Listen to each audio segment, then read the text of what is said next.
Mic check, mic check. What's going on, y'all? I'm getting the stream together. While you guys coming in, let me know who you guys got.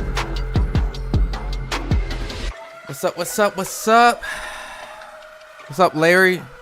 What's up, D? What up, Ken? What up, Frank? What up, Ron?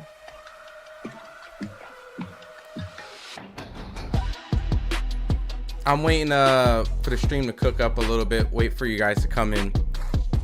The main card is literally about to start. Jahai Tucker's walking in, so just give me a couple more minutes, and then I'll get the stream going.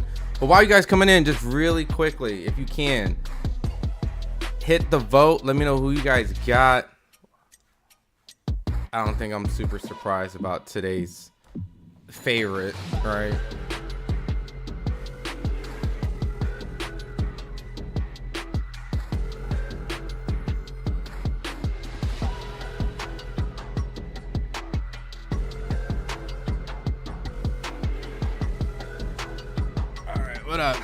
What up, Marv? What's up, man? It's been a minute. What's up, what's up? What up, Frank? What up, Joe? Jimmy? What up, Zoo? Just come home. What up, what up, what up, what up, what up, what up? All right.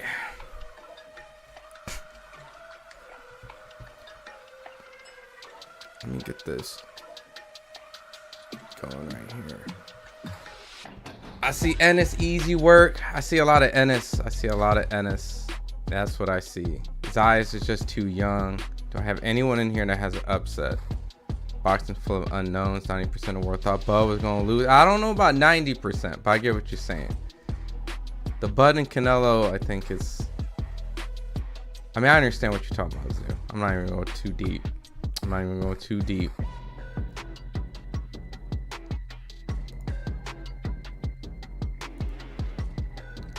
But for everyone that's coming in right now, we got pretty much three fights before the main event.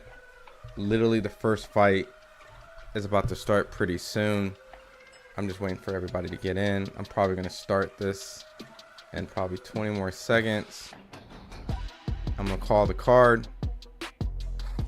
All right, cool. Let me switch this to a quick intermission, y'all. All right, man. Let's just jump right into it. Let me go right here. Let me cut this coming soon. All right, cool. Let's go, Zayas. What up, Ken? Zaya has no chance. He's not ready. Zayas has no power. When boot starts to open up. Easy work for Ennis. I get why everyone wants Zayas to win because he's an underdog, but he hasn't seen elite boxing yet. Boots in 9 rounds. Zayas is just too young. Boxing, yep. I read that earlier. Boots must stand out on this one. I kind of agree with you on this one. Party's about to start. Noel. What up, Noel? West Coast. Boost by stoppers, late rounds. Congrats, Boost. What a good fight now. You the new champ. How you feeling right now? That's just a prophecy. Jaron wins the fight. Respect to both boxers. So let me break this down really quick. We are going to be running. We got done with the prelims. If you guys weren't watching on YouTube earlier, let me zoom this up over my face so y'all can see. So we're going to do Jahai Tucker, then Ben Whitaker, Emiliano, then the main event. So if you guys are coming home from work, if you guys are trying to figure out, is this the main event right away, right? You guys got plenty of time, all right? If you're looking for a link, I saw someone out there. I get it. DAZN's expensive. I won't be able to show the fight or distribute it, but you got time, right? If you got to hit up a homie, find a Discord, do what you need to do. But Jahai Tucker will be the first fight I'll be calling on here, right? Making it plain and simple, right? So that fight hasn't started yet. They're announcing them in the ring. But if everyone's wondering, who do I have? It's plain and simple. I got Jaron Ennis. It's not really too much to it. I've been covering both guys from like the inception of their career, like from the start, especially Xander. I think Jaron's just a phenomenal fighter. I'll go more in depth right when I get some time in between calling this Jahai Tucker fight. Did I pre-order GTA 6? Not yet. But I mean, a lot of people said don't sleep on Xander because of the fact that he is a unified world champion. He did want to take this fight, assuming that he does feel like he has a chance. And to be honest with you, after talking with Xander, I honestly do believe that he does have a really good plan on to try to beat Jaron Ennis. It's just the problem is, can he actually execute it, right? So I don't think he's going in there with a stupid game plan. It's going to be a lot harder than it's going to entail. But I'll go into that. But right now, the first fight, Jahai Tucker is already banging with Cedeno, and Jahai is just letting his hands go. This is pretty much a middleweight fight between two guys that are ranked in the top 10 and 4 sanctioned bodies, and they are just brawling right now. If you guys are new to Jahai Tucker, he's pretty much just a very talented, get in your face, hit angles, and he's going to fight from the start to the end, right? I know some people probably criticize his boxing because they feel like he gets hit a little too much, but I think he's improved, and I think from this point, I think we're going to get a really exciting first fight on this card. Not really too familiar with his opponent, but I did do a little research, and I do feel like this is a pretty good fight for two guys trying to make a mark and try to get into a top position for a world title shot. So, but both these guys right now just exchanging. I think Jahai's getting a little better of the exchanges. Probably caught Yuri off guard a little bit by starting off really fast, but that's just been Jahai from most of his fights. Jahai has been a very relentless and crafty fighter where he'll pick his shots to fight, and then he eats a good left right there, though, by Yuri. Both these guys show good, solid power, good, solid chin. So, 3 fights before the main event. Yep. I don't see Boots winning if this becomes a slow-paced fight. You know what? I think Xander's best chance is that he's going to have to win the early rounds. If he has to fight from behind, it's pretty much a death sentence. So, your debate and orders. Yeah, I mean, I don't blame you, dude. Listen, I'm not saying don't support boxing, right? But I understand. That's a very steep bill for what might not be necessarily like the most fantastic boxing card out there, but I get it. Nah, I won't be only. Zayas in 7 KO. Look, Tony, if you are actually able to call that, you are the deep boxing prophet, right? I know a lot of people have Xander winning, but Xander by knockout is definitely the last pick out of all the options. Ooh, Jahai did a very low shot. Boots wins, but it's going all 12. I've been hearing a lot of that too, all right? What time is the fight? So we're on the first fight on the main card. So we got 3 fights before the main event. Who's Bam taking down? When is Bam taking down the monster? I assume Bam's probably going to have maybe one more fight before even entertaining that fight. Just because he still kind of looked like he was trying to grow into the weight class he just jumped into. And then he's going to have to jump up another. You know, it wouldn't be smart. I think Robert Garcia said it best. I mean, he believes in his ability, but there's a process that has to go into jumping in. So, but yeah, Boost is definitely going to come out smoking. Like, I'm going to be honest with you guys.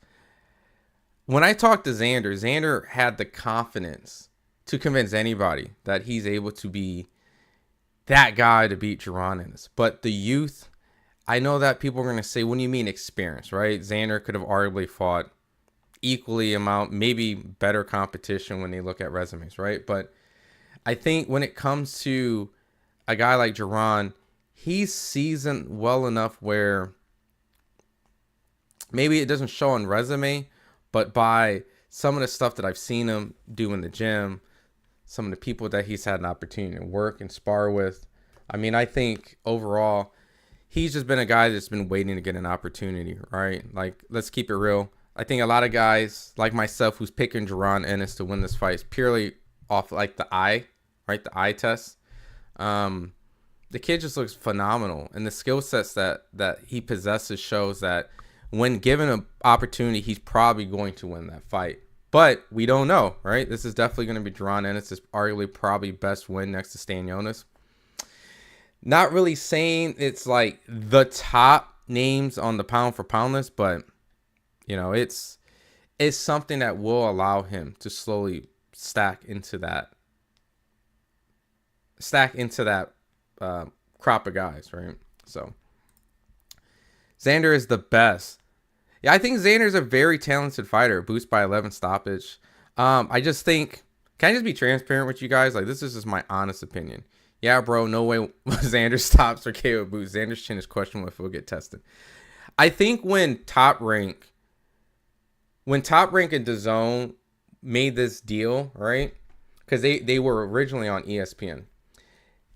Jaron Ennis was in the process of trying to get a Virgil Ortiz fight, and that stuff just didn't work out. And for the network, that's very important for their subscribers to have really good fights, or fights people are interested if they're going to commit to an annual, year-long, $400-something commitment, right? It's very expensive, and they have to deliver if they want to maintain that. So into acquiring Top Rank on the platform, they probably struck a really tough deal where they say, we will allow these fights to be on here, but we need one of these fights to be with Jaron, preferably Xander. So not saying they sacrifice Xander, because I think that's a huge disrespect for a unified world champion, but they made this fight in hopes of trying to land that network deal. And I could be just talking a whole bunch of shit, right? But I believe that this is kind of that fight where Top Rank was able to go, you know what, we will afford to make this fight, maybe when we shouldn't, just so that we can land this network. So I could be completely wrong, but I think that's why we've gotten this fight, which is why Xander is getting a lot of credit, because the fight seems way too soon, and it shouldn't probably be made at this point of his career, even if he's a unified world champion, even though Jaron Ennis looks like he'll be the mandatory. This fight alone shouldn't probably be made on most managers. Like, you know what I mean? Like, most managers wouldn't do this. I agree Boots win by decision. Even if Zayas loses, I would like to see him versus Fedor. I'm betting on Xander in the fight. I respect it. Xander's confidence is, like, very convincing. Like, there's moments where I'm literally thinking, like, I think Xander knows how to beat Boots. But can he actually do it? Knowing how to do it and actually doing it is two separate things, right? And I don't say that as I'm like, that's every fighter. Every fighter knows how to be. No, I legitimately think his trainer and him have a really great game plan. And I think it's very obvious what people see is weak in Jaron Ennis's arsenal when it comes to his public fights that have been shown around on television. He gets hit a little bit. He doesn't cut off the ring as well. You know, there's certain things that we all see that he does really well and kind of needs to tighten up on, right? So I really believe that they see it as well. But it's going to be really hard to actually deliver that. Definitely going on 12. Love from Puerto Rico. What up, Lee? Jaron's been sparring with heavyweights. He's been sparring with heavyweights, cruise. Honestly, even before this, and I'm not saying any names, like, I know factually, like, there is some decent, credible cruiserweights, I would say, that he's flatlined when I went out to Philly, right? And this is before he moved into the new gym that they're training at. But Jaron is a very talented kid. Well, I guess he's like 29 now, right?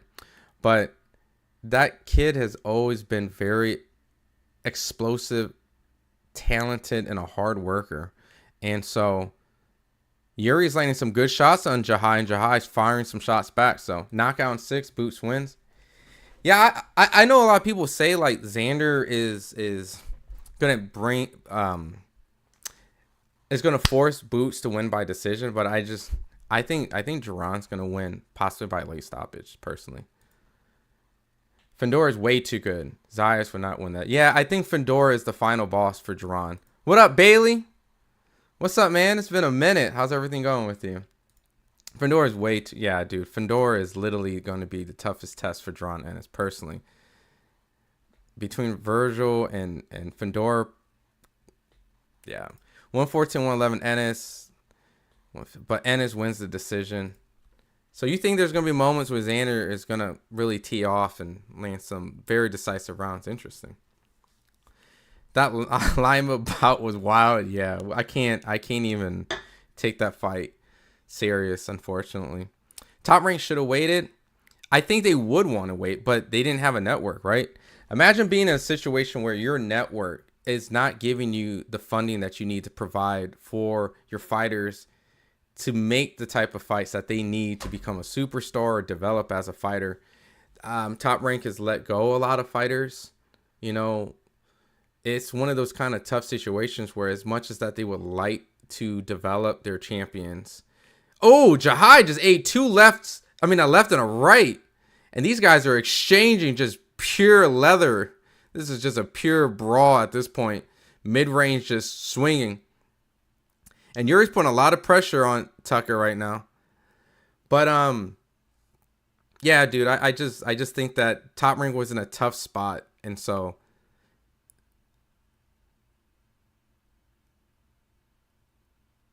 man, Yuri is just putting a lot of pressure on Tucker, and Tucker's trying to fight him off, man. But these guys are exchanging, man. Honestly, I think Yuri is kind of just walking through some of Tucker's punches, and the momentum seems like it's favoring Yuri. Because Tucker did move up in weight for this in the last, I don't know if it's for this fight, but I believe he has moved up. So he is the smaller guy.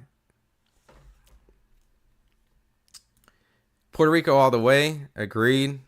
I want to see Boots versus Fedor. I agree. But even then, personally, even though Jaron is a phenomenal talent, I think going into the direction of fighting Xander and kind of moving into this weight class properly and fighting some of the other guys, not saying that he couldn't go out and fight Fedor. I think it's smart because Fedor is a very big guy for 154. You're not really fighting a 154 guy at that point. So going and fighting the other guys is way more smarter. My nephew trained in the same gym as Zayas, and he's picking Boots. I'm just saying, man, like, the big thing is when you really watch Zayas' previous fights, right?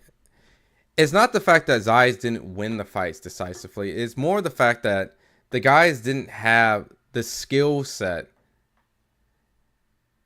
and the power, right, to really make it very difficult for Xander. And I let me reword this. I'm just kind of rambling.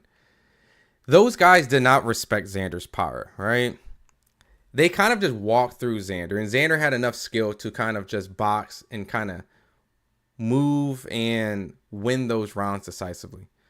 I believe Jaron has the skill set and will also not respect Xander's power. And to actually be able to beat Jaron Ennis, you're going to not need to have the right game plan, but you're going to actually have to have power, respectful power, to get him off you, right? Because at a certain point, Jaron is going to try to walk Xander down. If you don't have the power to keep Jaron Ennis honest, you're not going to win the fight. And so you need a guy that's going to be able to reset him, hurt him, make him think twice before coming in. And Xander's not going to be that guy. And then at a certain point when Jaron forces the fight, can Xander really win that mid-range exchange that he comfortably was able to move like his previous fight with Abbas, you know? So I think Xander's going to try to move, pick his shots in between, kind of, you know, frustrate Jaron. But at a certain point, I think Jaron's just going to walk him down. And then at a certain point, mid-range, Jaron's going to start digging to the body, doing some level changes. So Xander's going to lose, but watch, Xander drops Boots once. Wow. I mean, look, it's boxing, dude. Like, it's not like Jaron is the most defensive fighter shown right now in boxing, right? So he likes to mix it up. So maybe he gets caught with something. Xander would knock out Boots. He would be too strong and skilled for him. Watch. Look, Xander does visibly look bigger, especially height-wise, but I don't know if that's going to translate in this particular fight. Just because you're the bigger fighter doesn't mean like you're going to be the stronger fighter or the fighter that lands the more snappier punch, right? So, but I respect it. I mean, size is definitely going to play a factor in Xander. Cedino reminds me of Spence. Just a pretty strong physical come forward guy with a good solid jab. As I say that, he lands a good one. Southpaw, right? I can see a good comparison. I think Spence is a little bit more polished, obviously, but I can see that even the little skips going forward against Tucker. That's a really good comparison, actually, G Money. I didn't really even really think to compare him to Spence, but now I can't unsee it. I'm calling it now. Crawford's going to come out of retirement and fight Boots. Mark my word. The financial game would be too great for Crawford to stay retired and not come back to me. Nah, dude. Crawford ain't coming back for Boots, man. And I'm not saying that like to sound like I'm like waving the pom-pom for Bud, but I've talked to Bud enough where I really honestly think that the Canelo fight was really his final fight because financially, like he's told me, like he was always set. Obviously, you can make more money. You know, I asked him and questioned the idea, like, are you really making this fight for the money? Or is this like really legacy? And he's always stressed to me, he's been great financially. I mean, even before the Spence fight, if he didn't get the Spence fight, he was already thinking about retiring. So he's already had that 1 foot out mentality. But he was able to get the Spence fight. He was able to get the Canelo fight. And so now that I don't know if you guys seen, next week he will be a commentator on TNT. So like he's already transitioning to the next part of his career, being a Hall of Fame, color commentary kind of guy, where he's going to now wear a suit, show up, break down fights, become an analyst. I mean, we've seen guys like Andre Ward kind of step out and do that. Like he's already entering that stage of his career. So I just don't see it. Jaron really doesn't really offer anything. And if he does win, they're just going to say he's inexperienced, wasn't ready. As a fight fan, I would totally love to see that fight, but not. Bud is content. Like, he's not coming back for Jaron Ennis. Not at this point. Because he's already solidified his era by being the best guy post Floyd Pacquiao, you know? When you really think about it, because Canelo was really that guy in between those eras, and Bud kind of cleared it out. So 2-1 Tucker. Yeah, I haven't been really scoring this fight. I mean, I've seen a lot of back and forth. It definitely seems like Yuri's kind of landed the more devastating shots. Tucker's kind of clinching right now. It just seems like Tucker is fighting Yuri off of him, and he's landing some good shots. So I don't know. I could see it, but if Earl beats Tim, Boots versus Spence, nah. I wouldn't be surprised if Spence wanted to get the Canelo fight himself, Mar. What's the next fight? The next fight is going to be the Ben Whitaker fight. Fedor sucks. He's a punching bag.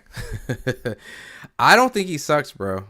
Maybe older Fedor, but dude, Fedor has figured out now how to throw punches without actually having to, how would you call it, wind up his punches. He knows how to turn in a short, snappy distance, just kind of a quick, so he doesn't leave himself as open as how he used to. He used to swing a little bit wider, but now he's a lot more compact. He knows how to land a good torque in a short range. Dude, Fedor is a problem. Like, he is a nightmare. Like, I don't know about that, the fact that he sucks. If you're favoring like Jaron, I could respect that. But Fedor is definitely a nightmare for everybody. Like, especially this version of Fedor. Like, I just really don't see anybody really beating Fedor unless it's like a Jaron or a Virgil or someone who has good enough IQ, athleticism, and power, right? So Boots can lose. I say that. Why? Because Xander's activity is way higher. As long as he watch out for the counter and stick to the points, he's going to win. Yeah, I mean, listen. If Xander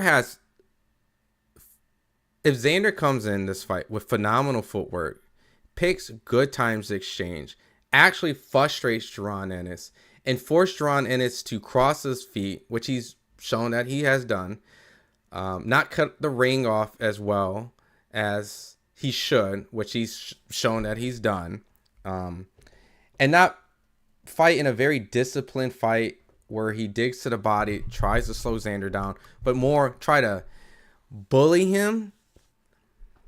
It could be a fight where Boots has to fight from behind and force a knockout, but I think that Jaron won't fall into that trap.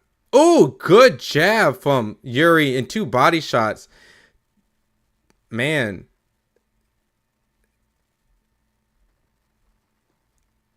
Good body shot from Yuri.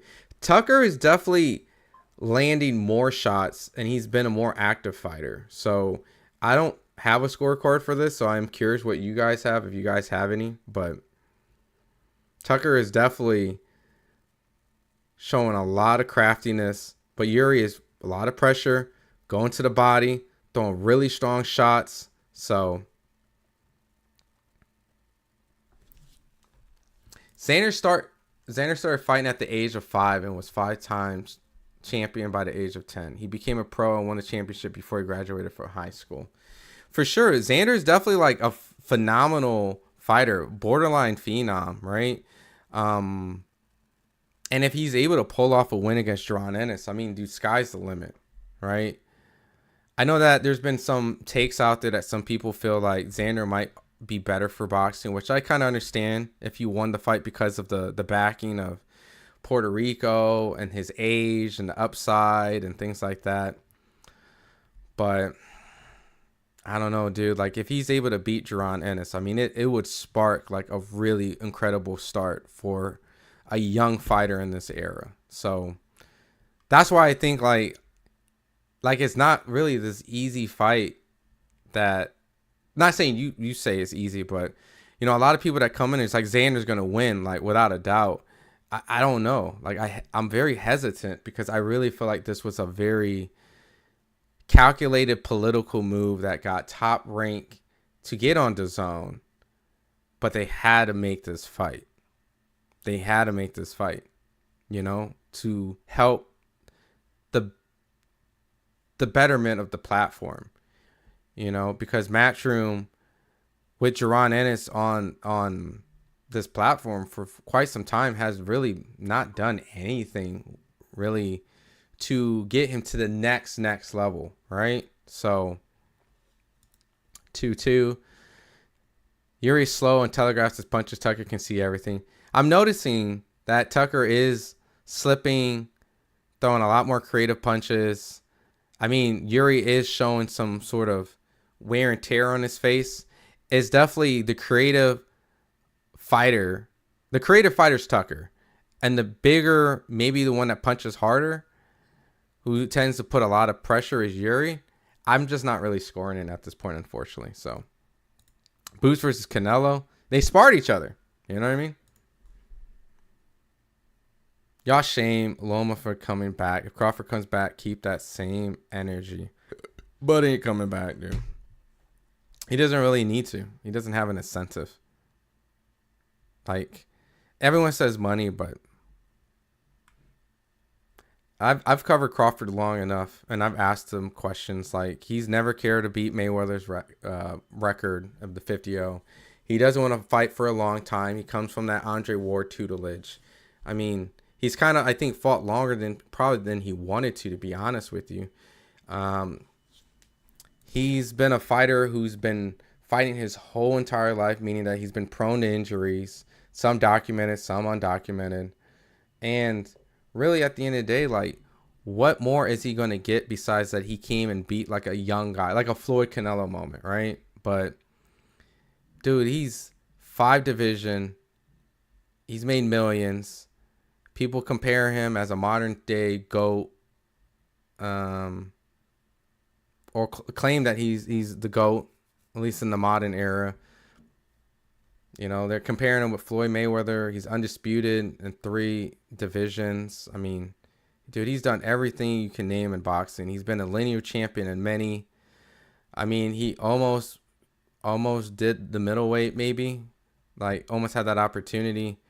And then he would have been a 6th division. Dude, he's already amongst the gods.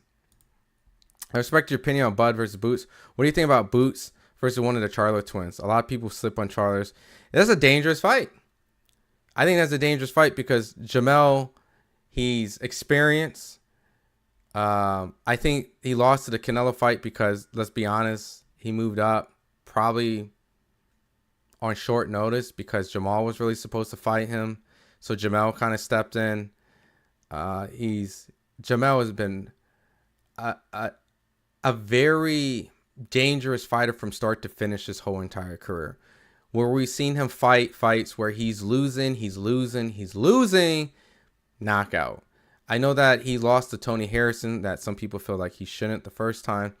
And the Castano draw was questionable, but he came back and stopped him immediately. And for the most part of his career, he's been knocking out almost every guy in that championship run to become undisputed.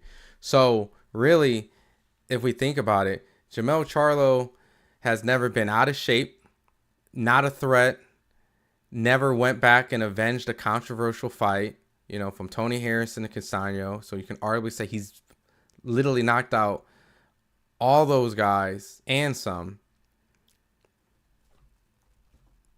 The only thing that about Jamel is this his frame, his state of mind, his frame.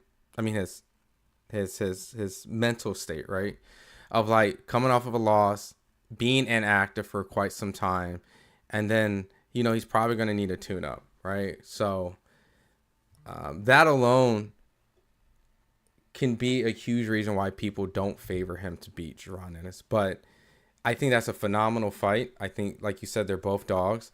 And I think that would really be a very huge test for Jaron Ennis. Regardless of what people say about the flashiness and all that. Like, to be fair, no one has beaten Jamel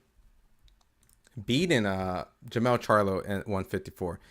He's technically like hold on, is my stream kind of acting up? Let me know if my stream's acting weird. But let me make sure. Hold on. I'm just making sure my stream don't act funny. But yeah, you get my point. Jamel Charlo is literally like the 154 lineal champion still, Even when Bud went in there and fought Madrimov and got the belt, I wouldn't even call Bud like the man at 154 because he didn't really clean out the division like Jamel did, right? Bud came in afterwards and fought what would be the vacant title champion, right? Madrimov. So, stream's good? Okay. I got a little notice or something on the side. So, isn't Fedor like 28? You know what? I don't know Fedor's age off the top of my head. He is 28. He turns 29 in December. So, he's coming into what they, his man strength too. You know what I mean? That Fedor is a problem. I'm sorry, I'm not really calling the Tucker fight as deep. These guys are just kind of exchanging a lot, and it's just kind of tailing off into the 10th round. And I see a lot of you guys in the chat has been asking a lot about Boots and Xander. So I'll be honest, I know that's why you guys are here, really talking and waiting for that. So. Unless someone really is heavily invested into this fight. No one wants to fight Fedor fundraising because he's huge and very good and he's nightmare. He is the final boss at 154. He is the guy in Game of Death where Bruce Lee fights Kareem Abdul-Jabbar, where that, regardless of skill set, that dude is tall. He has great shot selections. He has power. He has experience. He has the confidence of a champion, and he's running off of he's a great momentum right now. The way that he destroyed... Ooh, good jab from Yuri.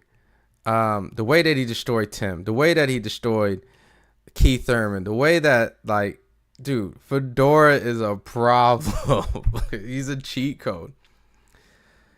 If Xander wins, Xander versus Canelo 2027. Boots easy. Ortiz versus Fedora after politics. I don't see that fight happening. Unless they work this Golden Boy stuff out. Because honestly, I really think that fight was in the works for a certain point. They were entertained, but I don't know. We'll have to see. Crawford can now say he has more money than Mayweather. Yo, chill, Frank. Can someone tell me which website can use which to watch the Ben Whitaker for free? Fedor versus Boots is a big fight. I mean, after Fedor got the big win against Tim Tszyu, right? I think we can all confidently say that the A-side guy, at least when it comes to like the name and marketability and stuff, is starting to favor Fedor a little bit. I know there's Virgil, there's Jaron. Some of you guys can make your takes on it, but the way that Fedor is being built up, you know, he might slowly become the A-side, the guy that might demand the left side of the poster, right? Has Whitaker fought yet? Nah, Whitaker hasn't fought yet. Whitaker will be the next fight. We got, if you can see on my screen, Jahai Tucker, Yuri, 8th out of 10 seconds.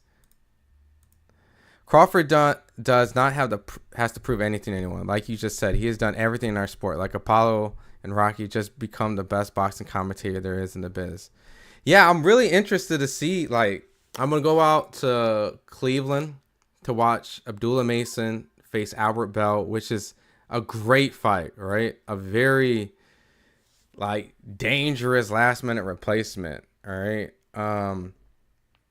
Not saying that the fight that he had scheduled with Joe Corndino was a walk in the park, but, you know, anytime you have a last-minute switch, and especially with a guy undefeated, you know, and they've sparred against each other before too, so... But yeah, Crawford would be doing his, you know, post and, you know, pre and post commentary on all the fights and stuff like that. So I'm excited to see Terrence Crawford in a little suit come out with his backpack, you know, or whatever, the, you know, commentator bud, right? A whole nother version where for the most part, he didn't really put himself out heavily in the media, give his opinions. You know, he's kind of kept to himself, talked to who he wanted to talk to, and did his thing, right? Which, no problem in that. But now, he's going to be doing the Tim Bradley, the Roy Jones. He's going to be speaking on fights in real time, so I'm excited. Popeye with the decision. It'll be interesting. I think Ben Whitaker should win that fight, but last time I remember really watching the guy that they call Popeye was the Badu Jack fight, which was very controversial in many people's eyes, and thought that he beat Badu Jack back then. So, which was crazy, which is, I think, was like 4 years ago. I think it was 2022. Time has really flown by. As in right now, watching the scorecard that Chris Mannix put, it looks like Tucker is in control, which I'm not really... I don't have a scorecard, but I'm not really debating it because he has landed a lot more punches. And he has been the busier fighter, even though Yuri's just kind of walking forward, landing strong shots at times. Tucker seems like he's just fighting with more combinations. So, can anyone tell me what channel the fight is on? Anybody keep saying Xander shouldn't have took this fight? Even the fans don't want to see the fights for real. You know, the tough thing about this fight, right? And I'm just going to be honest. This is one of those fights where it's going to be really good for Jaron Ennis or even Xander, right? I think for whoever wins this fight, it's going to boost them up resume-wise and accolades and hardware. But I don't really think this fight has been promoted, like, really well. It's as in the boxing world, in our niche, yes, everyone's going to be watching it or checking it out, right? But it's on pay-per-view. So is everyone want to spend $75 for Xander and Jaron Ennis? Probably not. And then adding in the factor that it's on DAZN. These fights on these streaming platforms and networks has kind of really boxed in our sport. So it's great the fact that we're able to watch it, you know, on one app and all these different fights. But I think it's also, as much as it's helped bring fights together, because promotional companies don't really have to have the network get in the way of making these fights. I think building them up on big platforms and getting them more out there to people who don't really watch boxing is what's going to suffer from some of this, you know. Can't have it all, right? A give and take. So it's great for the sport, but I don't know how much is going to boost them on the next level but we'll see, right? So the fact that people were saying he shouldn't took this fight, I think he could have still had more upside doing his thing elsewhere. But then again, I don't know. Xander's last fight was on Tubi, right? So maybe having this fight does do him more. So I don't know. I don't want to sound negative. I'm just gonna enjoy the fight and just Fundora is the definition of a weight bully, plain and simple. If he can make the weight, he can make the weight, right? I understand that people want people to fight on their natural weight. And it sounds like you believe in same-day weigh-ins, right? But as in right now, is he abnormally huge for 154? Yes. I'm torn on the weight bully aspect, but I haven't actually defined what I like, all right? Like, I'm just kind of complacent with it, unfortunately. So, but is he big for the weight, as in, like, is he the biggest guy there? For sure. His chin is questionable, so that might be the equalizer. You're talking about for Fundora? I mean, he has been knocked out, right? So doesn't matter who is A side. Boots wants to fight. I believe he would take the Fundora. Yeah. I think. Oh, Jahai is picking up Yuri, and please, it looks like he's trying to slam him. Well, not. I don't want to say he wants to slam him. He's picking him up with his neck. But it looked like at any moment he could have slammed him like the Foster and Raymond Ford. Or no, not that fight. Keyshawn and Norfolk. When he slammed man, I forgot dude's name already. Nair Albright.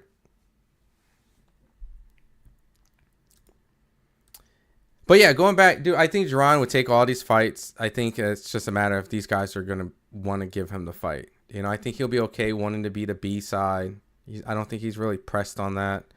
I mean, in this fight, look at it. He's the B side in the Xander fight, right? I don't know financially, but maybe he did give up some money more than he probably felt that he should have been entitled to. So, but has made all the money and going back to work. I think it's a huge opportunity. I think every boxer, especially when you're considered like the man of the era, would love to take a commentary gig, especially if they're paying you to travel around and be praised and adored and given the flowers and get to speak on all these fights as like, what better person to talk about fighting than Terrence Crawford, right? So I think it's really more of a privilege and honor, and it's just another step into certifying him as like one of the best things in this sport of boxing, right? But we'll see. We got to see his commentary skills, right? You know what I mean? But yeah, man, I think everyone dreams of that too. Plus, I think it's a healthy way to stay in the sport of boxing without overstaying in the sport of boxing. You know what I mean? So a fight nobody's talking about for Boots is him versus Haney. I think there's a very real thing that could happen sooner or later. I don't see that fight happening. I think there will be kind of a situation where, and I'm not saying this as a disrespect for Haney, because I don't think like I'm putting it on him like this, but I think Haney will be in the divisions where when Jaron isn't in there. You know, I think he'll be at 154. When Jaron ain't in there, he's at 147 right now, while Jaron's not in there. I'm not saying strategically like they're doing that, but I just don't see them wanting to match that fight. Like, I think they're looking at their era people, Ryan, Rolly, Tio. There's so many people around that that it doesn't really make sense to go chase after a Boots. Kind of wait around, kind of get some titles, and then invite some of those guys around. Because some of those guys, like Ryan, can move up to 154. He's big for 147 too. So I think focusing on that crop of guys is where Devin's at. And going into a weight class and then mixing yourself with Jaron on stuff isn't really the lucrative money fights. You know what I mean? That's not really... Haney is a combination of legacy, but also money, right? And I think fighting Jaron Ennis is not a very feasible fight for the money that you're getting. I think fighting Shakur would generate more money and will produce a legacy fight. I think Ryan Garcia has a big money factor and can help solidify the situation in his previous fight. If he does a catch weight with Tank Davis, right? I think there's legacy in there as well as financially a big upside. I just don't see Jaron Ennis being worth the risk financially. It doesn't even make sense, right? It doesn't even make sense storyline wise, right? Look, my man says, it sounds like you're protecting Haney. And honestly, to be honest with you, it definitely does sound like I'm protecting Haney. And it could be a little factor to that because it is a really dangerous fight, right? Like, be honest, chat. And there's no disrespect to the Haneys. Does anyone pick the Haneys to beat Jaron Ennis? Like, is anyone in here, if Devin Haney and Jaron Ennis fought each other right now at 154, would you favor Devin Haney?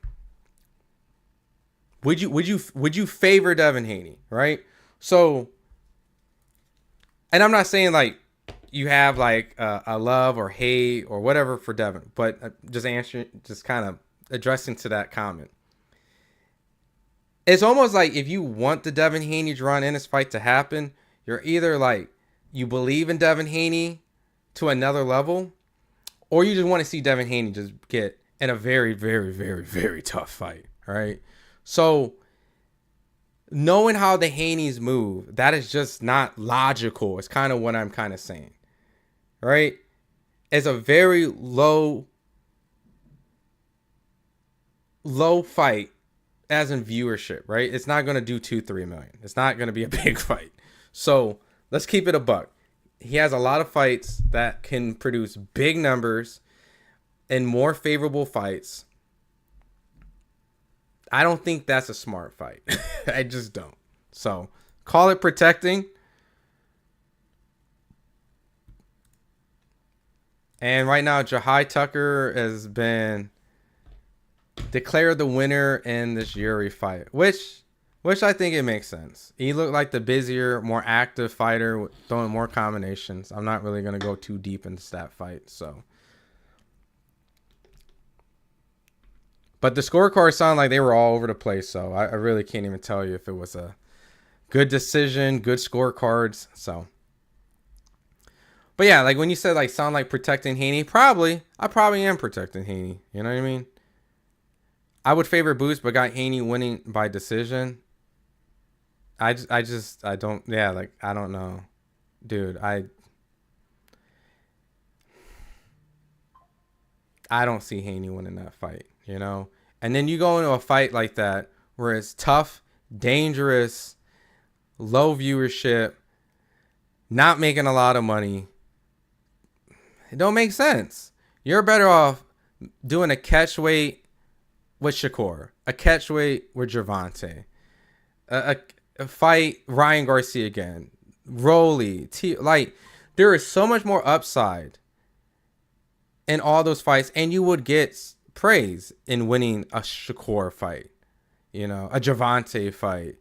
You legitimately would. So it would do great things to his legacy and be a lot of money. Jaron Ennis, on the other hand, it would be just stupid. Financially, and you know, he would be in a tough fight. It just doesn't make sense. That's all. So yeah, I guess I am protecting Haney.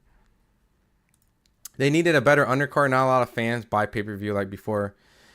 I just think it's very tough to just get people to buy pay-per-view in general for the main event, not just the undercard being a factor. Just building a main event that people are actually interested in, right? So it starts there. Putting Jaron Ennis and Xander Zayas on pay-per-view. No disrespect. Get your bread. Do what you need to do to pay these fighters, right? But if we look back in history, I think that these type of fights and fighters would be on more of a developmental stage. Like this fight could be a co-main for a bigger fight, or this fight could be on a bigger network, or be accessible for the masses so that it can help build their star power when they do need to fight a guy that has been built in that kind of same fashion. A lot of that isn't really being done in the sport of boxing like it used to. So I really think that pay-per-view itself is also a model that's been struggling with the illegal streaming. But now you have these guys who don't, I want to say deserve to be on pay-per-view, but haven't been built to have the big pay-per-view results that even when there's illegal streaming can produce superstar-like numbers, right? And that's kind of where we're at. Like, there's really no superstar in boxing, especially in America. And when you really think about it, Terrence Crawford was heading into that stage and he retired. Like, Terrence, by beating Spence and Canelo, would have had pay-per-view in America on lock. He would have had it on lock. But at this point, he's retired, and that space has been voided in a void for quite some time. Nobody's giving Boots credit. They're already giving reasons why Xander isn't ready for him. I think equally they both should get credit. I think the problem with Jaron Ennis, though, is that he gets what a lot of other fighters that have the eye test praise, right? That people already anoint fighters, is that people look at Jaron Ennis as this super phenomenal fighter where he will get unrealistic criticism to a certain point because he's getting unrealistic praise at the same time. He's being compared to Roy Jones. He's the guy that made Terrence Crawford run out the division. These are very, very bold statements, right? And because of that, his resume doesn't reflect it. And the only thing we're holding on to that is the eye test. So, of course, he's not going to get the credit that probably he should deserve for beating Xander Zayas, is because he's getting unfair praise at the same time. I love Jaron Ennis as a fighter. He's very fun. He's very exciting. I've been covering him for a long time. His dad's super nice when I go to the gym. Like, dude, I got pictures of me coming down, bringing my family, my kid. Like, I love, like, how much, like, how would I say it? Like, how much respect the Ennises give me. And I say this and to be fair and, like, as objective as possible. He gets the over-the-top praise, which I'm one of those people who think very highly of him. So I fall into that category as well, right? But he's going to get that unfortunate. He's supposed to destroy Xander Zayas. He's supposed to annihilate this guy. He is supposed to win and look special, right? So you can't get that type of praise without also getting criticism when you don't deliver on that kind of scale, right? So I think that's why you're gonna hear some really funky comments, right? But there's a little truth to it, right? That's what happens. They did it with Floyd, they did it with Bud, they did it with Andre Ward, they did it with Canelo, they did it with Pacquiao, they did it with, think about the names I'm saying. They did it with De La Hoya, they did it with, if you're Inoue, Usyk, Bivol, like, they'll do it to these guys, but think about who these guys are at the same time, right? So downplaying is also a good thing to have, though. So not really thinking too deep into it. He should be getting people downplaying his best wins over his career. So expect it to happen more. Virgil Ortiz would been sick as an undercard. I think Virgil Ortiz wouldn't probably want to fight on a Jaron Xander undercard, especially the fact that he would want to fight those guys, right? Jahai won that fight. I saw someone say terrible scorecard. I think it was Ken. Would you have the scorecard for the Jahai, Tucker? What did you score the fight? The undercard, okay. You just a casual. Are you talking about me on this undercard, or are you talking about someone on here? Oh, Nina, but are you talking? I don't know, Ricky. I might have to agree with them. The undercard for a pay-per-view, it's a little underwhelming, right? But That's just me, maybe being more on the negative spectrum. The zone commentary's been asked for a while. That commentary stuff's harder than it looks. For sure. Listen, just talking about the sport of boxing, even if you're really great at the sport and done great stuff, you know, people have had things to say about, you know, Lennox Lewis when he commentated, or Tarver, or Bradley. These guys are all in the Hall of Fame. They know boxing better than, you know, any of us could really kind of speak on, right? As in, actually when it comes to doing it, right? But talking about it can be another thing, right? Separating your bias is another thing that's tough. And then also trying to be objective and subjective, give your opinion, but tell it straight how it is. And also try to be a people pleaser can be kind of difficult at times. So Paulie was one of my favorites calling fights. Didn't get enough credit. He gets too personal with fighters. Yeah, I could see that. I think Paulie is a very good commentator. I think a lot of these guys are good commentators.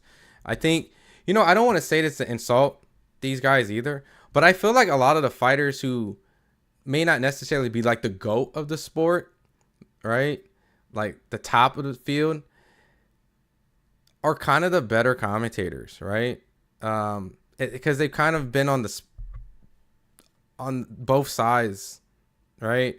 I think Paulie doesn't get enough credit. I think Malik Scott does a pretty good job. You know, I think there's some of these guys who are not at the top of the sport kind of have to be good at commentating to a certain point, right?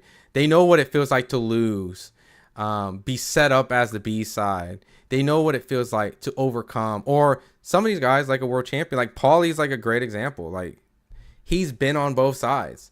So he can really speak on, like, think about it. As a guy who always wins in the sport, how can you really speak on what it feels like to be broken down as a fighter? You can speak on the obvious when a fighter's breaking someone down, but how to overcome kind of a situation where, like, how do you tell, like, how does Terrence Crawford, I mean, I'm not saying he doesn't, right? But it's like, how would Terrence Crawford know what it feels like to be, like, on that side of the field, right? So when you have that experience a little bit on both, I think it does help you a lot on the commentating side. So, but we'll see.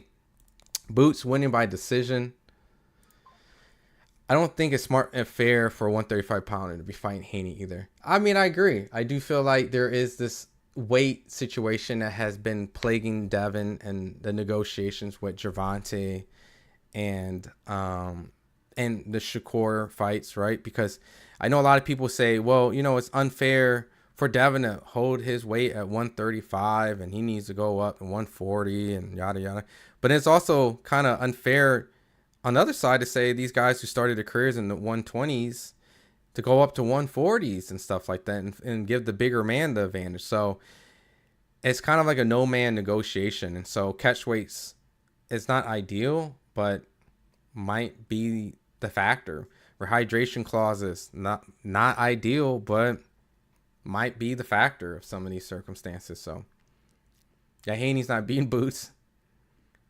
Haney will probably not accept anyways. That's a horrible decision. Haney would beat Shakur. I mean, I think we want to see that fight. I think you want to see that fight. I just hope that fight can be made. I just don't think it will. I just don't see it. That weight's going to be a problem. Even though I know Devin said that he agrees to 144. I mean, I wouldn't be surprised if there's some sort of rehydration or I don't know, dude. This is always going to be the weight. Something's going to come through. Well, one of these guys are going to have an issue with something. So people saying Haney has a glass chin because he's been dropped is crazy. He got up each time. He's never been stopped. Yeah, Haney has an incredible heart. I don't think Haney has a glass chin. I mean, I think he may not have the best chin in the sport of boxing. I mean, if you want to make that statement, sure. But, you know, fighting Jaron Ennis is definitely going to be not a good idea. Yeah. Especially at 154. Rolly needs to fight. Rolly has, I mean, I'm hearing rumors that he might fight Tio. I don't know how true that is, so we'll see. Nobody's buying pay-per-view like that because why? They're giving us stupid fights. People are cashing themselves out. I'm not paying for fights that I don't want to see. That's fair, you know? There's too much BS in boxing right now, especially with the whole weight issue. People are fighting weight classes. And weight classes, they shouldn't be fighting. Then boxing needs to be more strict in that part. I think we're just... I think we're just kind of in this very poor state of boxing where we're just like seeing a lot of guys who really don't do the steps that they really need to do to become a boxing star. Like, when you really look at boxing, nobody's doing the things that made Floyd Mayweather become Floyd Mayweather, right? Take the 50-50 fights early in your career. If you're really that guy, finances, push them aside, take the 50-50 fights. Do the pretty boy Floyd Mayweather. Fight the Corrales, right? Fight the Castillos. When you finally get a fight, don't talk about money. Accept all the clauses. Move up in a weight class you haven't been into. Do all those type of ridiculous things, because guess what? It does pay off if you're really that guy. Know how to talk, know how to sell, know how to promote. If the good guy role ain't working, become the bad guy. If the bad guy role ain't working, become the good guy.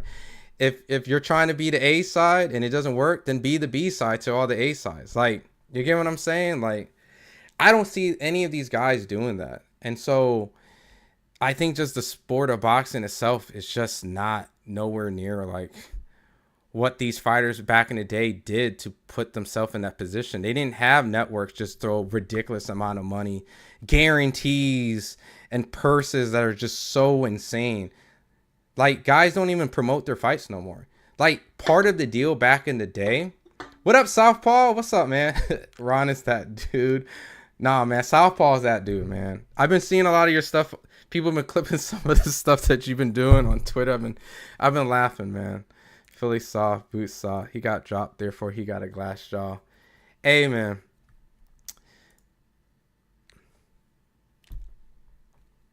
I don't know. I'm being politically correct, right? I guess I'm being politically correct today, right? But I'm sure you would agree with this. Fighters just ain't doing what they're supposed to back then, right? And I'll say this, right? I remember I was covering, I think it was Triple G versus Sergey Derevyanchenko, and I was out in New York. I was covering this fight. This is when like DAZN was just coming like into fruition. They were getting some fighters. They were getting some of the accusation. They were getting pretty much some of the guys, you know, to kind of build this machine they're trying to create now. And I remember thinking to myself, this is going to be a really hard fight to sell. Triple G versus Sergey Derevyanchenko. Surely we're going to have, as a media, have to pull out a lot of crazy questions and think of crazy headlines to really get this fight to sell. And I'm hearing like Triple G is getting paid like astronomical amount of money, like millions of dollars, right? Not saying that he shouldn't, but whatever, right? So at some point, Triple G like does little to no media and like leaves. And I'm not taking this to heart because I'm not saying like I'm entitled to a Triple J interview, but like he's literally doing the bare minimum. And I'm thinking like these guarantees and all this type of stuff is really going to not sell. I mean, have these fighters really want to go out and promote their fights. And sure enough, when I looked at Madison Square Garden, because this is what they put in the big room, then I looked around, that shit was empty as hell. Like, say what you want. It's no disrespect to Triple G and his fans and stuff, but that's what happens when the personality or not willing to do all these type of stuff and the network isn't really doing what they're supposed to and the fighter's not making up the difference. And it's really a really, really bad thing when it comes to building a star, right? It's great for the fighters for making the money, right? But if the fighter does not actually do what they need to do, and then when they finally have their super fights and you got two guys that are just getting guaranteed purse bids and not really knowing how to sell a fight, and they get together, you produce a dud. Like, you produce a dud. That's what happens. And then you have an $80 pay-per-view that no one's ever heard of with an undercard that everyone keeps screaming this fight needs a better undercard. It needs a better undercard because the main event can't sell itself. That's a problem. No undercard needs to necessarily need to be the drawing factor of why you need to spend your money. The main event should be it. Like, that really should be it. The end all be all. The main event. Not the co-main helped it. Don King undercards. You know, I think the undercard helps those fighters step out when they need to become the main event. But the main event itself needs to be the draw, right? Like, let's just not sugarcoat it. I think a really good main event, a really, really good main event will be enough for everyone to spend their $80. And the undercard will also get everyone excited more. But that's all we really need. And so these fights don't really produce the numbers that they really do. And these pay-per-views and guarantees and all this type of stuff has kind of created these oddball negotiations where everybody's like this A-side fighter and nobody wants to take the risk by really jumping into the position, because when you beat the man, you become the man, right? And you do that more times than none, then you become, like, without a doubt, the face of boxing for the most part, right?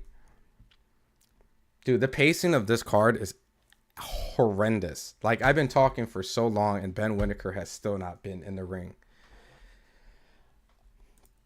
Spence fight, pay-per-view, what a joke.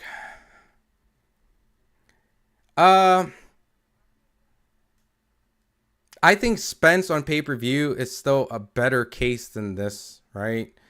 Because he's been on pay-per-view quite some time, right? I think he's already solidified himself to be a guy that can consistently fight on pay-per-view because he's produced good numbers.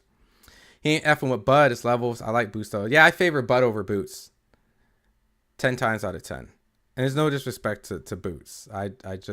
I've never picked against Bud, even against the Canelo fight. When I was first kind of hesitant to pick for Bud, I still picked Bud. So 100% never went against Bud. And because of that, I will never go against Bud against Jaron either. So Jaron just needs to clear the division and he'll be a star. The part is finally, it's finally in front of him. He needs to be star. It's on him. Yeah, I mean, a little bit might have to be just accept the B-side money, you know? And also get the opportunity, right? I mean, I'm not blaming it. I'm not bashing certain guys, not saying like they're not doing what they're supposed to do, because some of these guys could be avoided. Ben Whitaker is coming in the ring, and Richard Rivera. These two guys are fighting next. And this isn't like me shooting at anyone specifically, but you guys know what I'm talking about when I say all this stuff. You know, boxing's at a state where like everybody is, you know, wanting to have the biggest reward for either the same amount of risk or lower. Like, no one wants to do the opposite. And that's Boots' fault, because when Crawford and them left because he was chasing a bag, he had that one fight, and then he left the 147 division. He could have been fighting Haney right now. He could have, but then again, I don't know if he could stay at 147, to be honest with you. I think staying at 147 would have been really hard for Boots. I like Whitaker. He reminds me of a Drunken Master, but my guy hasn't fought not one fighter above sea level. I agree. Ben Whitaker is definitely a talented fighter, but he is definitely just kind of on just gaining experience of just fighting as a pro, then gaining experience at fighting against good pro fighters, right? He's just getting his feet wet, learning how to fight on the road, just all that stuff. Boots is 29 years old, and biggest step up is 23-year-old. Let that sink in. Ouch. That is a very honest assessment. And if I wanted to wear the cape for Boots, maybe that statement could be responded like, maybe he just hasn't really had the right opponents to. I mean, Brian Norman, if he fought Brian Norman, would have been another young step up, right? He would have been the youngest male champion at that time, I think. I don't know if Xander was a champion at that time, but you get my point. Yep, and that's why I don't look at Porter podcast, because they buy over there to me. It's like they're telling a story how to beat the person they're not rooting for, if you listen carefully.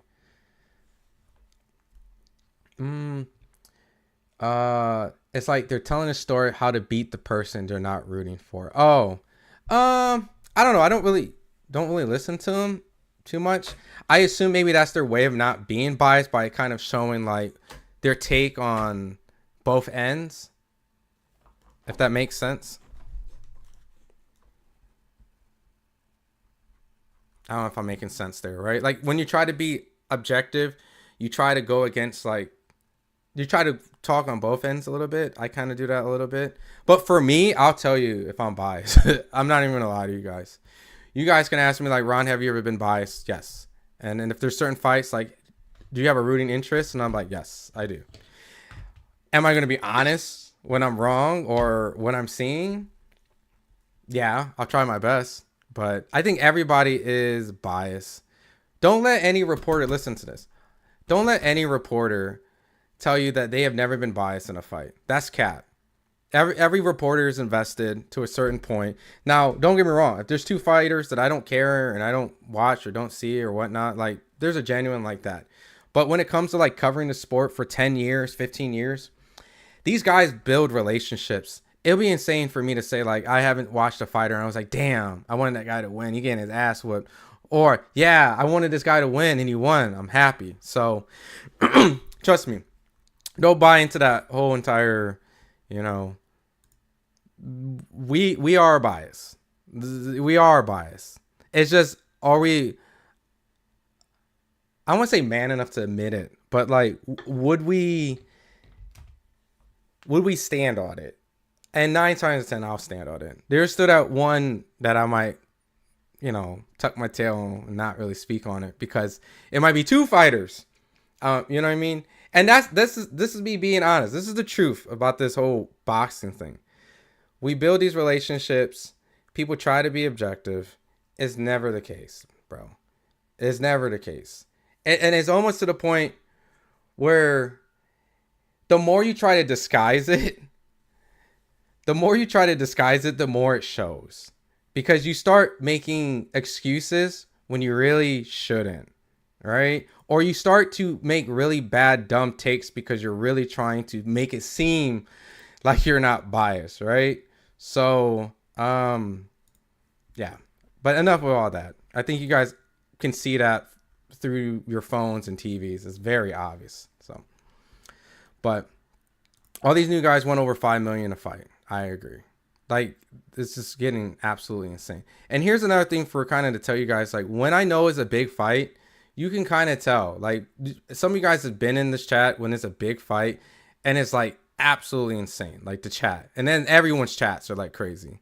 So, hi, good night. I have a question. Are you streaming the fight? Nah, mommy, I am not streaming the fight. Won't be able to. Copyright. Take the Manny Pacquiao route. Yep.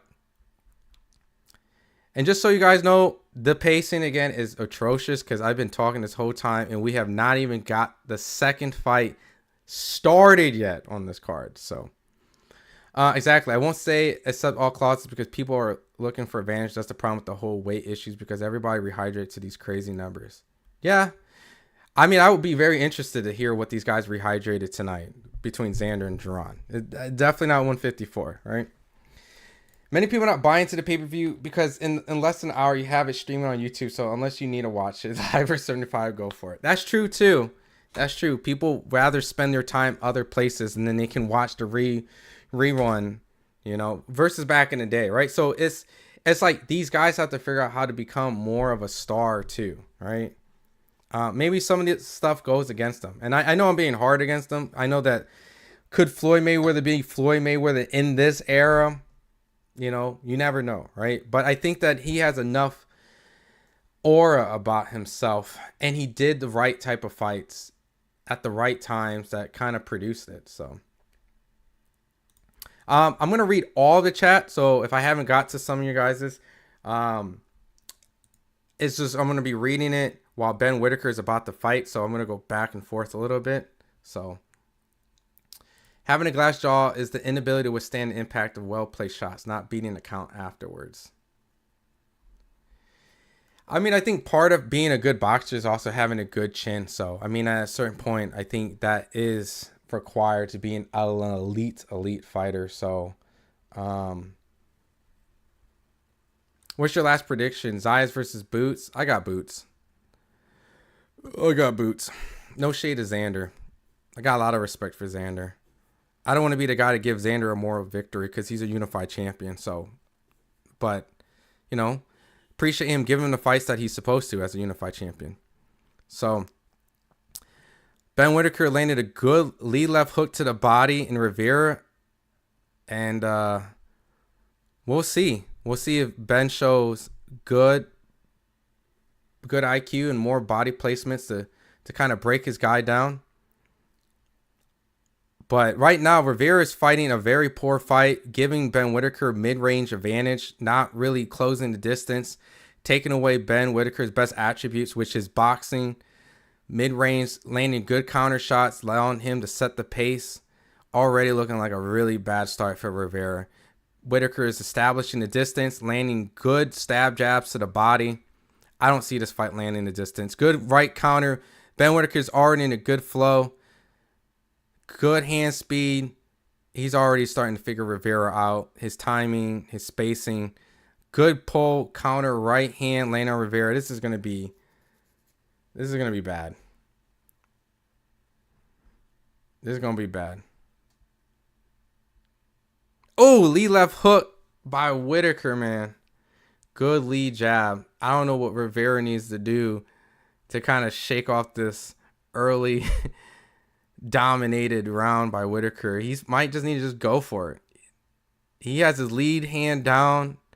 Yeah, Whittaker's about to style on him, man. Damn, Whisper, what's up, man? Why I get all the hate? Yeah, shout out to Southpaw. That's my guy too, man. What up, Wovaka?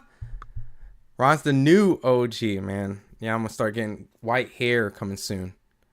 Rivera starting to try to rough up Whittaker now, doing what he's supposed to do, but I don't know if it's going to be enough. I guess he did the same to you, huh? He would come in there and want to give his... No, Southpaw's my guy, man. Southpaw's my guy. The thing I respect about Southpaw is that he just don't give a F, man. Like, he gives his honest opinion. And what really is important to remind people is that it's boxing. People will have their opinions. You will agree, you will disagree, you will be right, and you will be wrong. More times than I think every time that he's been ever wrong on a call, he's admitted to it. So, oh! Right behind the ear, sneaky shot. Whittaker landed a very clean right hand that dropped. Ben Whittaker landed a good shot that dropped Rivera. Yeah, this fight is going to end super soon, man. Rivera getting stopped probably in the next round. He got dropped at the end with a good right hand. Over with, man. Canelo took the risk fighting Triple G. Yeah, that's what I'm saying. Like, Canelo was the money man. He didn't have to fight Triple G, right? But you know what? To be honest with you, though, I think the storyline was built good enough for it. Because the fight did really well on pay-per-view. Like 1 and 2. So, but Canelo was already kind of doing the things to become a star. You know what I mean? He was doing the certain fights. He was marketed very well. He took the risk to fight Floyd, right? Sometimes even coming off of a loss, it benefited you because you become a better fighter and you got some of the notoriety about it. So Stack's not around no more, so Bud might look normal now. Bud wouldn't come back, man.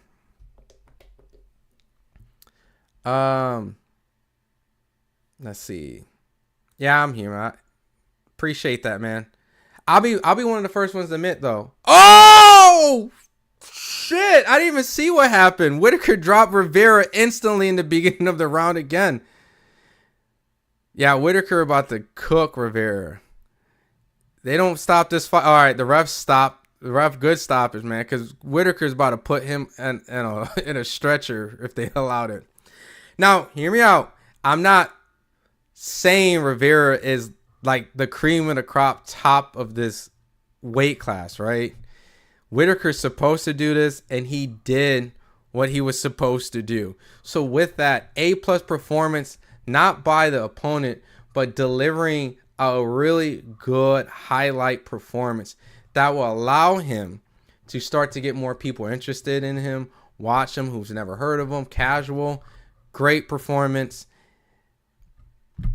A+. The only thing that would have made it S is if it was against an opponent that like people actually knew, felt was a threat, was competitive. But other than that, did everything he was supposed to. Yeah, I'm interested in Whitaker, right? That's doing stuff like that at the level of competition that he's fighting. Keep doing that long enough. I'm going to start asking you to come and fight Bivens and Arthurs and Benavidez. So yeah, good stuff right there, man. Maybe have him and Callum. Yeah, good stuff. If Spence was still a draw, he wouldn't have to go to Australia. That's not true. That's not true.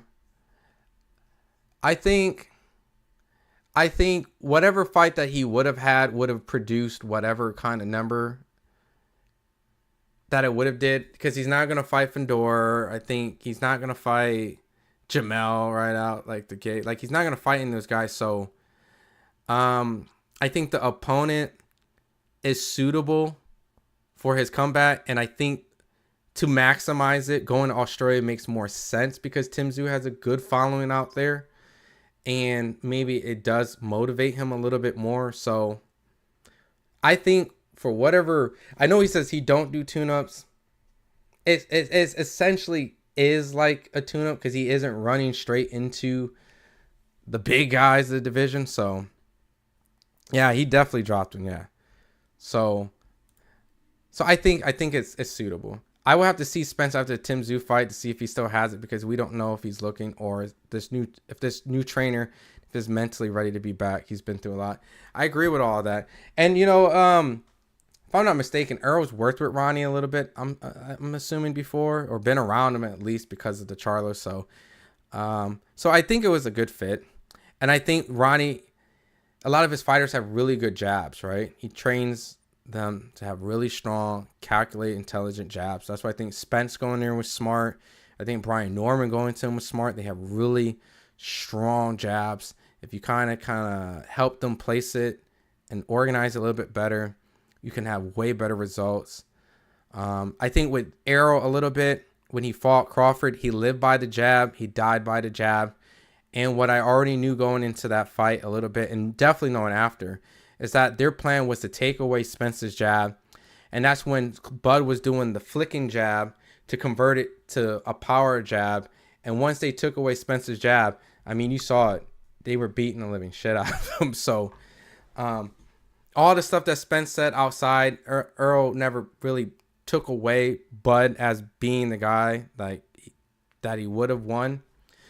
But you can see why. It's because of the jab, right? They knew that Spence had a really good jab, but he didn't really had the most intelligent jab, and he didn't really have a diverse jab. So Ronnie should help him a lot with that, personally. So I think it's good to go over there, but I think everything else that you mentioned is going to play a bigger factor, really, because you can't really change your fighter that late in their career anyways too much. So you're still going to see Spence, right? It's not really going to be Ronnie like changing them. It's just going to be little tweaks. So we're still going to see Spence. Keyshawn moved to 154. I shook my head and fighting at 135. He's going to fight at 147. Keyshawn going to 154 would be a tiny 154. So we'll see how he does at 147 and who he actually gets, because I don't know if he's going to get the Devin fight. I guarantee you, if Spencer Crawford was still at 147, Boots would still be there waiting to fight one of those guys. I promise. For sure. I agree with that. And you know what? I can't fault him for that, because why not, right? That's what I mean. These guys are chasing the bags because they are looking at the older guys that's been there. Now you want to fight with them to get them out there so you could be the new. He could have moved to 154 and got a belt. You know what I mean? I get it, but this is all hindsight. You know, I'm not gonna yeah, you know, it is what it is. A lot of Boots hating here. Yeah, I mean, I think it's that, I don't know if you were here earlier. I think it's that high praise, high criticism, right? I think everyone in this chat thinks highly of Boots, right? But he just hasn't done anything to kind of deserve that. And so because of that, that's when the high criticism comes in. Without the great resume and with the high eye test praise, you're going to immediately get the formula of high criticism. And the only way to kind of get that window to shut is by overtime. And I think Terrence Crawford was one of those guys where people have criticized his resume, right? If you think about it, people have criticized Bud's resume to infinity. But eye test, incredible fighter. But resume, people was like, it's really not that great. It's how people in the media and a lot of times have kind of portrayed it. So until we closed that gap where even people who had like the biggest hate for Terrence couldn't, because they were like, damn, he really did beat Canelo at 168. Like, fuck. So it's kind of the similar thing with Boots, where we know he's good, but we can't say it because his resume doesn't reflect that on paper. So we just need to wait. And then if he doesn't look spectacular, criticism, because we've already kind of put him here, right? And I'm not mad at the fact that we put him here, right? Because you can already see he is like that. He just hasn't done that against any of those guys. But we could be wrong. And that's when it's like, oh, that's when all the people say the hype job. So, I don't know. We'll see. But that's what makes boxing fun, right? I miss 2010s. Yeah. I mean, that's the era I kind of grew up and watched, right? So, that's nostalgia for me. Anyway, smashes Bam. I'll favor Anyway against Bam right now. We're here because we're only interested in the fight, not you. You piece of woo. Dang, Angel. Well, I appreciate you stopping in for the few seconds, and I appreciate you engaging. I mean, imagine you really wanted to watch a fight so bad that you're looking around for a fight. You can't find it. It says watch along, and then you just come at me. Jeez. But thanks anyways. If you listen to what he said in his podcast a couple days ago with Boots in his eyes, you can tell by the way he pauses, he doesn't want to say anything negative about him, but he knows his weakness. Which can you break that down a little bit more? Who said what about what? Like, and then I'll be able to kind of. Tim is a formula challenge for a comeback. Absolutely. I wouldn't say it's the cream of the crop of the division, but it's definitely like, it's not an easy typical tune-up. It's like, let's get back on the horse that we fell off and get riding. So, what's your thoughts about Floyd Mayweather's money issue? I don't know enough about it to speak on it. And so because of it, I'm sure he's good. And we'll find out over time. You know? But we'll see. Yeah, Whitaker is definitely a character, man. He has a good personality. I think he definitely has a personality and a style that can actually bring in American fans, right?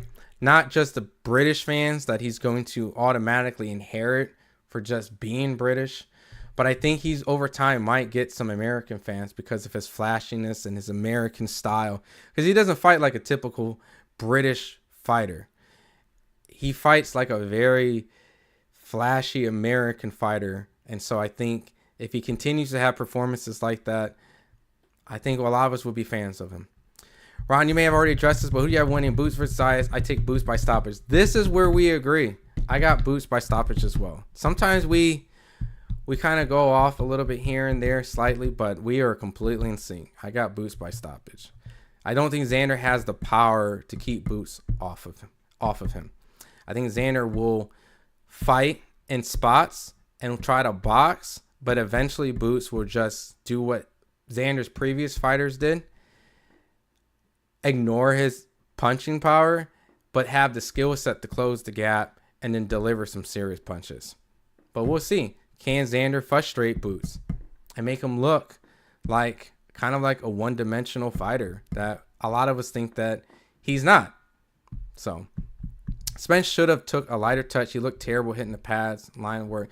You know, I never take pad work to heart, but there's a little truth to that because I remember when I was watching Spence in person doing pad work for the Derek James fight, I was able to make a conclusion like right away. Like, he is not about to mess with, like, Bud is about to destroy him. And I don't know if that's because of Bud bias in me, right? Because I can say I have Bud bias. But Tim is also a fighter who has good athleticism, good twitchy, what they call twitch muscles, right? He's powerful, he's crafty, but he also kind of puts himself in danger. But if Spence isn't really picking shots well enough and he throws a shot, Tim can calculate that. But we'll see. Tim, I haven't seen Tim, the same week of Spence, Maybe Tim also has some fine tuning to do. So Haney went to Australia twice to beat up Kambosos, so there's that. Yeah, but then Roy Jones went over to Australia and got knocked out by Danny Green, right? So there's definitely that. So, and that was supposed to set him up for the Bernard Hopkins rematch. So, it could be Roy Jones, Danny Green in Australia, or it could be Devin Haney and Kambosos in Australia, right? So there's always a story or a comparison or some sort of, you know what I mean? Like it could be this or that. Like I know people say Xander Zayas versus Jaron Ennis could be Miguel Cotto versus Zab Judah, or it could be Bernard Hopkins versus Tito Trinidad, right? Like, so I don't know. I wouldn't really think too much when it comes to other people's stories based off stuff like that. I would really look more into like when fighters get broken out and destroyed, how is their career? What is the likelihood of them coming back? And when they do, what type of fights and what type of opponents they kind of have to kind of get them ready. And same with Tim Tszyu. Like Tim Tszyu kind of like a broken fighter a little bit. So with both of them kind of being broken a little bit, it makes it interesting not just on Tim's side, but Spence's side, And I won't say broken as in like, they wash. I don't want to be disrespectful, but, but Spence has taken time to rest, which could be good for his body. But then there's ring rust. Tim Tszyu has been active, who's taken punishment recently, but he's still a fighter that won't necessarily get in that ring and kind of have to figure out things all over again a little bit. So, he's going to know how to jump right back in and know how to work. So, what has Xander did? How many more fights before Boots? Oh my gosh, I'm gonna block him. We got one more fight, and the pacing so far has been pretty bad. So I'm expecting the main event to be really late. So, but we'll see, man. Ryan Garcia looks phenomenal on the pads. Yeah, there's another one. Ryan Garcia looks phenomenal on the pads. That doesn't translate all the time in certain fights, but Ryan also has had some good performances recently. So I'm not gonna, losing a tank is the only thing he has. It's like not really bad. So that fight's already on YouTube. Stop. No way, Tony. Really? The highlights or the full fight? Let me see.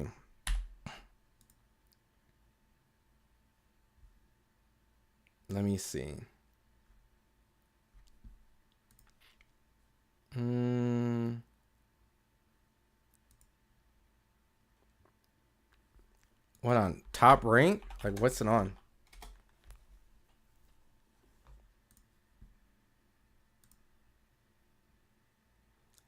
The Juan Mita Lopez fight's already on. Is on Top Rank, so yeah.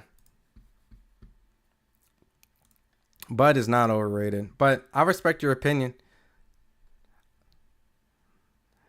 And Softball doesn't keep 100 because he was hating on Bud talking about he was too small to fight, build up towards the fight. I believe that's what I got. He actually picked Bud to win. He actually picked Bud to beat Canelo. So I can definitely vouch for Southpaw that when it came to fight week, because I think I was watching, I can't remember which video. I was watching a few of his stuff. By the way, I rock with Southpaw. You know what I mean? So I know that his opinion isn't necessarily everyone's opinion, but that's the thing. That's like, it's his opinion, you know? And there's some things that like he says, like, I could probably agree with, and there's probably some things that I might not, you know? But just everyone's opinion. It's boxing, you know what I mean? Everyone's not going to agree. But I can definitely say that he picked Bud to beat Canelo. I am more than certain, 100%. I think if you're capable, go look in live in his podcast. I'm pretty sure he picked Bud. I'm pretty sure he did. I'm pretty sure he picked Bud. But either or, regardless. No, I get it, but why kick somebody? I don't know. This has nothing to do with me. You know what I mean? So I could totally understand. You know what I mean? So, but yeah, I don't know. Maybe make another account, go in and say, hey, blah blah blah. I don't know, but Boots, my boy, even on the West Coast, everyone got Boots. Yeah. I don't know, man. Like, I'm trying to really understand, like, what Xander really needs to do. Like, he's going to have a perfect fight. He's going to have to know when to get in and when to get out. That's it. And I think a lot of that has to do with how he's able to control the distance. Because I don't think Jaron's going to respect his power. Now, if you see Jaron hesitant to come in and getting a little respect, then that's when I'm going to go, oh, shit. Xander might be able to pull this off. But if Jaron is, you know, hitting angles, dodging, turning, up, he gets hit a couple shots, still walking in, cutting the ring, then that's what you're going to expect, you know. If Xander gets a little too greedy, then I think at a certain point, Xander, unfortunately, will then have to start taking a risk. And then that's when the knockout will come. So if Xander's behind, Xander's going to go for it. He's going to try to make some plays. And then that's when Jaron will capitalize and catch him. I can't wait for this fight later. I believe Zayas controlling with the jab and from the distance won't stay too much in the mid pocket with them. He has a solid chance. I mean, listen, I've talked to Xander. I love the fact that sometimes when fighters kind of give you a little preview of their game plan, and he feels like he's just as athletic, if not more athletic than Jaron. He thinks he's a more technical fighter. He thinks Jaron's footwork isn't great. He thinks he's flat-footed. You know, and I think, I don't want to say there's a little truth to that, but from what we've seen in some of his professional fights, he has kind of like crossed his legs. He's had, you know, Karen Chukajan, which everyone brings up, and I know they've also kind of defended, like, that's Karen. Not everyone fights like Karen, X, Y, and Z. He was at 147, you know, all that stuff. But I think there is a little truth when you kind of see him kind of walk down fighters a little bit, that it's not the best footwork in those fights to show that he can really cut off the ring, right? So when you really think about it, Xander has to see the same thing that you're talking about. There's no way, right? It's almost very obvious, right? So he does cross his feet. I've seen times where he brings his back foot first, and so he can be maybe off balance a little bit. And sometimes when he has gotten a knockout, he's taken one to give one. He has a little Philly in him. Well, he's all Philly, my bad. He has that Philly fight in him where sometimes maybe he should make it easier in box. He doesn't. But then you look at a fight where he's fighting Villa, which is a style that benefits some fighter coming forward. He looks amazing. But I wouldn't call him flat-footed. I know Xander called him flat-footed, right? Yeah, calling Boots flat-footed is crazy, right? I don't think flat-footed is the right way to describe Jaron when he fights like that. I think what happens is I think he gets a little maybe too overconfident, or he truly doesn't respect the fighter. And so instead of cutting off the ring, he legitimately walks down his opponent. And when a fighter has decent or good enough footwork, walking down a fighter is never a good idea because you're never going to catch him. And I think a little bit of that comes from, and it definitely sounds like I'm making a lot of excuses because I probably am. Fundamentally, when you watch Boots, he definitely does those things.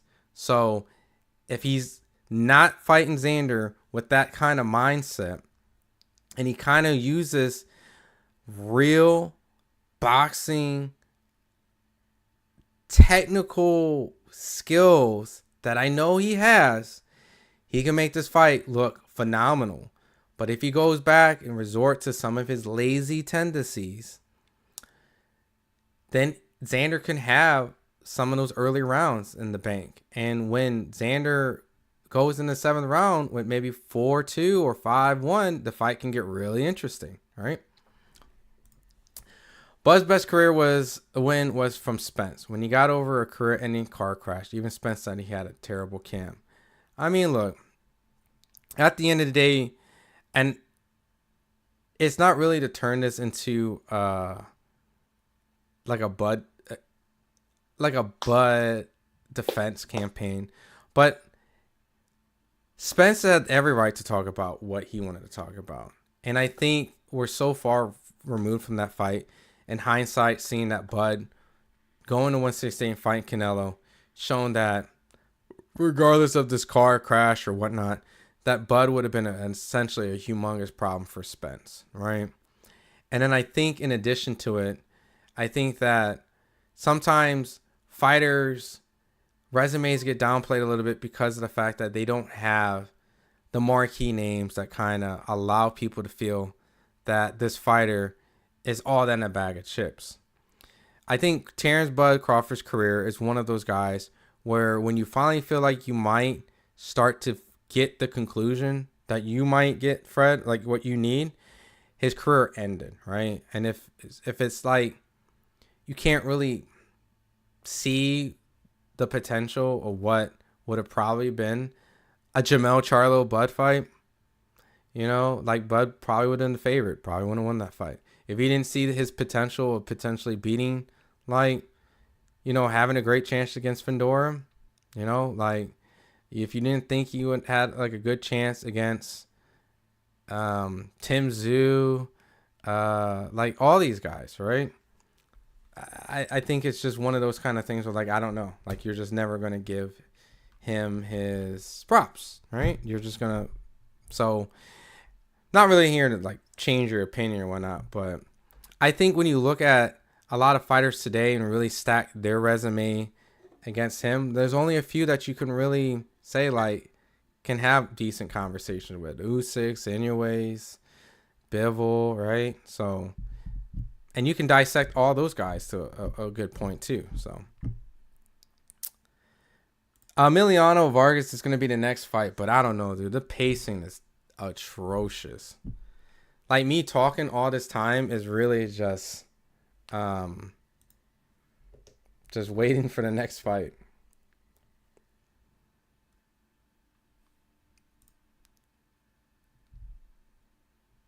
They got Teofimo Lopez on the broadcast right now, and they're asking him about a fight with Rolly Romero.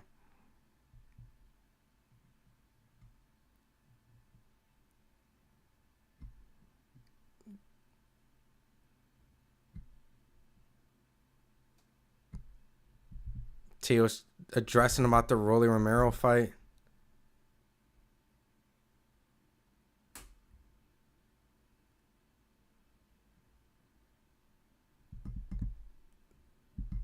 I'm just listening to what he's saying right now.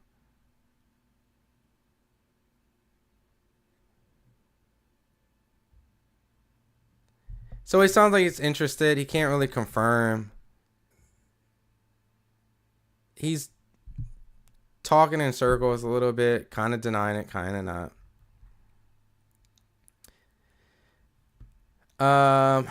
Jero does the same thing. I like him, but I lost respect when he left 147. I understand you can't do it, but my opinion is he was chasing Crawford. Oh, you're talking Jaron. Jaron does the same thing like him. And Bud, they were just gone, so he left. You know, Jaron is really like, it's the next fight, by the way. Canelo.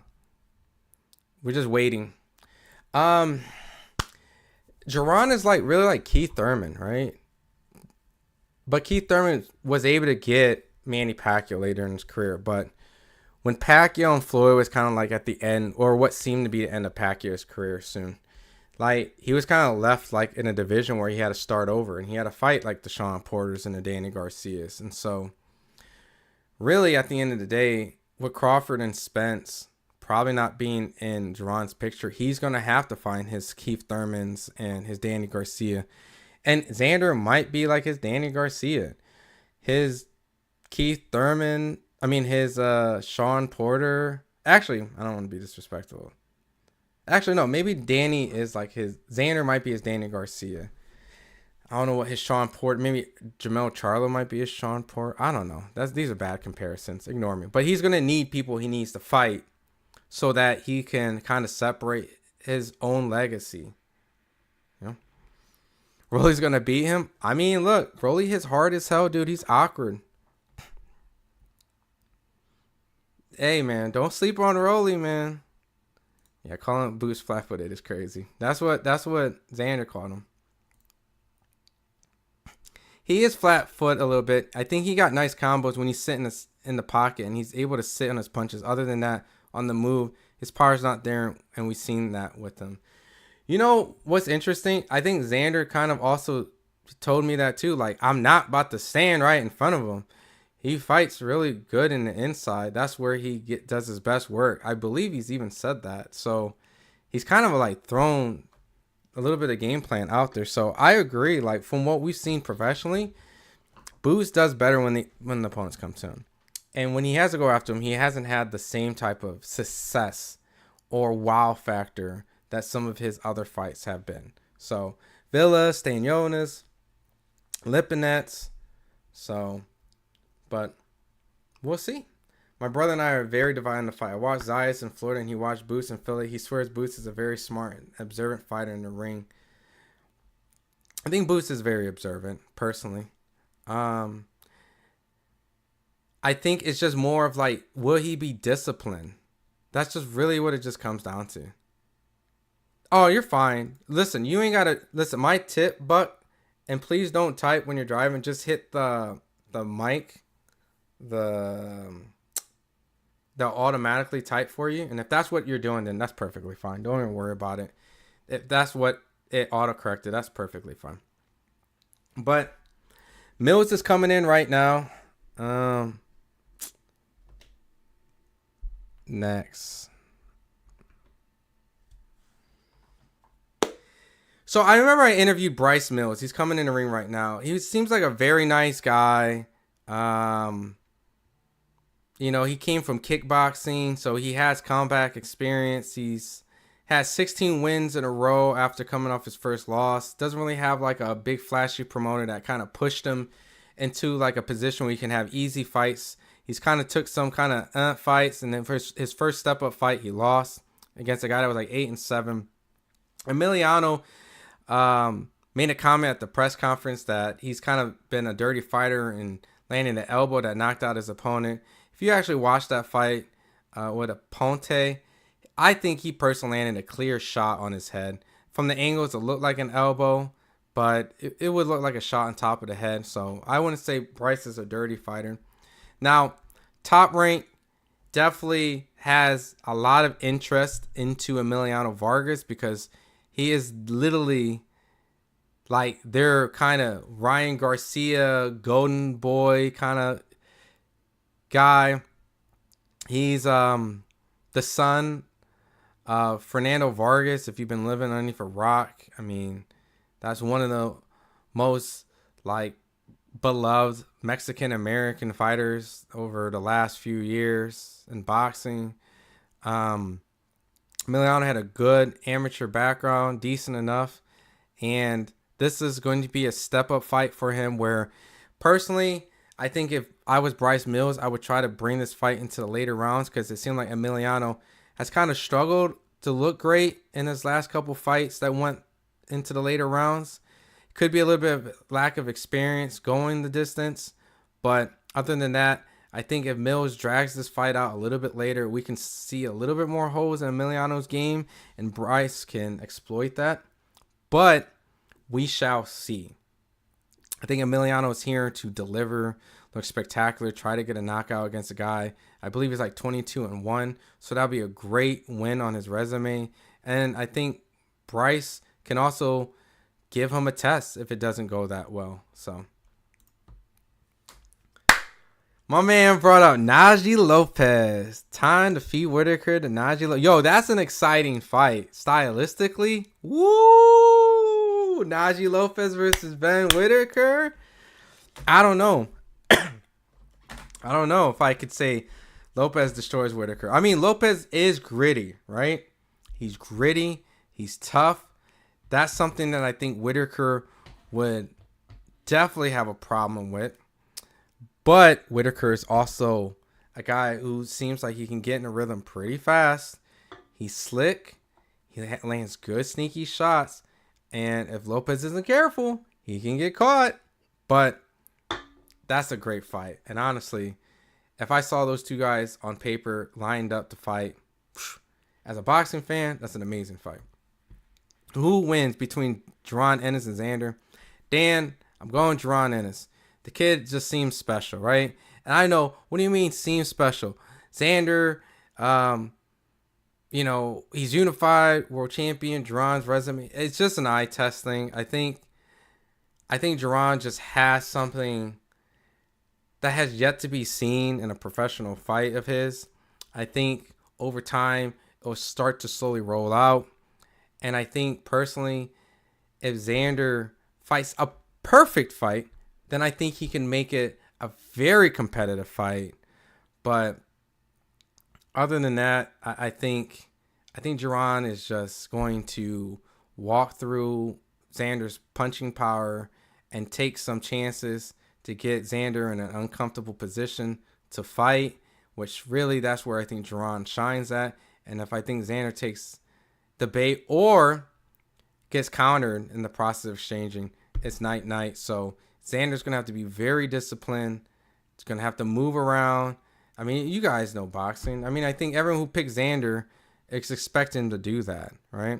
And I think everyone who expects Boots to razzle and dazzle, so. But I got Jaron. I'm picking Jaron. Possibly a late stoppage.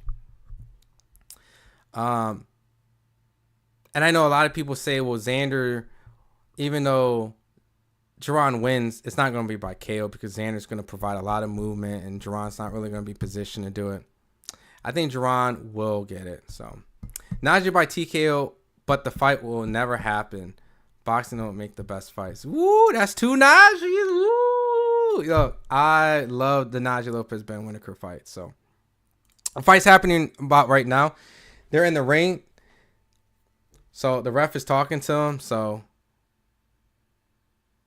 Yo, big drama show. What up, Eric Cruz? What's up, my guy? Hope everything's good with you and the family, man. One of my guys from back in the day, man. Hope everything's good with you.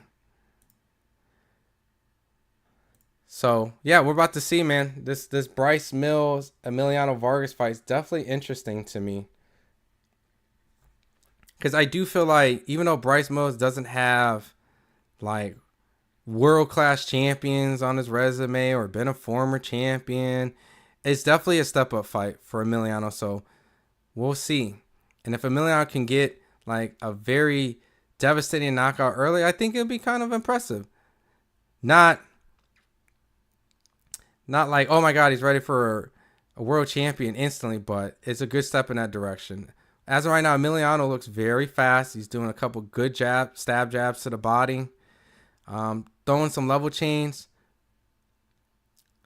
Bryce is landing a good left shot, taking a chance, landing a good little sneaky left on Emiliano. Not afraid to take chances. Emiliano is throwing some good body shots, trying to break the guard of Vargas. Good counter. Definitely speed is in Emiliano's corner, but Bryce is not afraid to throw shots in between, making this a good fight right now. Both guys are exchanging. Bryce definitely showing good power, good poise. So Bryce is definitely going to make this kind of a gritty fight. Oh, good right hand by Bryce. Landed on Emiliano. Emiliano is clinching.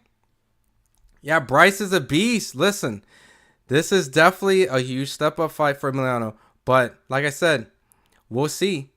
Bryce is going to make this a very interesting fight for the young prospect of the year, according to Ring. But Emiliano has landed a lot of good body shots on Bryce. Good level change. He mixed it up, went to the body, and landed a good good left hook on Bryce. Both these guys are landing some really good shots. Very entertaining first round. Bryce isn't here to lay down. Bryce is putting some good pressure. Good left hook landing on Bryce. Good right to the body from Bryce. Very close, even round. Both these guys are landing some really good shots. Could be anyone's round, really. Emiliano is showing very fast hand speed, but Bryce is showing good experience and timing. Both young guys. I think Bryce is only 24, so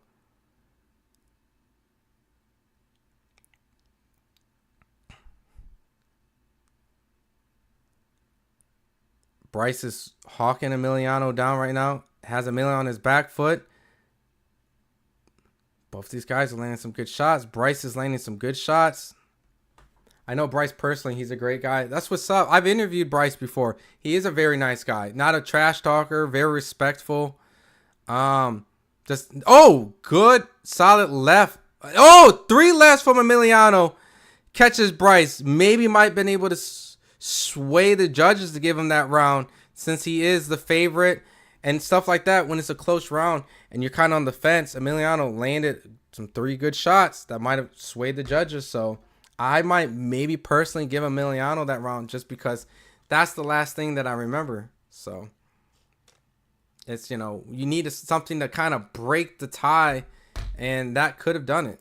The Vargas boys was on suicide mission thinking they can hang with Jermaine with DB3.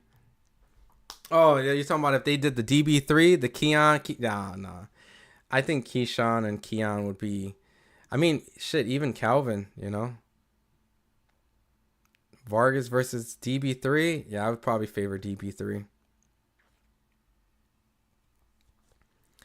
Yeah, I would probably favor Emiliano on that round, but Bryce is definitely making this a very tough fight early on. Not afraid to throw punches in between. Landing some good shots. Emiliano has to be very cautious not to get caught with these hooks.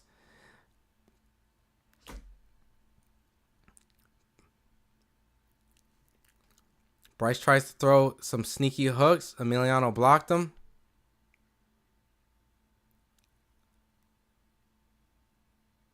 A lot of pressure from Bryce. Bryce setting the pace by coming forward.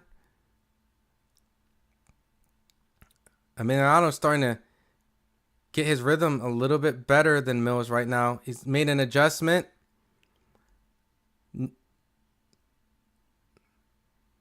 As in right now, Emiliano starting to slow down Mills a little bit. Vargas will get KO'd, hopefully. If he gets reckless, maybe. But so far, the second round, he's kind of neutralized Mills a little bit. Landed a good, solid left. He's kind of trained Mills to kind of be aware of the body shots, and he got hit with a shot on top. It feels like Vargas is trying to set him up by throwing a lot of body shots and then catch him over the top. Trying to train Mills to kind of take the bait.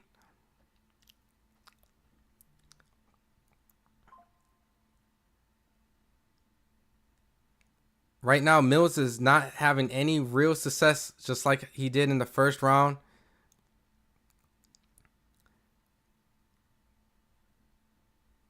Emiliano looking really solid this round right now.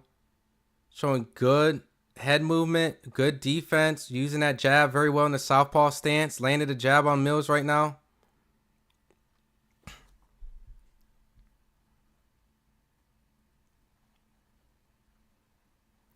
Ooh, solid left by Vargas.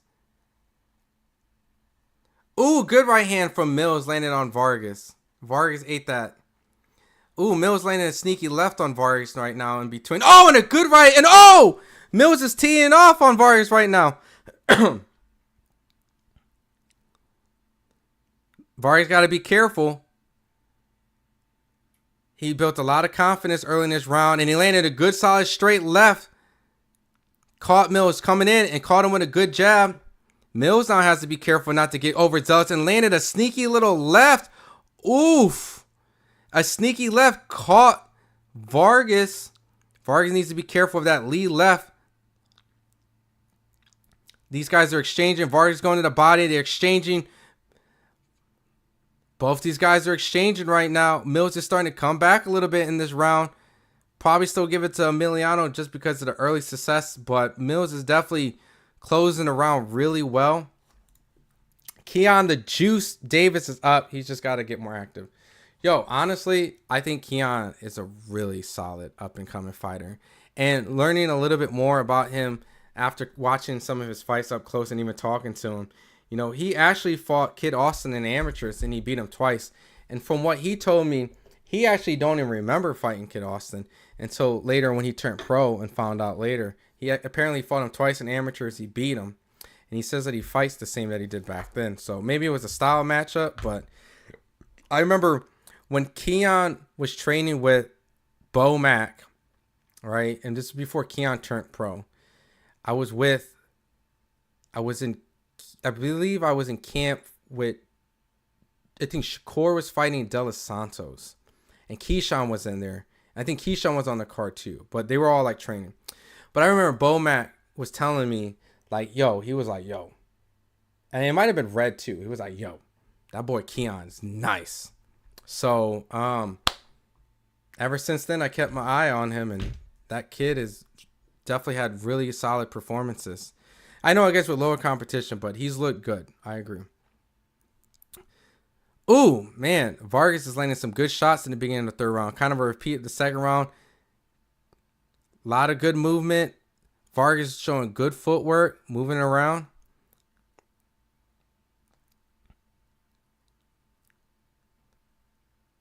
They're exchanging shots right now.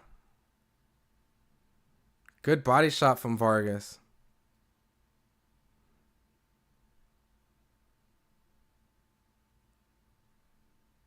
Very fun fight right now. Oh, good sneaky lead uppercut. Bryce has a good lead.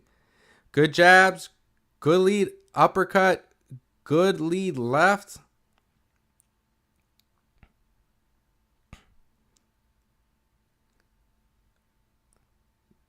Very good fight. Xander got hurt, but he's going to sleep tonight. I agree, Aiden. I think this is going to be a tough fight, but Shakur Stevenson put a tweet out. Emiliano right hand must be injured. He's been southpaw since the start, focusing on throwing the left. Interesting. Let's see. He's throwing a lot of lefts. I'm going to focus on that right hand. I'm going to study it and see if he really throws it, because he's throwing a lot of left. Good left hook body. Good lead right, though. Vargas threw a right. Maybe he thought he hurt Mills, so he's starting to throw the right a little bit more. But that was a good body shot from Vargas, though. Might have got Mills' attention.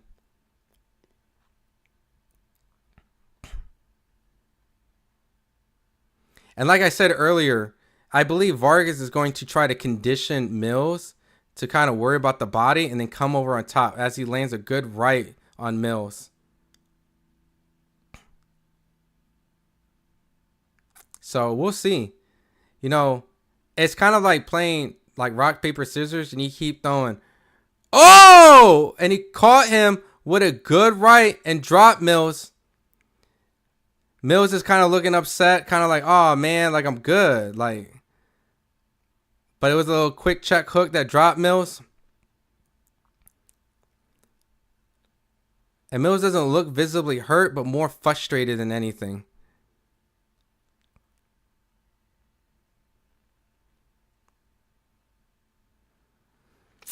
Yeah, Vargas is fast.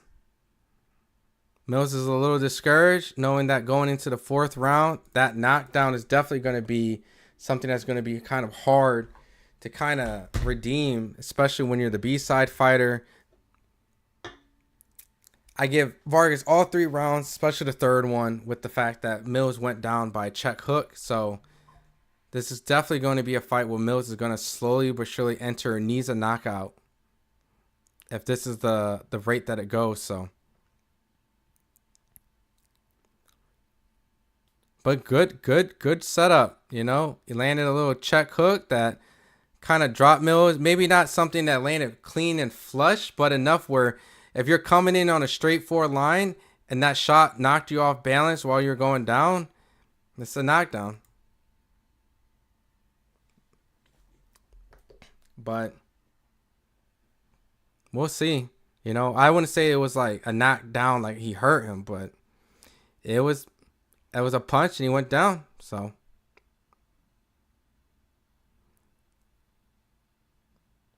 Mills landed a couple good shots. Oh, Mills landed a good right. Vargas got to be careful not to fall asleep at the wheel.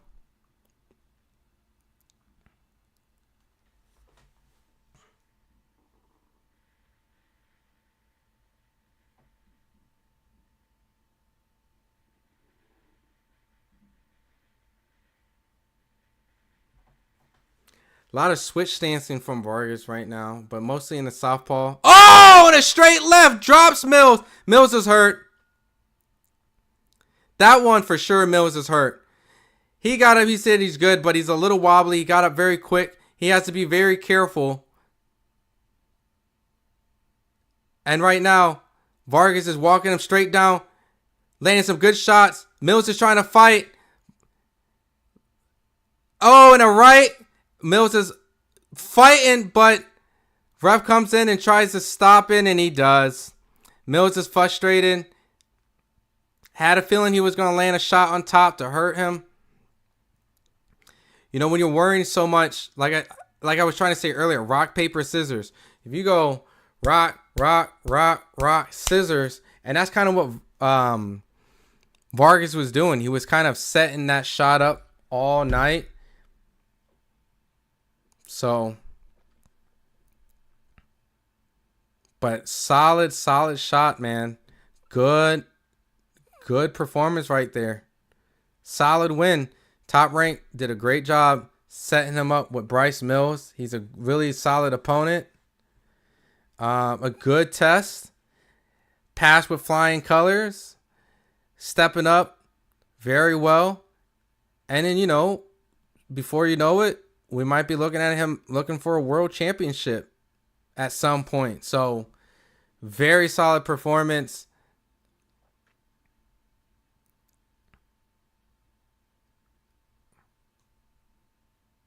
Good performance, man. Very impressed. So,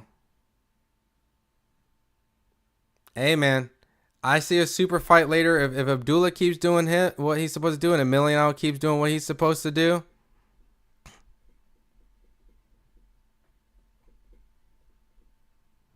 man, showing, switching up, showing different stances. I like it. This is arguably his best performance.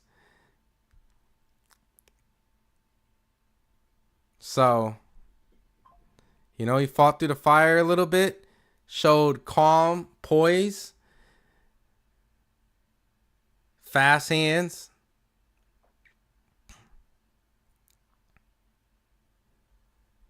I want to see Abdullah unify. I do too.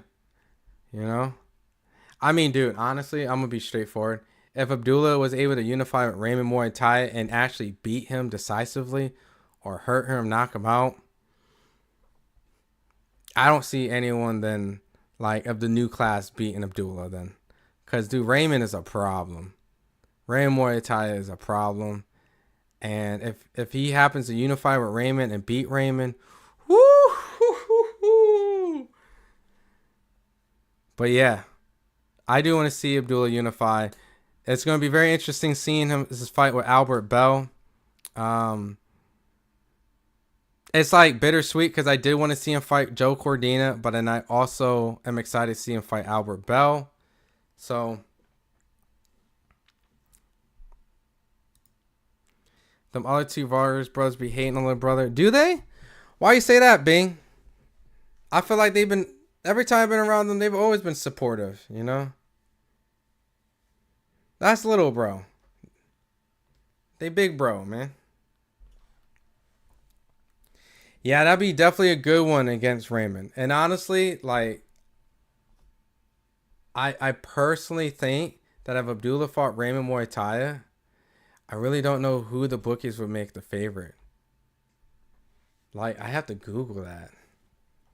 Or let me, I don't know. Let me, if, who would be the favorite? And Raymond or Mason? I think Raymond might be the favorite, like, to be honest. I think Raymond Muay Thai might be the favorite. Which is great for Mason because if they win as an underdog. That would be like Floyd fighting Corrales, personally. Yeah, dude. They're saying, yeah, they're saying Raymond would be the favorite. So I think I would agree with that too. Like if I had to be a bookie and had to make like a safe thing. Not saying I would pick Raymond because like I like both of the fighters. Like they're both really cool. But like trying to be like what they consider is objective, right? I think if there was a point system, I think the Andy Cruz win definitely makes Raymond the favorite. Based on like Sam Noakes, Andy Cruz. Andy Cruz comes from the Olympic pedigree and all that jazz. I think because if you take that and made like a computer system, I think it would definitely be like a 6-4 Raymond, right? But really it's a 50-50 on paper personally. And who won the last one? Vargas won by knockout. He dropped Mills a couple times, so. And he looked good, like solid performance.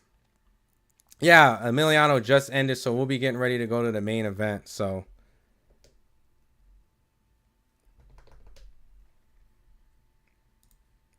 we'll reset the clock. I'll add the championship rounds. And he kind of like Mills was fighting back, but he kind of made a little bit easy work of Mills. So if you're just trying to wonder how the performance looked, Emiliano looked like that was probably the best version of Emiliano I saw because of the quality of the opponent. You know, Bryce Mills is definitely like kind of like another prospect, you know, 22-1 on a 16 win streak, you know, that was a risky fight for both. And Top Rank did a great job developing him to this point. So, and let me change the names. We're getting ready for Jaron Ennis and Xander Zayas coming up now. So, we're probably going to end up having to wait like a good 20 minutes because the pacing has been kind of slow. So, I wouldn't say it's going to be right away. So, expect me to talk a lot. I'm sorry. But it could be easy work, or it could be a tough night. We'll see for these guys. Get ready for a Jay-Z Boots walkout. Do you know something that I don't know? Allow me to reintroduce myself. Is that how he's coming out?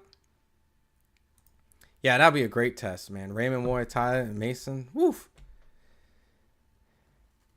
And like, think about this. If Emiliano continues to become like this, like razzle dazzle guy who has these great knockouts, continues to have this like reality TV show presence, look, you know, like you can tell what type of look he has and where they can market him. He wins the title. Abdullah continues to do his thing. That could be literally, listen, Emiliano Vargas and Abdullah Mason could be the next Oscar De La Hoya versus Shane Mosley if they both continue to deliver, have exciting performances, win championship titles, and then meet down the line, that could be a really solid fight when it comes to selling the tickets, action packed, and for legacy. I think that would be awesome for the sport. So, two young guys really becoming the next generation's faces of boxing. So, I definitely say Abdullah is ahead of him, obviously, world champion going, but Emiliano continues to develop, then they can close the gap. It will be solid. But they both have to deliver. You know, anything can happen to either one of these guys, you know. So they're still early in their career. They like to fight. They're very talented. There's still mistakes a little bit on both, but they're both young. So Turner says, I'm sorry, but I'm not sold on Abdullah. Dude took too many punches, and he's fighting a bunch of nobodies. He can't beat Shakur, Keyshawn, none of the boys. It'll be a complete mismatch. Well, I think, once again, kind of like what I was saying earlier, like Raymond Muay Thai will probably open up as the favorite against Mason. So if he's going to be the favorite, so would Keyshawn, so would Shakur. I mean, really, I don't think Keyshawn is going to be in the picture anyways because he's at 147.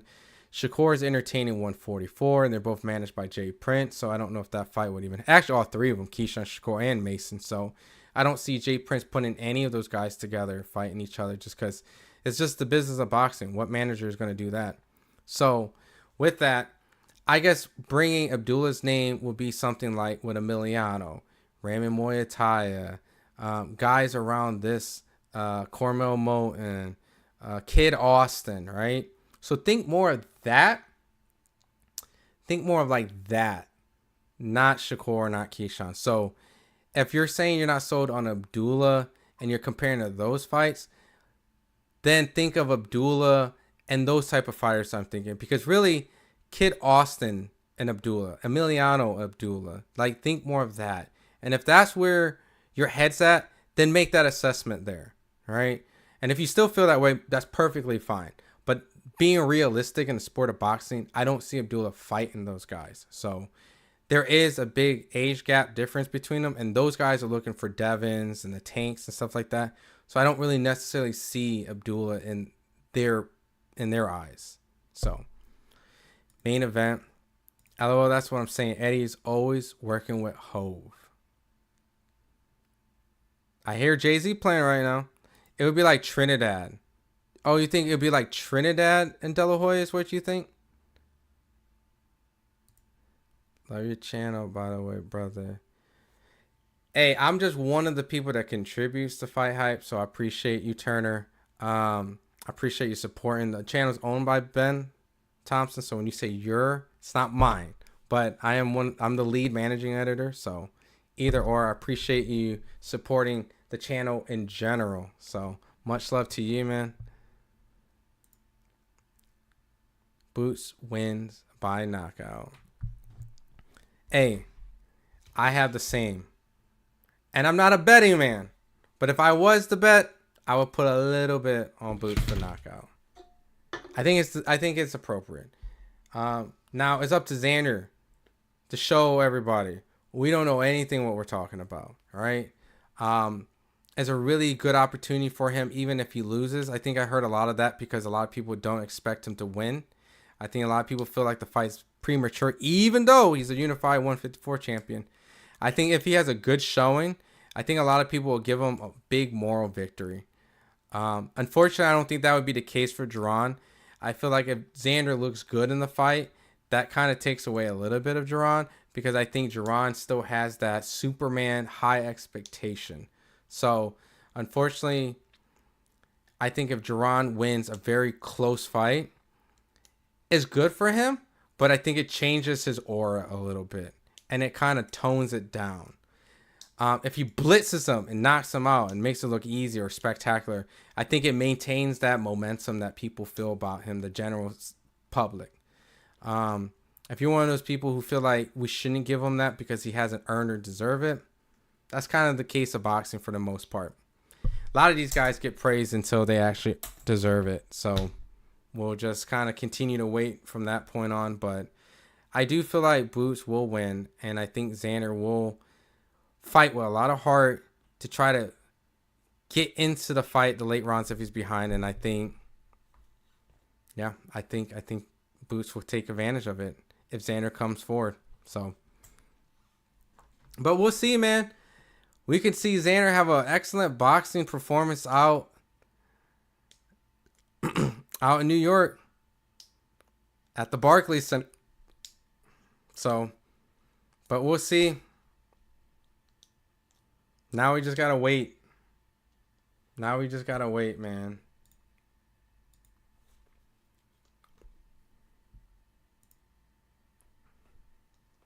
And then after that, tomorrow we got Zuffa boxing, man. Rayo Venezuela versus De Los Santos, which I am definitely looking forward to.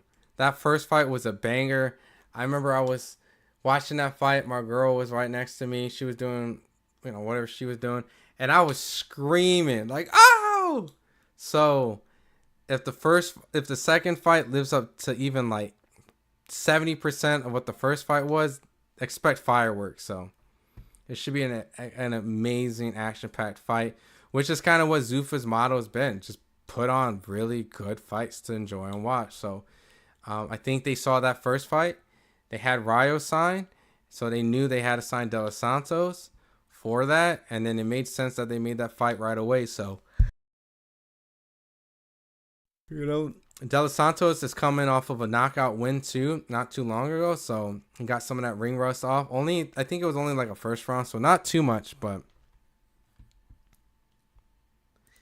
if Boots wins, is he a star? I've never seen Boots fight. I think Boots is a good fighter, Donovan. I think you'll see some stuff first time. I think you'll be pleasantly surprised how good, or the vice versa, other way, Xander. So take this with a grain of salt, right? If Boots wins, is he a star? I think a win with Xander, especially the way that if he wins, right, will set him on course to become a star. I don't think this win alone makes him a star, right? And the reason why I don't feel like it makes him a star right away is for a few different reasons. One is that, unfortunately, the platform and how this fight is being set up isn't really in kind of a way where the casual boxing fans and the casual sports watcher is going to really be able to pick this fight up, right? It's going to be really good for the boxing fans and the niche boxing fans to get behind him and support him. If you were already supporting Jaron, then this is great. And if you weren't, this is a good start for it. But it's hard to really say when you put a fight like this on a paywall where it hasn't been really, these guys haven't been super promoted on like big networks and had a lot of big promotion, right?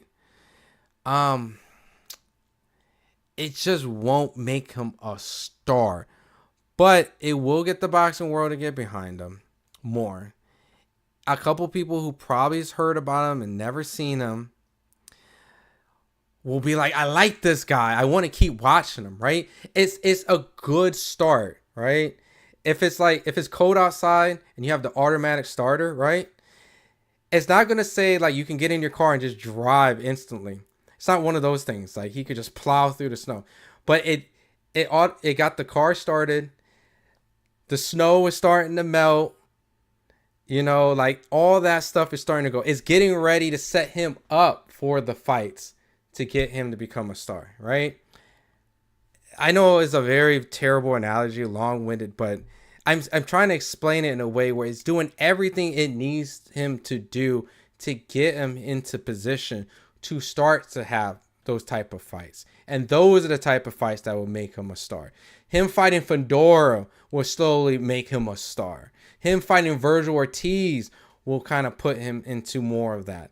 Xander is just kind of warming up the car because a pay-per-view on DAZN is going to be really hard for people to say they saw and watched it. You know what I mean? You got to be seen. And this fight is not, I'm going to be seen across the world and all that type of stuff. But it's good for him, though. Good for him, the sport, the accolades, and stuff like that. Xander and Jaron's going to be fighting next Smack. We're just waiting for him to get in the ring. I watched every fight besides Boots. Everybody fight besides Boots because his opponents don't be worthy. Yeah, and that's kind of where, it's kind of hard for people to really get behind them if you're purely going off a resume, because it's very thin, unfortunately. And it's very hard to discredit a person who's like, well, he was a unified champion and linear at 147. And now if he wins tonight, he would be a 2-division unified and 2 linear world champion. It's one of those things where it's like, you can't discredit him on paper, but, people will kind of like still kind of have some asterisks here and there. And his resume isn't really all that in a bag of chips. So Boots won't get his credit if he wins. I see when he won't. And it's because of the hype he has, right? I'm one of those people that rate him pretty high when it comes to eye tests, and I say this all the time. You cannot be compared to Roy Jones and say you're the guy that Terrence Crawford, avoided, or sees high risk, low reward, all that stuff, and then be allowed to have a subpar performance because you're rated as amongst the gods. You compare to Roy Jones. We want to see him fight Terrence Crawford. You can't have all that and then not have a great performance against Xander, because that's what happens when people put the crown on you. You will always get downplayed. All your performances. You're talking about Crawford, who beat Spence, beat Canelo, and he's still getting downplayed. Floyd Mayweather still gets downplayed. So you got to accept that. That's going to happen. And that's going to happen with Jaron. So even regardless of him having worthy opponents, he will always not, quote, get his credit. But I think it's because people are looking at this as you're 29 and a 23-year-old who's unified is going to be your step up, your biggest fight of your career. And I see that point, right? And if you don't win by devastating or dominance when you're the overwhelming favorite, then you're definitely going to get this win downplayed. And you probably should, only because we then need to start to level out where we should rate you. It's not saying that the win isn't good, but we should probably not look at you as the next great thing coming since Terrence Crawford, Floyd Mayweather, Roy Jones. We all heard the comparisons, right? So that alone is what we're looking at. It's not the barometer of are you going to get credit for the win, but are you going to get credit where we can feel like we are looking at the next guy of the sport of boxing? Are we really about to witness in real time? That's him. And before you know it, we're going to say, man, I remember watching Jaron Ennis when he was, back in the day. And now he's, the man, on Nike and all that type of stuff. That's what we're looking at, because we actually know his resume is thin in that sense. Like, we can't say he's top 10 pound for pound. We can't say he's a Hall of Famer. We can't say that type of stuff. But we can't say what we're watching is a guy that could potentially be that. But with high praise comes high criticism, right? So Floyd told everybody it takes 6 months to build a fight. And I honestly feel like this is the common problem in the sport of boxing. I feel like a lot of fights they sound good on paper, they sound competitive, but they're kind of still not built properly. And this fight alone is a good fight to have, but it's not built to help his instantly overnight become a star. It's a good fight in between. Like, this would be a great fight to have as the co-main for a big fight. Like, Xander and Jaron would be a great co-main for Crawford versus Canelo. Could you imagine if this was the co-main for Crawford versus Canelo? That would then help him more become of a star. But because the platform is limited, it's a pay-per-view on DAZN. That's what really is going to hurt it. You know what I mean? So, Boots cars be ass, and he don't fight quality fighters. He has 35 fights. He still ain't a household name, and he don't sell for real.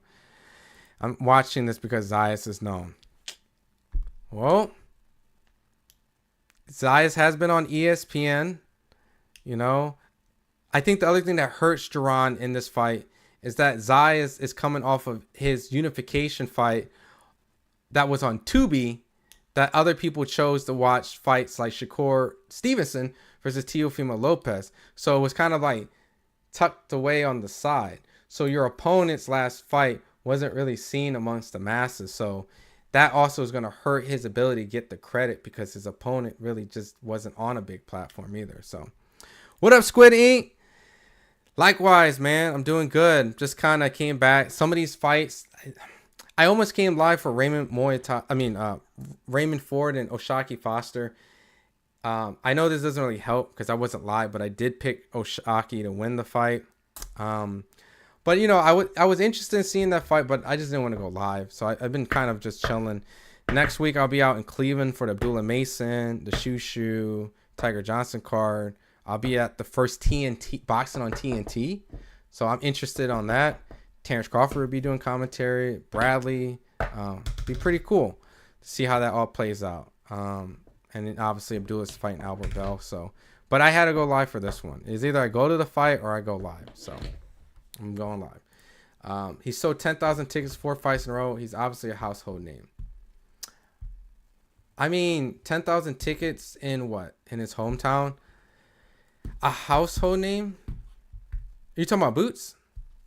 If Boots wins, is he a star? Nah, he wouldn't be a household name. He wouldn't be a household name. I think he's well known in the city, and that's a very old school thing. Like is it good that fighters go in their hometown and they have to sell there, right? That's why Abdullah is fighting his hometown, Keyshawn fighting Norfolk. You're starting to see that more and more. It's a very old school way, but it's the right way, because you need to. Yeah, TNT's showing boxing now, which is like healthy. You know, that's gonna be good for Abdullah and Shoo and guys that's on that card.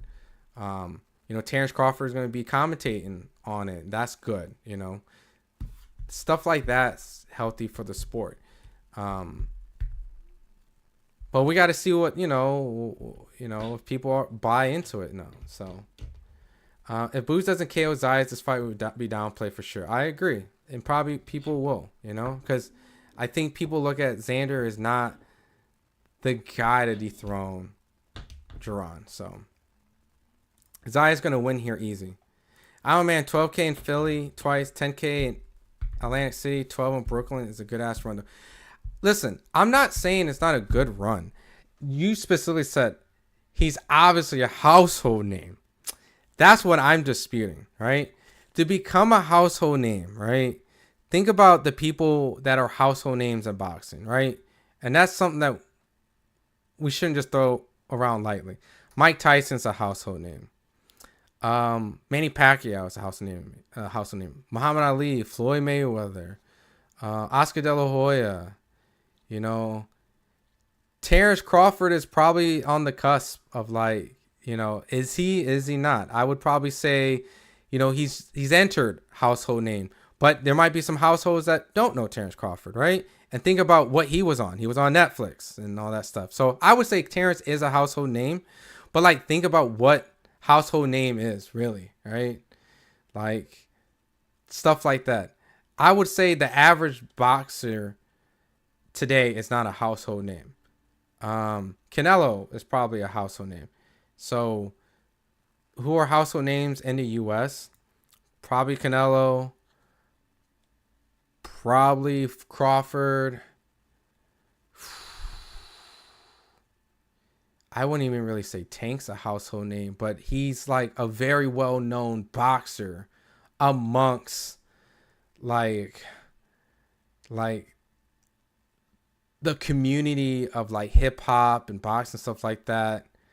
So, you know, Tank and Crawford, you know, like you might get their names more times than none. Crawford's, you know, because of the Netflix.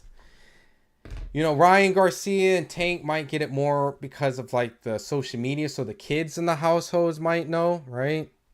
To be honest with you, and I know this is going to make y'all mad, Jake Paul is a household name, right? Jake Paul is the household name. You know, I would put Crawford as a household name because he fought on Netflix. You know, right?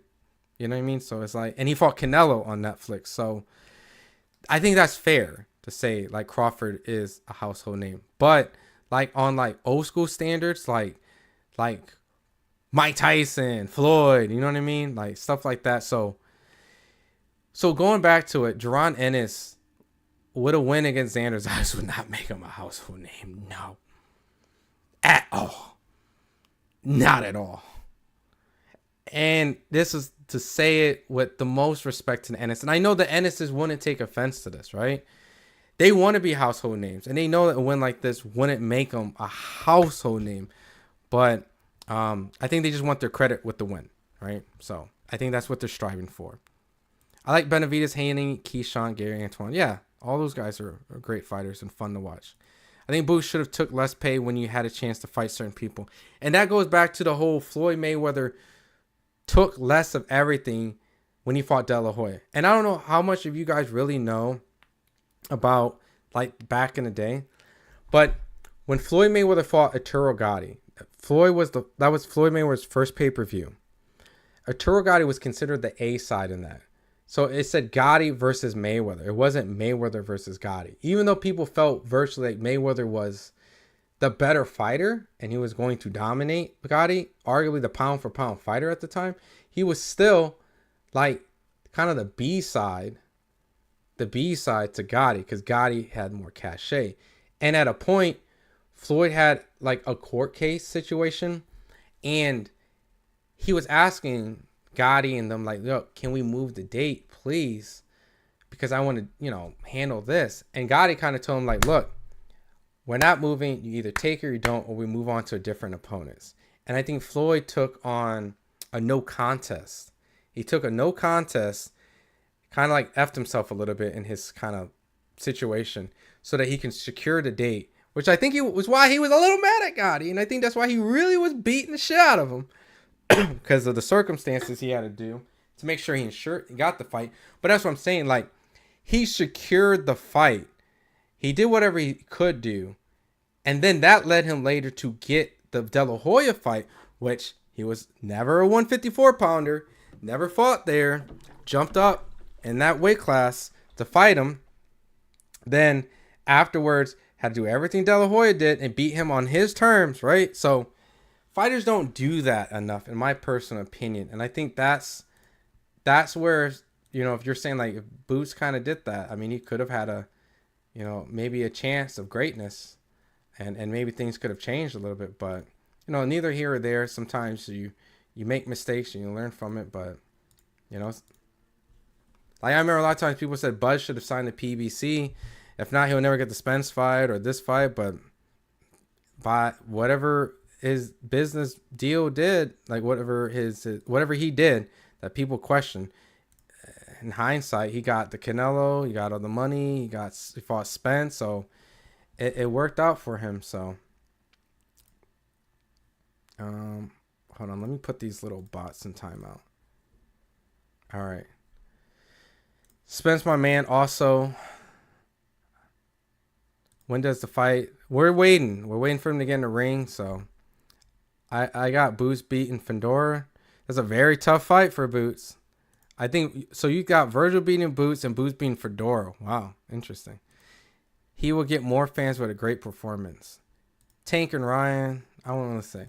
I say he beats Xander, Fedora, and then Virgil. Man, well, if he beats Xander and Fedora and Virgil, I mean that would definitely raise his stake big time for sure.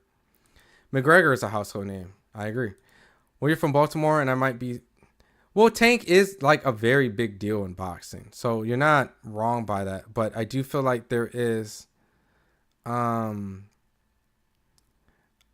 do feel like Tank had a lot of opportunities to really become that. But, fighting Jake Paul would have probably helped him with that. Ali, Tyson, Mayweather, Manny for sure. Those are faces of boxing. Aiden Ross might be the face of boxing because Ray J getting knocked out over shit. Well, Aiden Ross is going more towards the Dana White, Eddie Hearn spot. So they try saying Boots ducked Bud because he didn't sign a 360 with BLK Prime. He saved his career.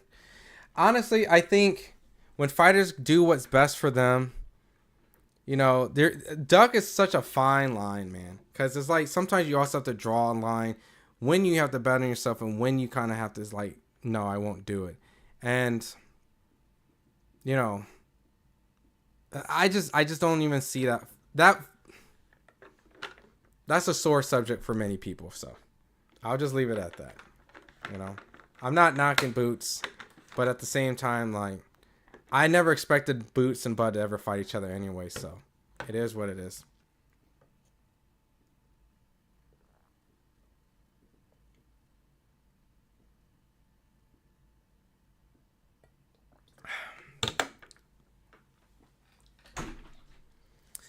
Any safe websites to watch the fight? I don't know. I don't really give links out because of you know, I'll be contributing to what you call it, like copyright infringements and distributing, so I'm not going in that direction. But if you really go out there and look up like websites and stuff, they're out there. So, and then when you find some, bookmark them so you don't have to ask in the future. Broner is funny. That dude is funny. I ain't gonna lie. I think Fedora beats people that can't dip under and bring the fight and let him dictate what his reach. I feel like Bozy can game plan for that. At the same time, I think Virgil is the best at 154. Well, Virgil is a very fundamentally sound fighter. A lot of power, fights with a lot of heart, very explosive, and very dangerous. Trains very hard, doesn't get tired.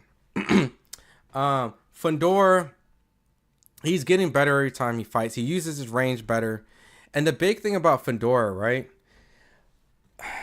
I don't know how to explain this, right? Fundora and like people who just use like who have long arms, right? Usually fighters, they swing, right? And they kind of use like bigger swings, right? You usually see that stuff like that. Fundora's kind of mastered how to fight in short pockets, and he's learned how to kind of like turn his punches without having to really exaggerate wide swings like he used to back in the day. So if you watch him fight, it looks like a lot of his punches shouldn't be hurting, but they definitely are because he's managed to really tighten up those punches. And he's starting to master that. And now his reach is so long, you really have to get past this. He's not really being as wide as he used to be. So now he's kind of like, man, dude, I don't know how to describe it. It's like his short punches are equivalent of wide punches for other fighters. So you're going to have to go through the fire. And it's not going to be an easy fight for anybody, especially at this point. So can AB make a run if he locks in 6 months? I don't know. You know, I think doubting any boxer is foolish, but I think it depends on what level of fighting he wants to get at. Because at this point, it'll be really hard for him to fight at the top. So, I don't know. It just depends on who he's trying to fight and what level. So, I know, dude, this is, I've been saying it all night. The pacing of this card is atrocious. Like, bro, let's just get this going. Like, some nights cards can end quicker. Please. Like, I would have totally appreciate a fast-paced card and then go about my day than one that just drags out. Because what happens with fights that drag on and the fights don't deliver, which, don't get me wrong, they've been good knockouts, but we're here for the main event. Man, dude, it's such a sour feeling to be up at like 1-something and just like, oh.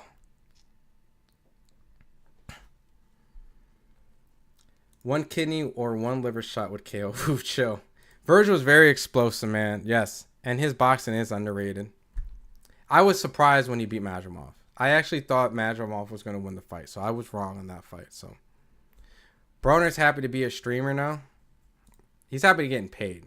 I don't blame him. So, that's all it comes down to. Duran, Tyson, Trinidad, household names. Facts. Today is Canelo. The Japanese fighter pound for pound in the moment in Asia. Anyway, in Asia, I would say. I wouldn't say he's like a household name here, but in Asia, yes.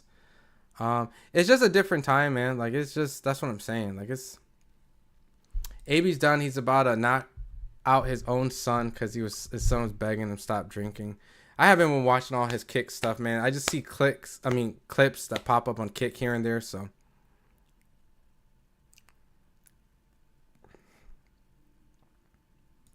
AB's done, bro. Sad to say, unless they throw him in all cans. Your thoughts on Floyd Cash advance Mayweather? I think that one, I can't really speak on it too much because I really don't know the full story. I know Ben would probably know better than I do, the owner of FightHype. I can say this, at least from what I've kind of know a little bit. There's definitely two sides of the story. And I think what is being put out there, it's from multiple different sides of their side of the story, right? So there's Jazz, who is the CEO of Manny Pacquiao promotion, and he's invested on the Manny Pacquiao stuff. So with that, there's that side of the story, right? Which kind of bleeds into something that goes in with Jonas. And Jonas Redness is someone who has been kind of instrumental of kind of some of the other stories that's being put out there. And that kind of tells another story. And there's all these kind of stories that kind of all fall onto the same common denominator, which is Mayweather, right? So if you got all these different people telling particular sides of the story, and we're kind of hearing it, and you guys might not know it, that it's coming from all these different, it's all going to collapse on one individual, and you're going to kind of say, like, it's, right? I don't know. I've been privy to know a little bit, but I'm still like, I still don't know a lot, right? And I haven't really even cared to ask or dig too deep into it, right? But I can say, like, because of that, I know that everyone has their sides of the story. I don't really have a true conclusion on Floyd's stuff, but I know Ben has a better story or understanding of that story. And he's actually been able to understand the stories outside. So all that, I don't really know. I do know, though, that there has been very interesting stuff.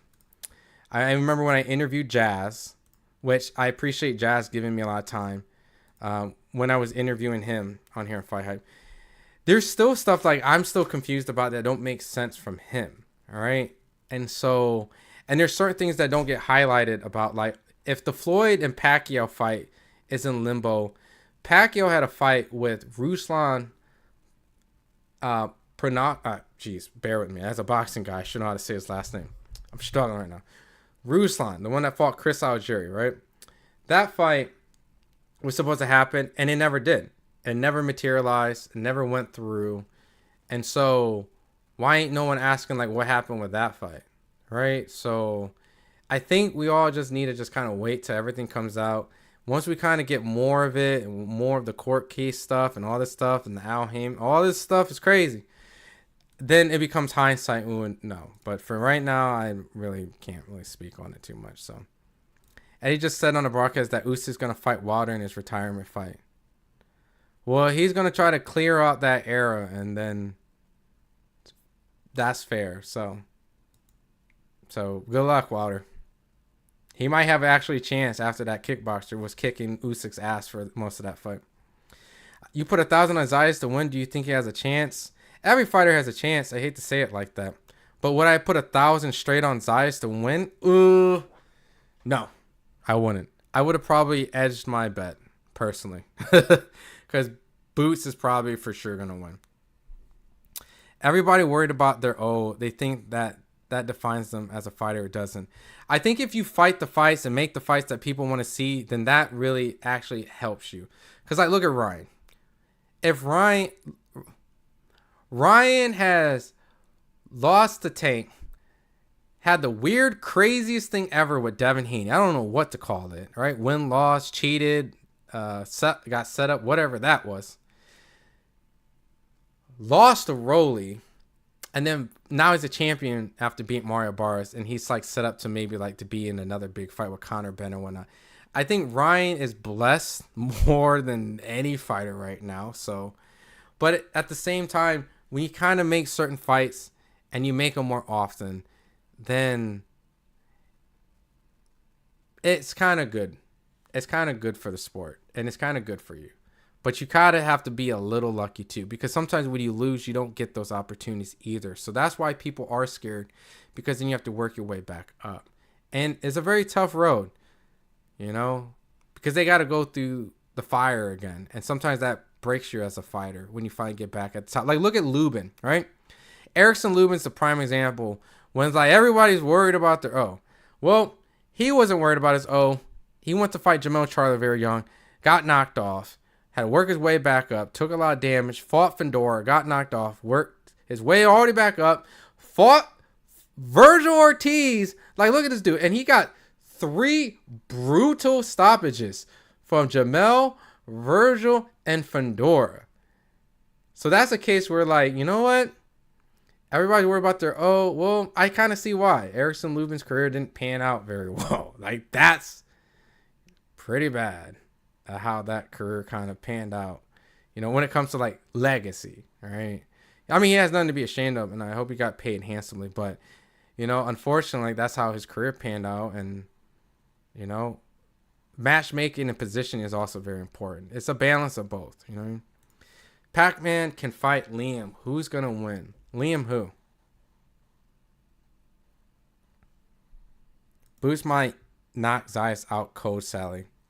I think Boots will probably win by knockout. I just don't think Xander has the power to get Jaron to respect him. Because like I said earlier, if you look at a lot of Zayas' fights, he's outboxing the guy that doesn't respect his power. They're just like walking forward. Oh, good choice. Good choice. Jaron Ennis is walking out with New York's own Jadakiss with the champ is here.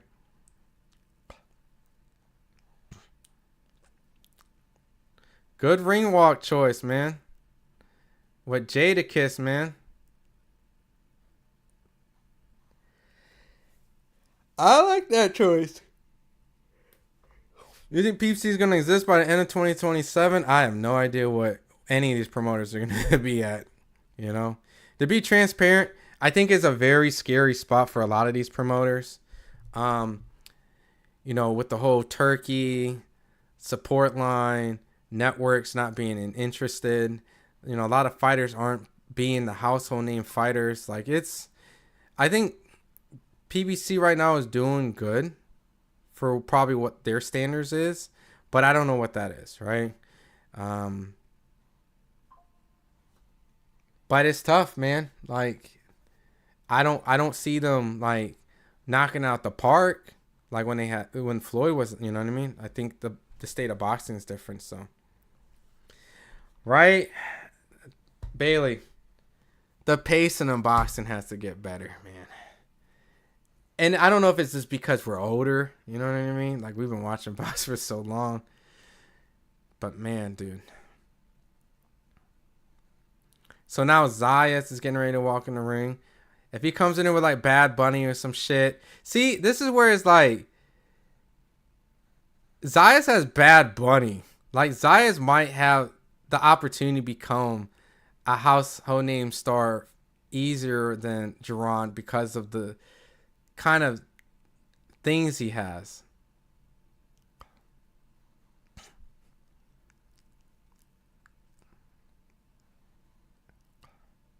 Okay, I have no idea who this is. It's not Bad Bunny, though.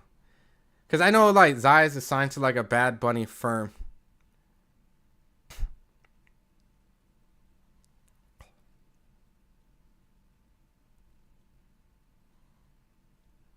Hey, Zayas' confidence is, like, on 1,000, bro. I mean, also, so is Jaron, but for what people claim as, like, the boogeyman, Zayas is walking in here, like, confidence is like, bro, if Zayas beats Jaron Ennis, Top Rank is on a roll of just beating everyone's fighters. Like, their fighters are beating everybody up.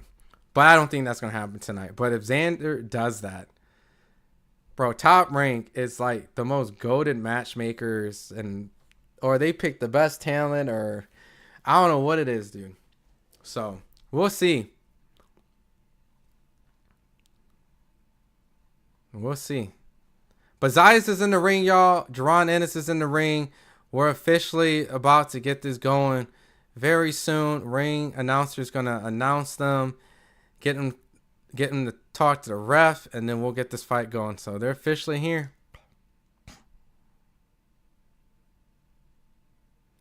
My man said, "Let's go, Zayas." Eddie Hearn always taking L. Zayas by decision. You know, Eddie eventually gets a win here and there, man. I'm trying to think, what's the last time Eddie's got a matchroom win over Top Rank at this kind of level? It happens. And I knew the Raymond Muay Thai fight was going to be tough for Andy Cruz. A lot of people thought Andy was going to kill him, but so I just don't see Zayas winning this fight, man. I just don't. Over in 5. I think it'll be a little later. I think the fight will end a little later, but I don't know, dude. But then I can see Jaron just, I don't know, man. Jaron either has like these fights where they go so much later than they're supposed to, in my mind, or they end perfectly, like stupid fast.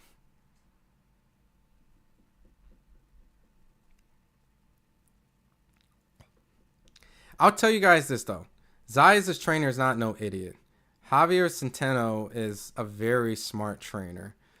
He already sees the flaws that everybody has probably suspected that Jaron needs to work on. But it's hard to say that they can actually execute it. Can Xander actually execute the plan?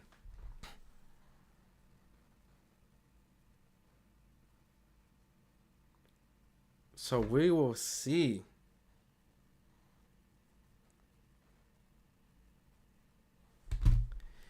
Zayas all the way. How's Boots' beard looking? I actually didn't even bother looking at his beard. I forgot that there was that beard gate. Yeah, I'll look at it. Is there audio lag? I don't know. Who looks bigger? I don't know. I guess when they do their face off in the middle of the ring with the ref, that'll kind of help out. This would be like the horse race between Alder and a fur. Pay-per-view audio lagging? Really? I'm just waiting for the call. It's about to go down, Brooklyn. I got Boots in it. What up, Lisa? What's going on? How's your day? Thanks for popping in. Always supporting. You got Boots in 8? I like that. I like that. I see Boots past 6. Past 6. Somewhere past 6. I wouldn't say I'm like a crystal ball and can call the round. But now they're doing the national anthem. They did the Puerto Ricans, and now they're doing America's. They got Nevermind, Grammy nominated artist. Have no idea who he is. Don't know a song, unfortunately. I'm sure he sings extremely well in those songs. Don't really listen to music today like that. But you know they always Grammy nominated. Soulbox, you know, to sing the national anthem.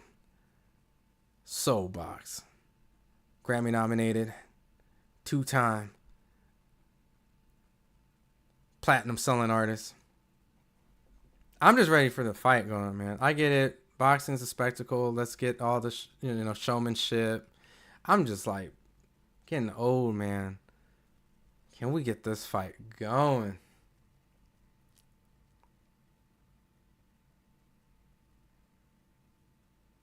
I'm just like, let's go, man. He's doing a good job, though. I ain't hating. I'm just being a very impatient. Very, very impatient.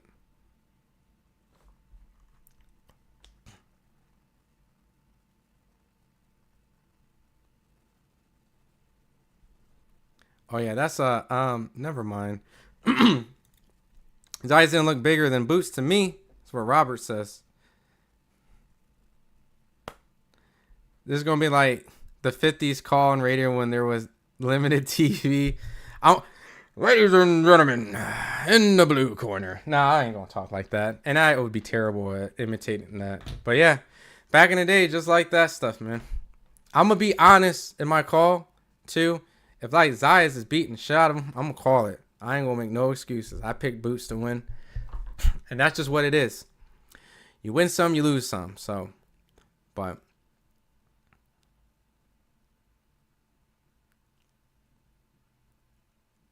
So they're officially dragging this on as long as they can. I'm just joking. They're dramatizing it. You know, they're doing their announcement spill. Jaron Ennis looks comfortable.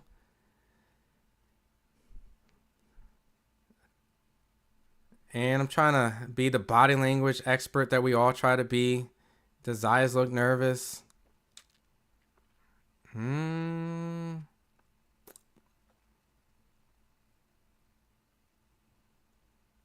Oh, they both look pretty poised. I'm not going to lie. Maybe Zayas is a little nervous a little bit. I don't know. I'm just reading into it right now. I'm giving Jaron Ennis superpowers, y'all. He has the inability to get nervous. It is impossible. We'll see. Harvey Dock has been announced as the referee. And oh my lordy, they are dragging this on. Ron complained to DAZN about this.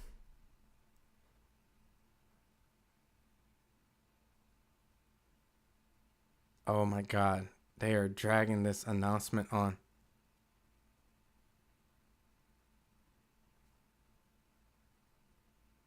Oh man, they're announcing Jaron finally. David Diamante, bro. I ain't trying to be that guy, but man, let's get this going. Yeah, Jaron looks comfortable. He looks all happy, excited. He's doing his signature squat, smiling. He's ready to have a good time. He's been extremely confident. Abdullah's fighting next week, Richard. Abdullah's fight is next Saturday, so I'll actually be out in Cleveland for that. But Jaron, squat over. He's sticking his tongue out, being extremely animated, like a little kid in a candy store. Hopefully he's not overly confident now, right? And he fell in love with the hype that everyone has given him, because I am one of those people that praise Jaron Ennis' potential to be an absolutely phenomenal fighter. Now, Xander's doing his signature. They do have signatures. Xander's going side to side, spinning his glove. He looks actually comfortable as well, too. Winking. I don't know if that's just his natural aura or his charisma showing.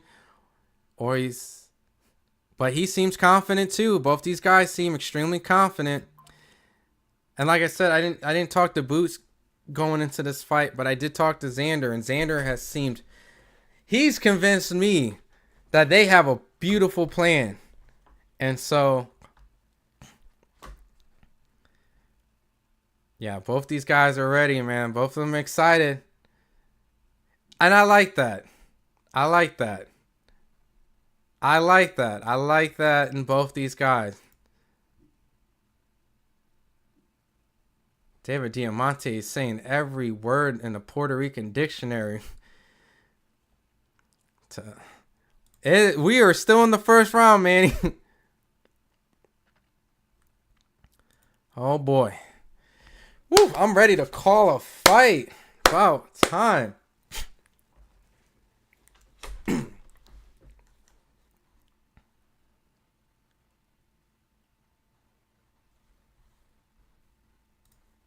All right.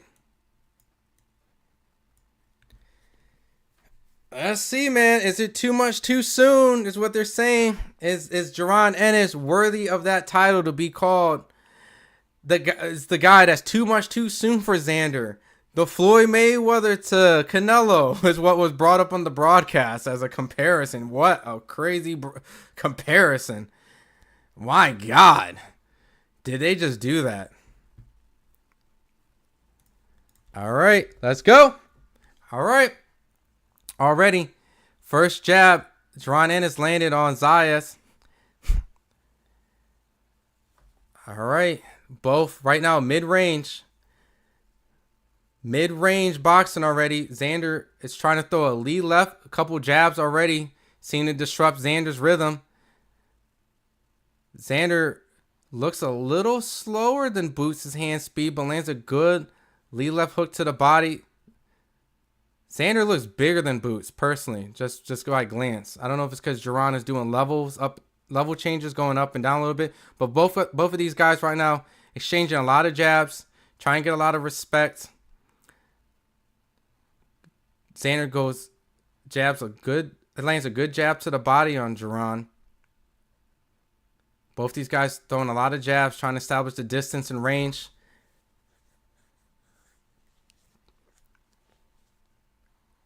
Fast pace, lots of jabs. Jaron Ennis is kind of outlanding Xander a little bit in these exchanges a little bit. Xander's trying to keep up the pace. Jaron goes to the body. Xander needs to be careful. He's kind of fighting at a very fast pace. Didn't expect this.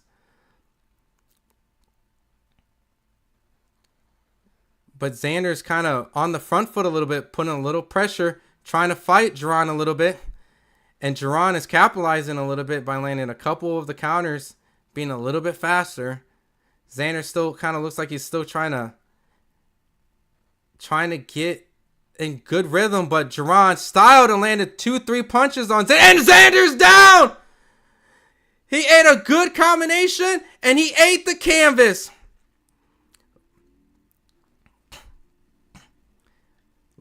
It's going to be over very soon if Xander does not get the hell out. What is his game plan?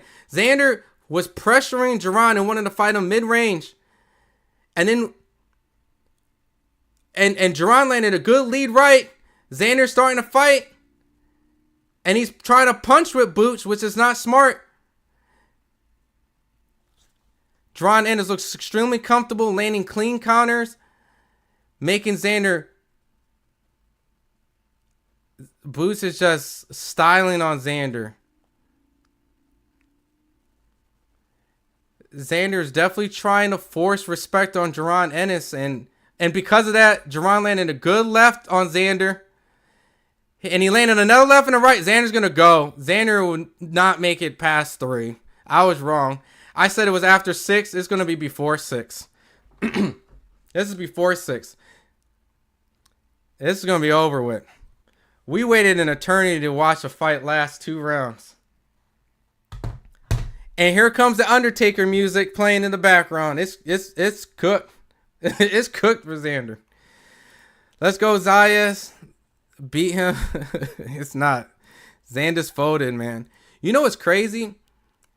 As much as we all thought Xander was going to keep it a distance fight and not sit there, Xander did everything possible to make this a fight in Boots' favor. And I'm not taking anything away from Boots. Because Jaron is styling on him. But to go immediately try to get respect like he's trying right now is insane. You did say, like, what round did you say, Robert? You said what, 2 rounds? A round and a half? Yeah.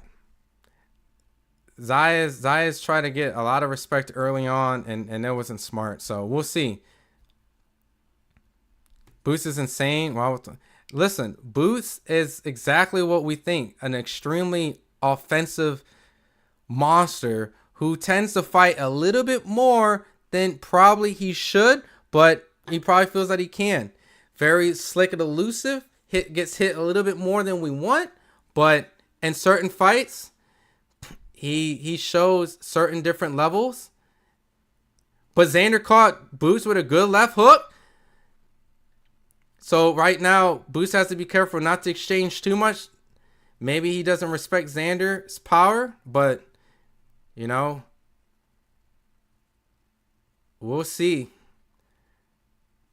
Xander's having a little bit more success than he did in the first round right now.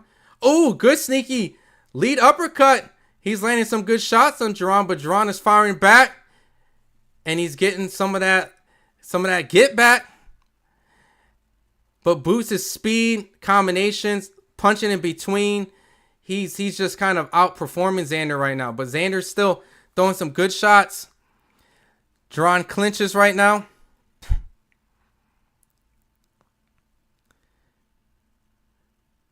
Jaron being very calculated in the combination that he throws. Xander right now on the defense. Boots right now doing a lot of switching. Good jab from Jaron, landing flush on Xander. Right broke between the guard.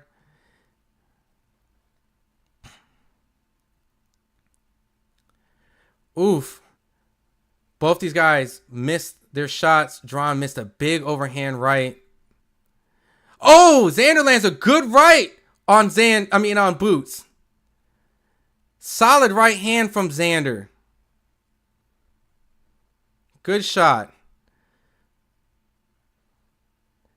Oh, Xander barely misses the left, and Jaron Ennis showboats and throws a right hand of his own and misses. Jaron Ennis in the Philly show. Jaron has to be careful not to get a little too fancy. Xander does land shots here and there, but a good right hand from Jaron. Landed a flush shot on Xander.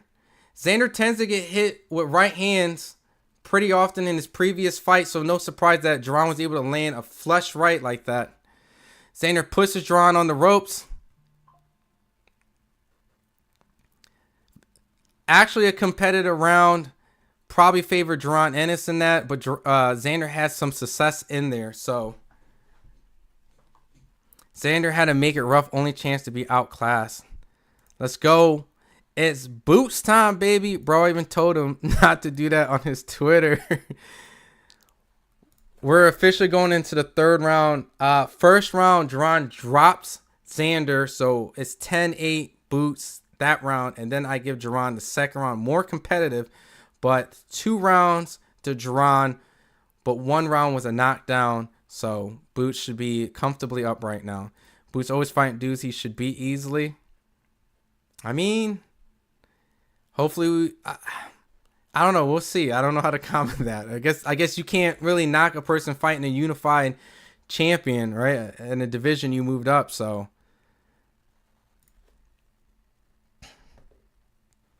All right, we're in the third round. Just started the clock. Jaron Ennis comes out very fast. Xander in the middle of the ring right now. But a pretty comfortable match right now for Jaron Ennis.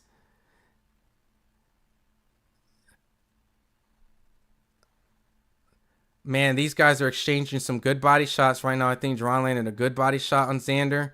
Jaron trying to land a backhand uppercut and missed.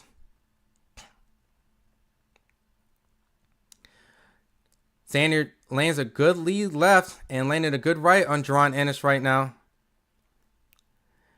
Oh, both these guys exchange right now, and Xander landed a good shot, but then Boots landed a good lead hook on Xander.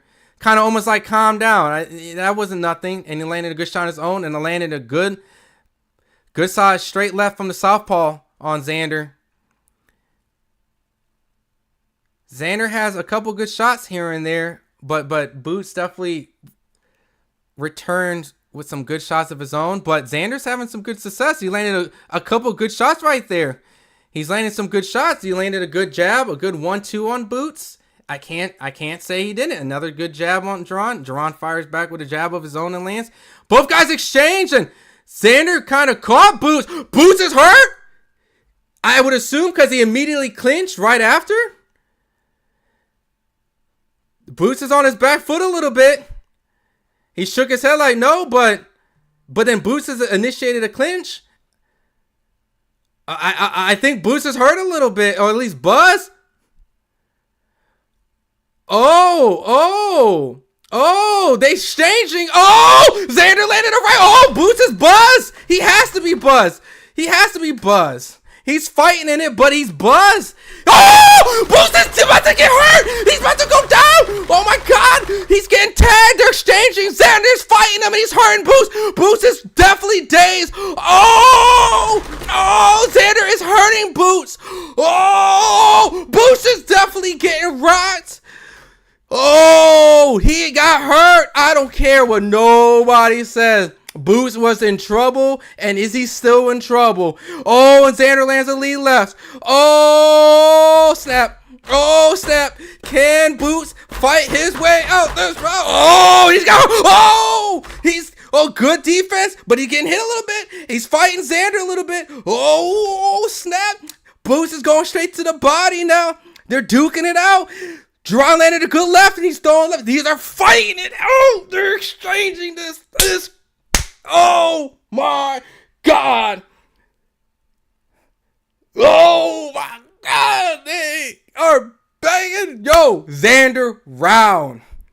For sure. For sure. He didn't seem hurt at all. Well, Vaca, stop. He had good recovery skills. I'll say that. He knew how to clinch. He knew how to whatever. But he got hurt. He was hurt. That was not me overselling. He got hurt for sure. And the first one I questioned. But the more that round went, the more I was for sure convinced he was hurt. Xander's fighting his fight now. And he looks a lot more settled in. Bro. Top Rank, are you about to show the world? Top Rank, are you about to do this again? Whoa. But Boots was fighting his way back though. Like he was clinching. He would not go down. He was.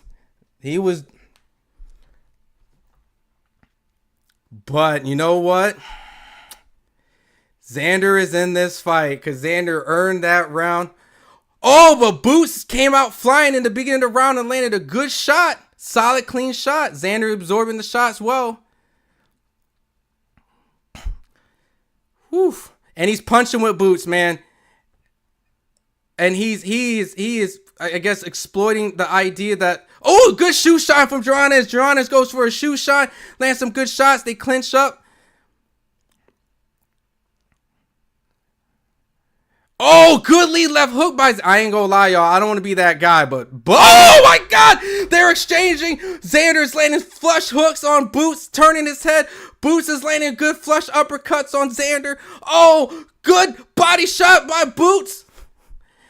And a good uppercut. Jeez, these guys are duking it out. These guys are equally landed shots, like hard shots, flush shots, tit for tat shots. Boots is getting hit way too much. He is fighting him mano a mano.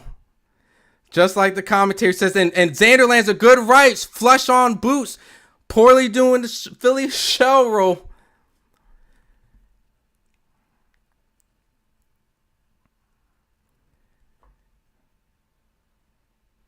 Man, Xander is definitely in this fight. He might be winning this round. I wouldn't say Boots is losing because the first round, oh, good right by Boots. And Boots is tagging Xander up. 3 rights.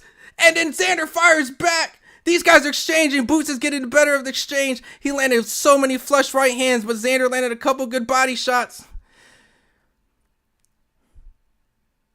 Man, I ain't gonna lie. Some of these shots Boots lands on Zayas. It's like, man, dude, how is he eating those? Oh, then right then Xander lands a flush left hook flush on Jaron Ennis. Clean left. Oh my lordy. Defense up. Good big shot from Jaron Ennis with a straight right. And then Xander lands a good right of his own flush on Jaron. Oh my God. Oh my lordy. This is brawling, but high level brawling, like technical brawling. Like, these guys are landing clean, flush, athletic shots. Xander told me, oh, Boots is athletic, so am I. And these guys are showing it. Relying on pure timing, finding windows of opportunity, not really setting shots up, just throwing perfectly timed openings. Why are they fighting like this? Just a little more defense, please. Yo, I'm sorry. I know there's comments in here, but I'm going. Did he get wobbled? Come on. Like, did he look dazed? I'm not going to lie, Wavaka. He looked like a very experienced fighter of knowing how to handle that situation. I think he did get a little buckled. I think he did get buckled a little bit. You know? I think he has a good chin. I think Jaron Ennis has a good chin. I think Xander has a good chin. I think Xander might have the better chin because the type of punches Boots lands on him, he's just rock 'em, sock 'em ready. But I think he was a little buzzed a little bit. I ain't gonna lie. That's just my take though. But he recovered very well. So, but we'll see. These guys are in the 5th round right now.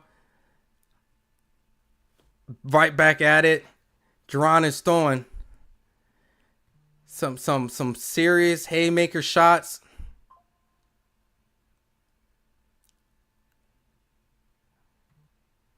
Zayas definitely won the 3rd round. The 4th round, it could be either or, I guess. Maybe I'll give it a Boots. But Boots has to be careful, man.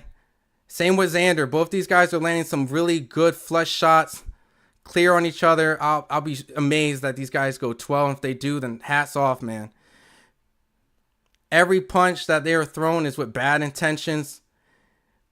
There's really a couple fill-out jabs, but Xander is now brawling with Boots straight up, back in the mid-range. Some of these shots are not as flush as they were previously. Maybe they were a little tired. But they still look like they still got a lot of energy. Really no dip in activity. Xander just throwing. Maybe Boots is trying to have Xander tire himself out a little bit. Maybe be a little bit more patient. Try to find openings and opportunities.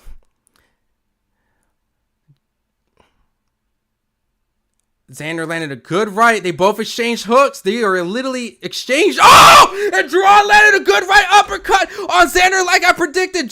Being very patient. Kind of letting Xander work himself into a shot. And he got caught with an uppercut and he goes down. Xander gets up. Jaron runs over. He waited the full clock. Jaron is throwing some serious hooks. Xander looks a little dazed. Jaron needs to take advantage of Zayas not holding, and Zayas is officially holding. Eats an uppercut right now. Zayas got to hold. Zayas is getting teed off. Jaron actually being patient and picking shots. Good left hook and a right. Oh my God, Zayas is eating so many shots. How is he taking these punches? Oh my God. Yo, tie him up. The ref is going to stop this. Oh, and Zayas still chooses to fight. Oh, this is beautiful combinations from Boots. Boots is just teeing off on Xander. Zayas is holding on. 15 seconds. Can he make it out the round? He holds again. He is preventing himself from being stopped in the 5th round. And Boots is landing some serious shots. Zayas looks like he's about to go, and he doesn't. And he walks out, goes to the corner. That was a beating of a round. They really need to figure out what they need to do in this 6th round, because if not, Zayas is about to go out. And I mean, he's about to go out really bad. He took an uppercut, went to the floor, he went up, and it looked like Floyd Mayweather or Arturo Gatti ass whooping from that point on. And the ref comes to the corner and says, show me something. Knowing that at that point, it was going to be bad. So I noticed that Jaron at this point decided to be a little bit more patient. He threw a little less punches, let Xander throw some shots, get to work a little bit, and he capitalized, and he definitely found a good shot, slowed it down. We are in New York, meaning here comes the doctors. I have to stop the clock. They're coming over, checking Xander, see if he's okay to be clear to fight. I'm starting to see red. I did say over 6, so I don't know if I get it if he stops him at 6.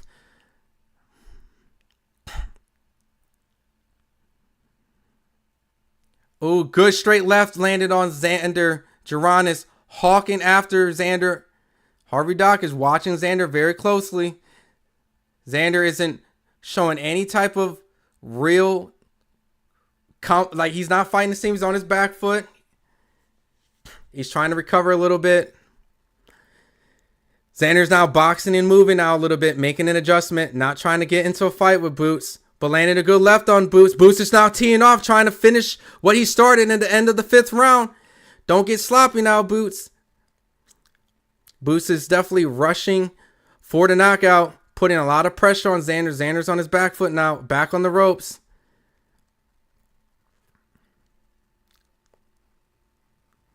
At this point, I don't know what Zayas' plan is. Maybe trying to recover a little bit. Landed a good 1-2 on Boots.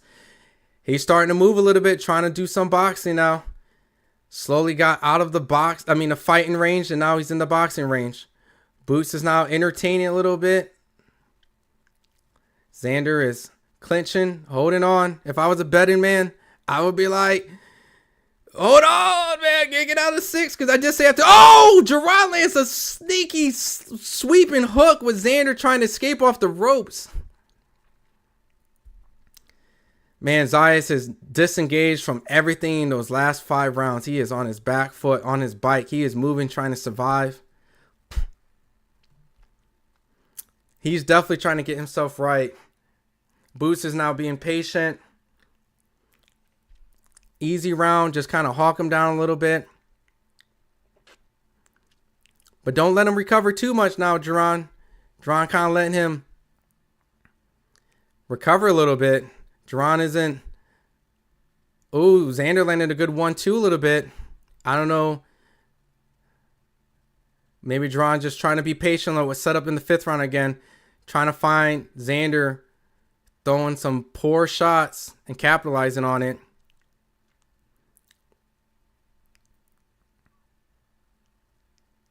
But Zayas definitely is losing this round by little activity, on his back foot, turning into a boxing match, and not really having any real success. Jaron is walking him down, smiling. And Jaron landed a vicious right hand on Zayas.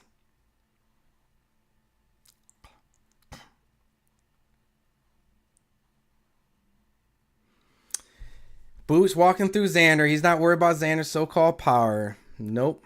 I said Boots at 8. Nice. I didn't pick around. I said after 6, it will stop him. And I did say that I didn't think Boots would actually respect his power. But you know what? I think he should have respected him a little bit. Just a little bit. But I give a lot of both these guys respect. I think both these guys have a lot of heart, man. You know? Especially Xander, man. They cheated me. I said 5. Drawing too flashy. Reminded me of AB.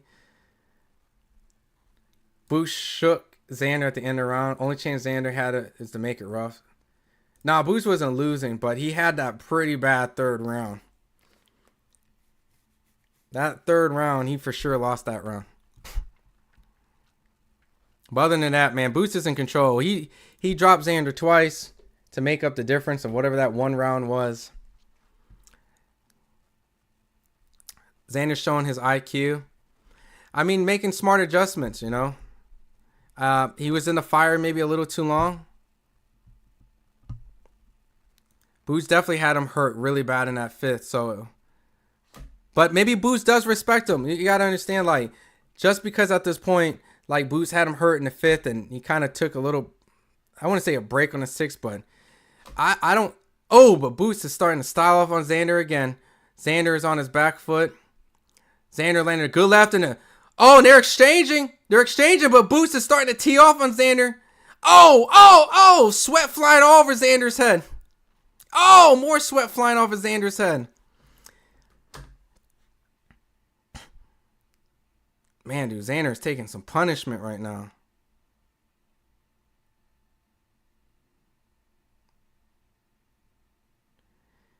Xander definitely seems like he's back, but he's not back into the same position he was in the third round where he was exchanging and having some success up close.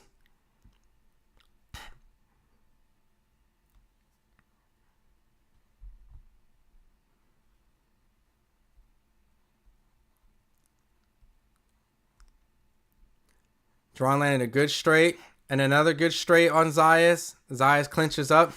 Not as much action as before. Zayas is definitely making his fight now a little bit more hard.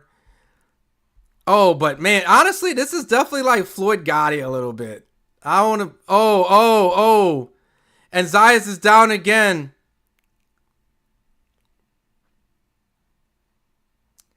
And then Zayas agreed to... Yeah, he kind of said no more. They stopped the fight.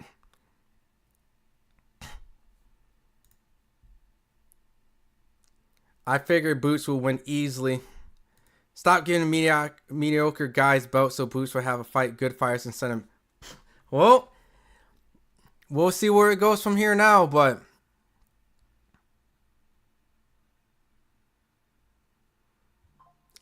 good fight though.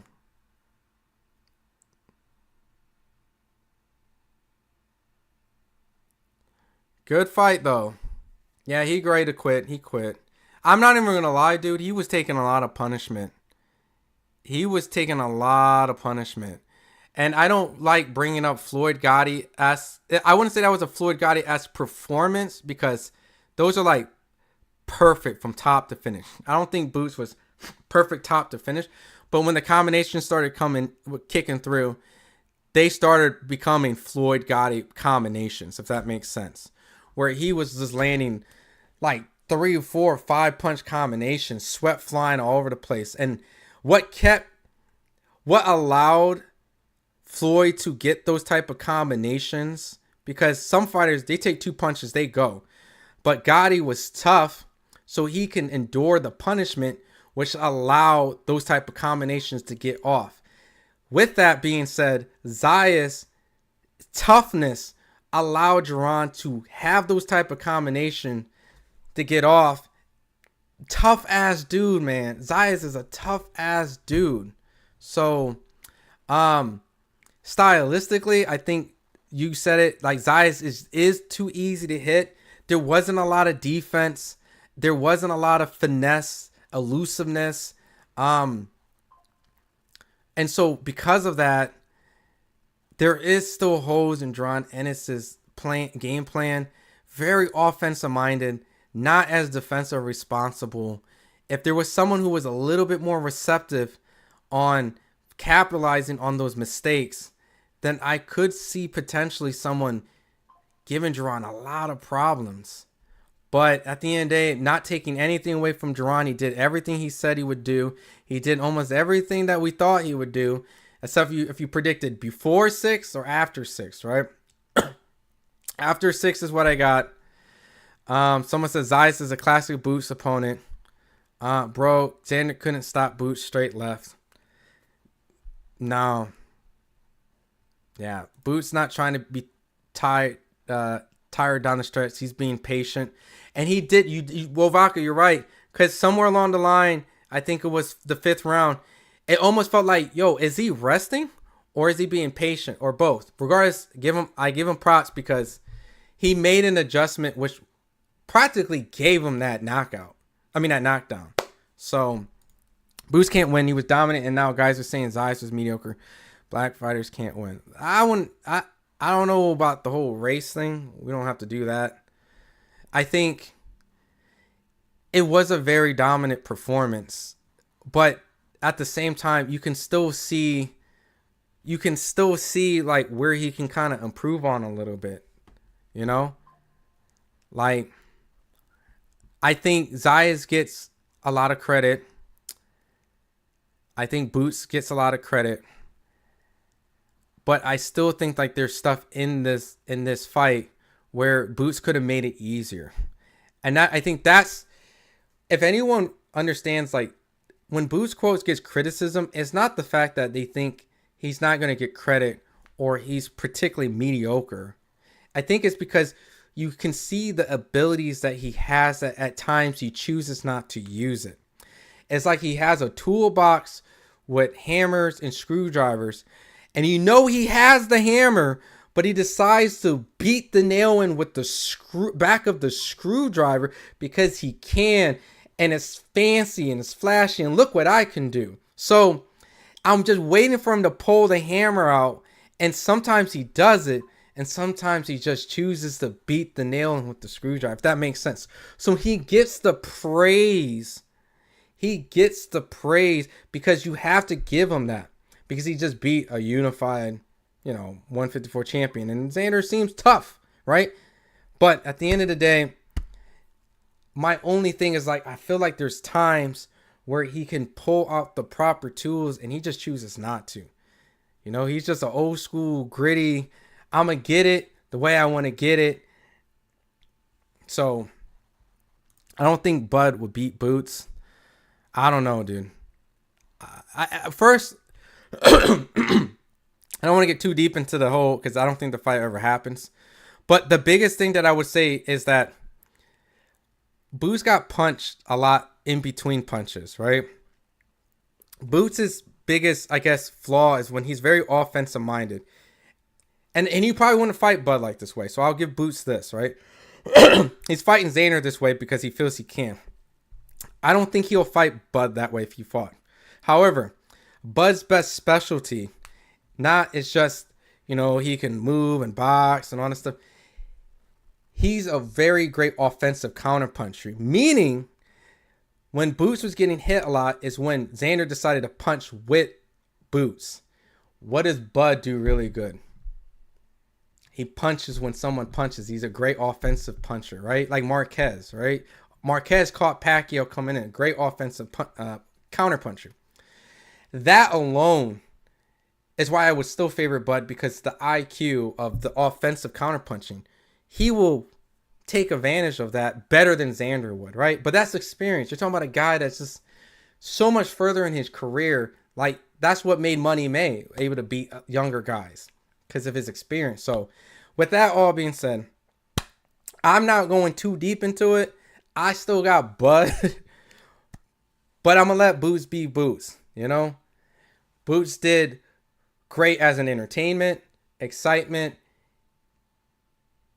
To be honest, when he got buzzed, he showed his intelligence, right? He definitely made adjustments, which also showed IQ, right? He didn't fight the same type of way. And Xander's a big kid, dude. Like, he's a big guy. Like, he was fighting a big guy. Like, I ain't gonna lie. So he had to break him down, and he had to walk through the fire a little bit. So I give Boots all the credit in the world. He's the unified 154 champion. Let's start looking at Virgil. Let's start looking at Fedora. Let's start looking at what someone said. What Bud Crawford not what? I can't believe you said that Crawford would have been sleep round 3. Crawford hit hard. It was yeah, I think the Bud slander to Big O Boots tonight just doesn't make sense, right? I think Boots did really well today. We can see his improvements. Listen, guys, there's nothing wrong with saying criticism. Like, when Bud fought Mean Machine, I thought Bud got dropped by Mean Machine, even though they didn't count it, right? Personally, right? But Bud that fought Mean Machine is not the Bud that fought Spence or Canelo. Like, fighters improve over time, right? Bud that fought Gamboa isn't the Bud that fought, like, later in his career. You get what I'm saying? So, like, fighters get better. And so taking a fighter that is obviously at the peak of the career, of the best win, of the biggest challenge, and comparing it to Jaron kind of learning the ropes on the big stage and all this stuff, there's a balance that we have to be honest, right? So that's why I don't like doing those type of things. But you know what? I think Zayas earned a lot of fans tonight.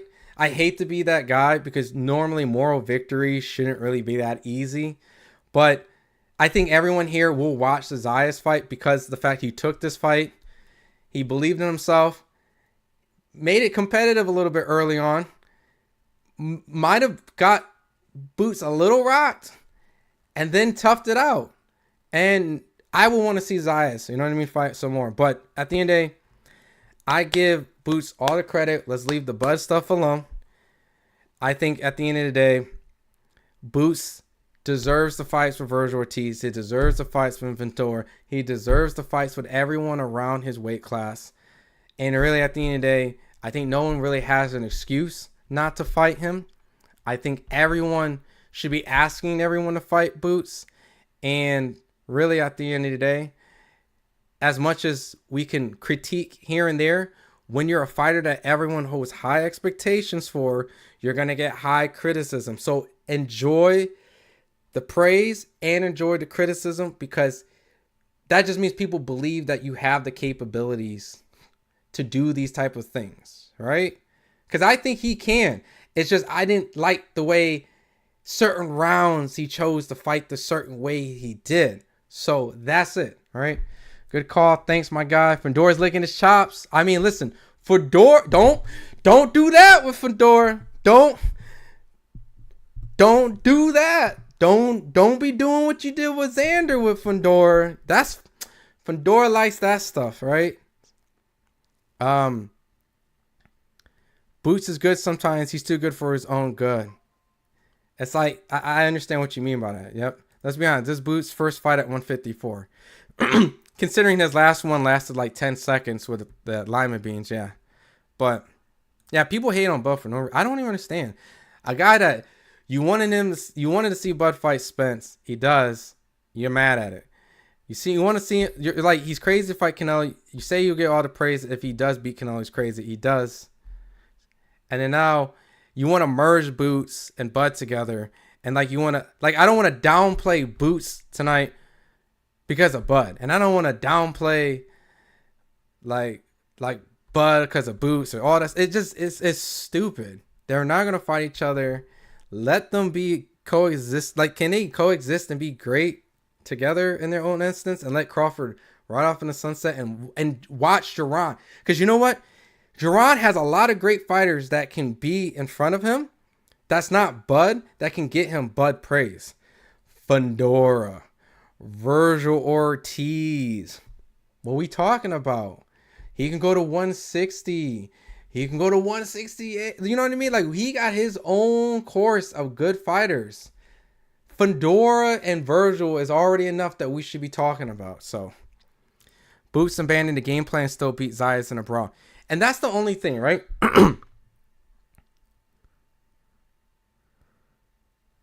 Boots. Zayas just told Boots he's not flat-footed. It's a promotional thing. Here's the thing. Boots has to stick to the game plan when he fights upper tier fighters.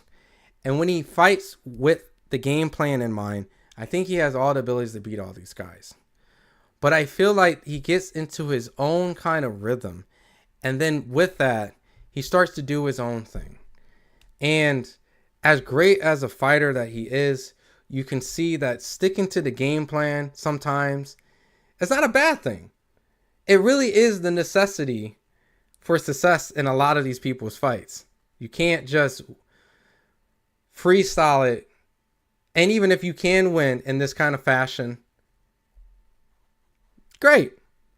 Choosing a fight like that is not really the way that we should crown pound for pound fighters, right?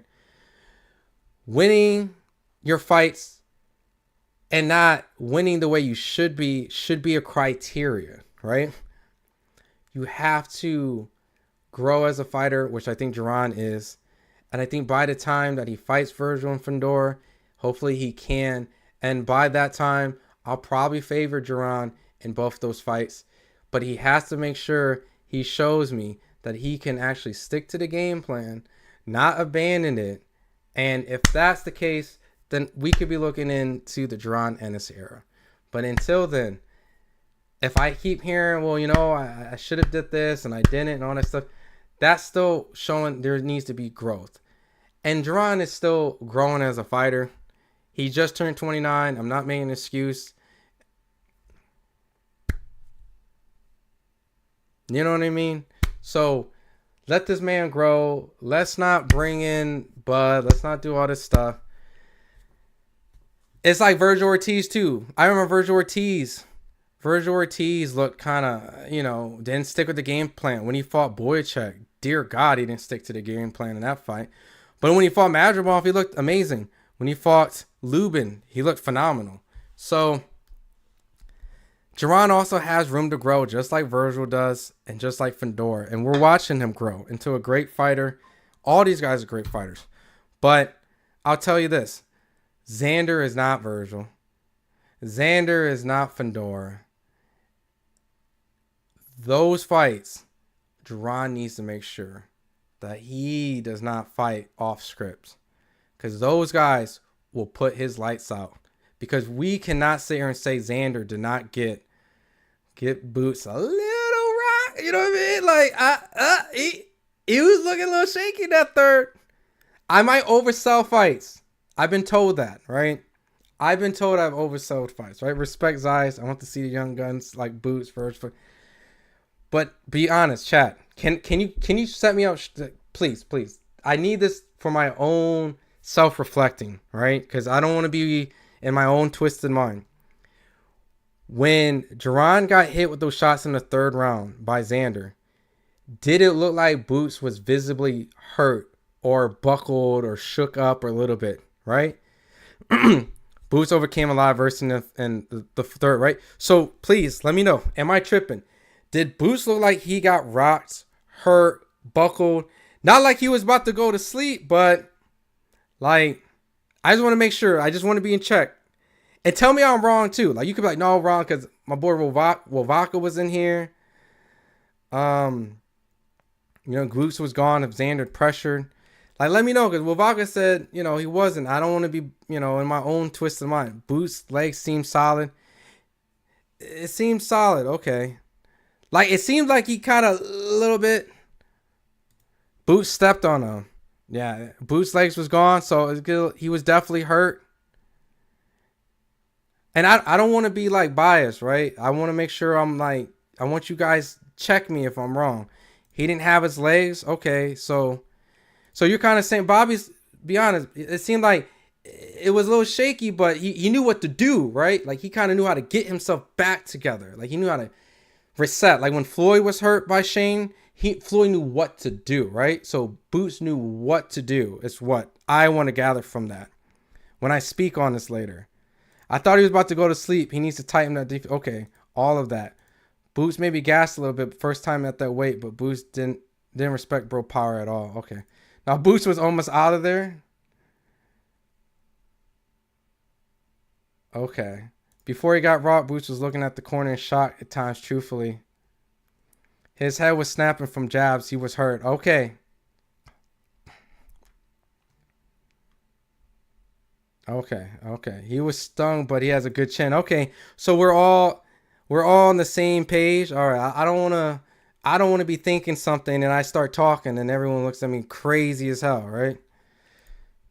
So let's focus on how Boots beat the brakes off. Why focus on a four? And well, okay, Stars. If you rewind a little bit, like I was kind of talking about, what I'm actually asking the chat, right? It's like I don't want to be speaking on something and not hear what you guys hear about that, right? Because at the end of the day, Boots did beat the brakes off him. He actually was beating the brakes off him the second it started. Got into a war a little bit, which I thought Xander was kind of being stupid. Then Xander had success. Then Boots made an adjustment, kind of calmed down, kind of didn't fight stupid, and then uppercut, and then started beating the living shit out of him, right? So, excuse my language, right? Hopefully YouTube doesn't flag me like crazy. But I just wanted to kind of understand, like, what I saw was Boots taking that situation as like, okay, I made a mistake. Let me make an adjustment, not let my pride get in the way. Like, that's what I'm talking about. Like, I think you getting a little stars. I think you taking this a little, this is not downplaying.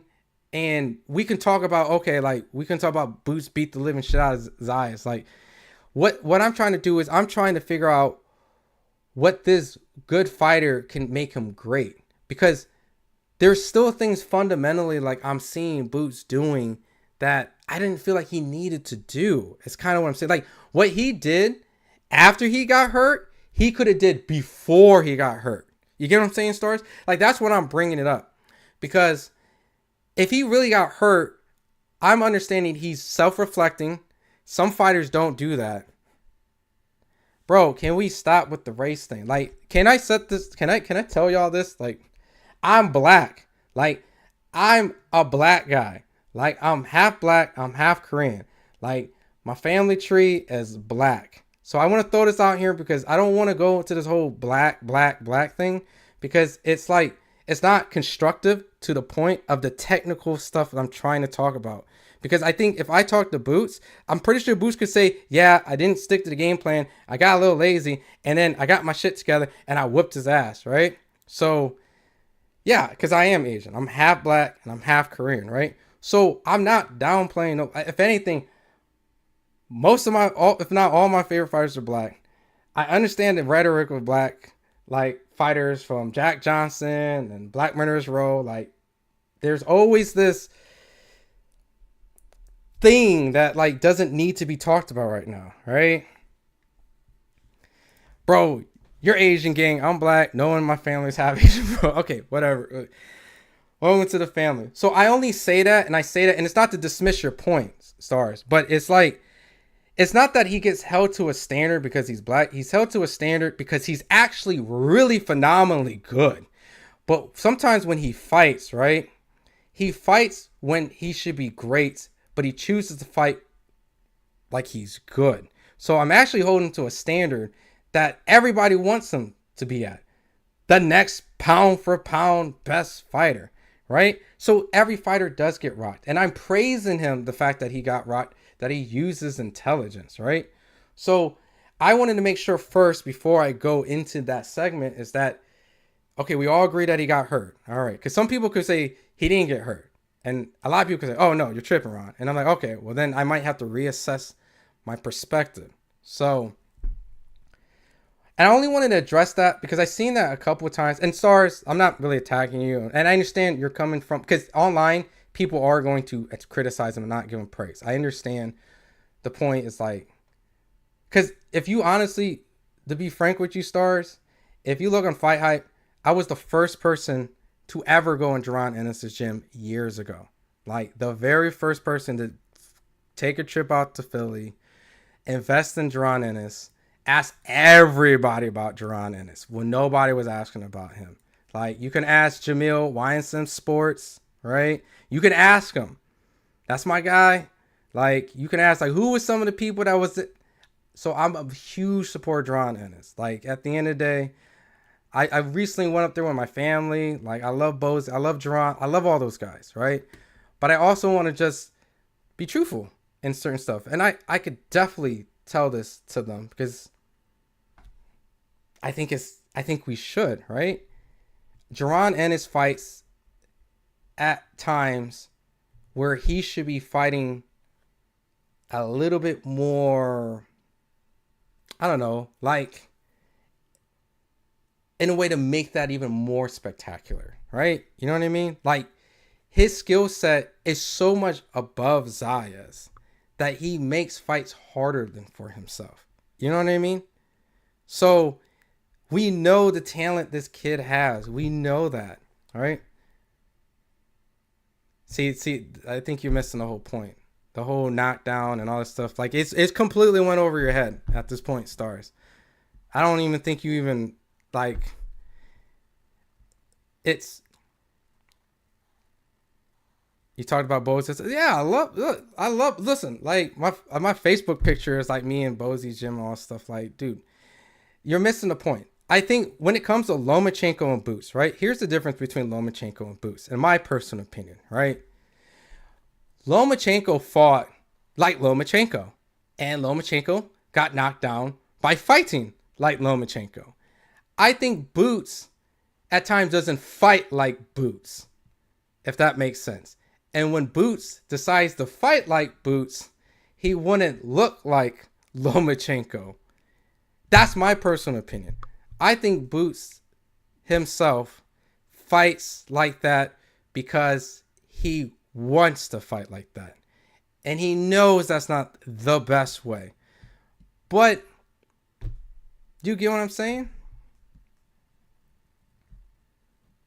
Boots can also go to 160. That's what I'm saying. Lomachenko is also more defensively minded than Boots because Lomachenko is fighting like at his, like, I feel like Lomachenko fights at his normacy. And Robert, you described that very well. I feel like Boots is trying to prove something. He don't need to prove nothing. Just fight like the way he fights. Yeah, I get it, but you want to focus on one round. Boots fought like Boots. What? That's the problem. You think Boots fights like that. He don't fight like that. Because I know how Boots fights like. He don't fight like that. He don't fight like that. Trust me, he don't fight like that. So when he fights like that, I'm like, he's not fighting right. He's not fighting the right way. He's not. So because of that, like, all right, let's put it this way. Devin Haney, when he fought Ryan Garcia, you thought it was smart for Devin to go after Ryan Garcia? You know how Devin has great success in a fight against Ryan. He would have boxed Ryan. Why would you go after Ryan and try to fight Ryan? I'm cool with the Haneys. They know this. They know for a fact that was not the best way to fight Ryan. And I can tell them that. So it's not even. See, this you're missing the whole thing. Stars, I'm trying to get you in here. It's not the knockdown part. You're missing your whole obsession is, has he been knocked down? Has he been hurt? It's not that. Bro, Boots' style is to take you out. He's better than giving credit for defensively, but he still gets hit and could cost him against another elite fighter. Maybe it will never cost him too. I'm chat, okay, hear me out. Am I the only one that's not seeing this? That he puts himself in positions where we all know, God giftedly, he can make this a little bit easier for him, right? Right? Like it's a matter of, it's not that can he do it, it's that he chooses not to do it. I don't think Lomachenko can do the shit that Boots can do. But he'll be a little bit more defensively and he'll fight. He'll stick to the game plan. You know what I mean? Like, I think Boots' ceiling is higher than Lomachenko. But the problem is, I don't think he sticks to the game plan. I think that's a fair criticism. I think that's fair. I think Boots can be better than Lomachenko. But he has to stay disciplined and stick to the game plan. So that's my saying. Well, if put it this way, Stars, check this out. I'm just going to entertain you, Stars. Lomachenko has fought better level competition than Boots has. Then, if that's how we're going to do that, because we're jumping into this whole semantics about people being knocked down and this guy didn't and what you're missed. So Lomachenko's resume and the people he's fought has earned him the right, because he's fought guys that's significantly bigger than him and arguably beaten them in people's opinions, and has a better resume if you compare it in that sense. So I think it's unfair then to even also compare the knockdowns and all that stuff. You're missing the whole point, right? The whole entire aspect of the convo is that we all, majority of us, thought Boots would win. It's how he would win and how he would stick to the game plan, right? Like, put it this way. I got a lot of love for Abdullah Mason. The Masons, I'm going to go out to Cleveland, all that stuff. But are we going to be oblivious to the idea that sometimes Mason likes to fight a little too much too? He can make it easier. He can use his attributes a little bit, right? Mason's not immune to the same stuff that Boots gets, right? We see fighters pick and choose times where may not necessarily be the greatest. That's why you come up with a game plan, right? You come up with a game plan and you stick to the game plan. And that's why you hear fighters say, I didn't stick to the game plan, right? Because that's a common thing. When great fighters stick to the game plan, they do great things. When fighters don't stick to the game plan, the other opponent does great things, like hurt you. And now Zayas' stock went up, even though he got obliterated. You know what I mean? So stop trying to get the deserving credit, because Floyd never got his credit. Bud will never get his credit. Canelo will never get his credit. Anyway, never get credit. Guess who won't also get their credit? Boots will never get his credit, because all great fighters never get their credit. So Boots needs to make sure to not worry about getting his credit and start, you know what I mean, doing his thing. You know what I'm saying? So I believe in Boots. I think he definitely can do his thing, and he did his thing tonight. And I think it's fair to take what is considerably what people want to be on the pound for pound, the next pound for pound. This is the guy that will beat Bud. This is the guy, all that stuff. I'm with it. But just like how those guys, like Bud, when Bud fought Gamboa, he got hurt, right? Like all these guys, like Floyd, you know, when Floyd got rocked, all this stuff happens to everybody, right? I just want to make sure that Boots, from the Xander fight, going into the Virgil fight and the Fedor fight, make the adjustments. Make those adjustments. Because we're seeing this often in Boots' fights where he kind of doesn't really make the adjustments often enough where the fight itself could be a little bit easier. Once he got hurt, the adjustments came. And it's like, oh, boom. Could have did that from the gate, personally. So, but at the end of the day, I think Boots did what he's supposed to. Had a knockout highlight reel. Himself deserves to be unified. 2 division. I think everyone should fight him. Fedor, Virgil, Josh Kelly, they have no excuse. I think Kelly is going to probably be the next one, because it's probably the easiest fight to make. Boots didn't take bro seriously. And you know what? To be honest with you, that has to mature then. If you didn't take him serious, I can't help you with that. If you want to be great, and I'm not saying he didn't. And listen, maybe Xander's a lot better than we also give him credit to, right? Maybe Xander had his golden moment in the 3rd round and stuff like that, right? But at the end of the day, I think Boots for sure can make these fights so much easier. So much easier. You need everything. You can have power, speed, weight, size. You also have to use a good game plan and have to have good IQ, right? Spence and Canelo slow. Listen, I would have totally loved to have Boots versus Bud. I would totally love to have Floyd versus Sugar Ray Leonard, you know? Boots made that dude look like an amateur, in my opinion. For the most part of that fight, Boots definitely was beating the brakes off of him. I think I gave Xander 1 round. And that was the only round where he hurt Boots, to be transparent. It was exciting, but Xander only got 1 round. And by getting knocked down as many times he did, it negated that round. So, not saying Boots beats Bud for sure, but I don't think Bud beats him easy at all. I think that'll be a tough fight for anybody, to be honest. Bud, Boots, I think those are guys that would be incredibly hard for everybody. So, I think comparing, like, we know boxing. The reason why we're all here is because we're boxing fans, right? And we're all here because relatively we all know Boots is a good fighter. And we also see how he could be a great fighter. And we all also wish we were able to see Bud versus Boots, right? Regardless if you think Bud would have beaten Boots or if you think Beats would have beaten Bud, right? We're all here and we all agree that we wish that fight we were able to see. We all like boxing and we all recognize Boots is a good fighter. And we all probably think Boots is a good enough fighter in this era or so, right? So I think at this point, I think we just need to just allow Boots to grow. Make sure he doesn't make the mistakes he did with Xander, with Fedor and Virgil. And I think we'll have some legendary fights. Because I think Virgil's not a pushover. I think Fedor is not a pushover. And I think really if Boots can beat both those guys,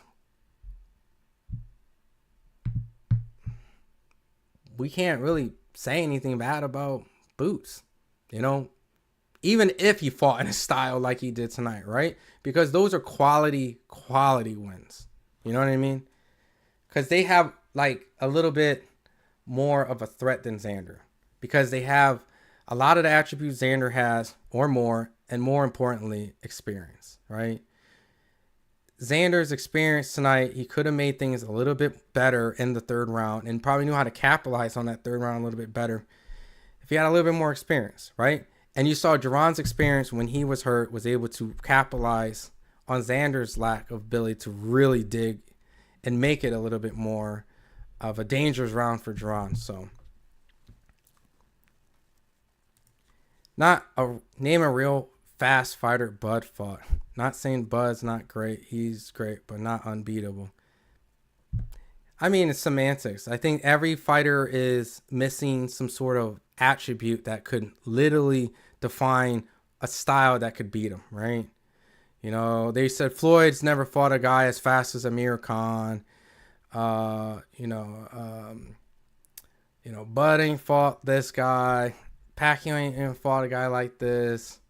You know, it's always going to be something like that. Like everyone's going to have some sort of style matchup or some sort of attribute that doesn't really, you know what I'm saying? Like meet the needs of what defined them as a flawless boxer. And to be honest with you, I don't think any boxer is really flawless.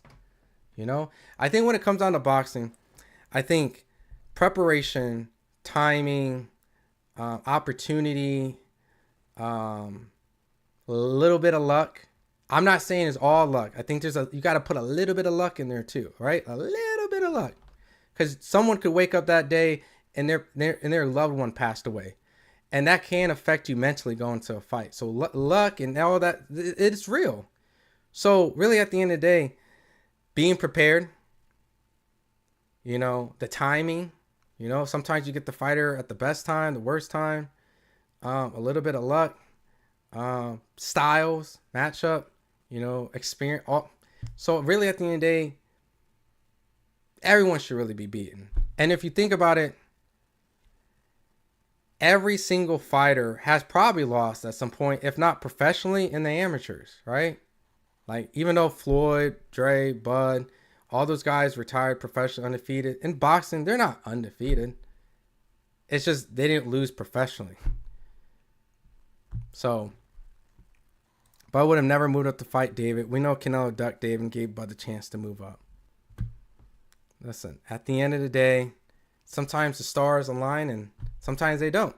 There's a lot of great fighters that never got their opportunity too, right? Or some other fighters that, you know, and hopefully, that's what I'm trying to say. Hopefully Boots is not one of those guys that does not get Fedor and does not get Virgil. Because in reality, he probably was never going to get Bud in the first place, which is unfortunate. Because we really don't know like what that fight would have been.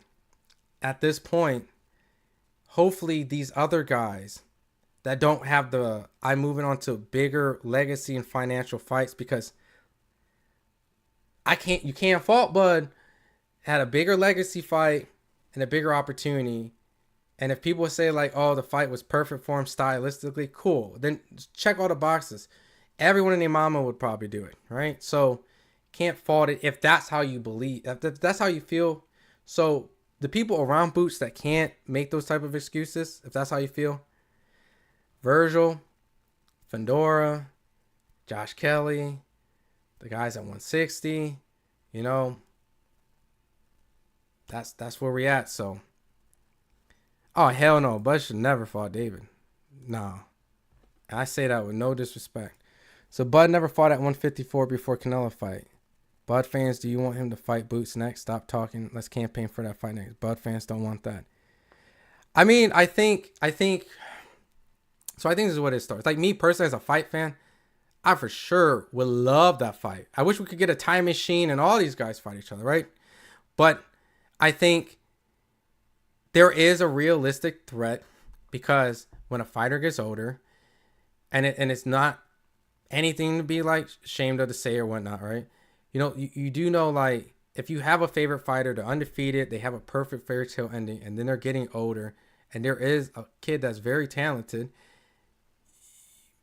you're like, whatever, right? Some Bud fans, now hear me out, stars. Some Bud fans are like, boy, I want Bud to come back and whoop that motherfucker, right? There is those guys too, right? You're just hearing certain people. See, some people are also being realistic. Like, Bud's not coming out of retirement. They're not saying, oh, I don't think so.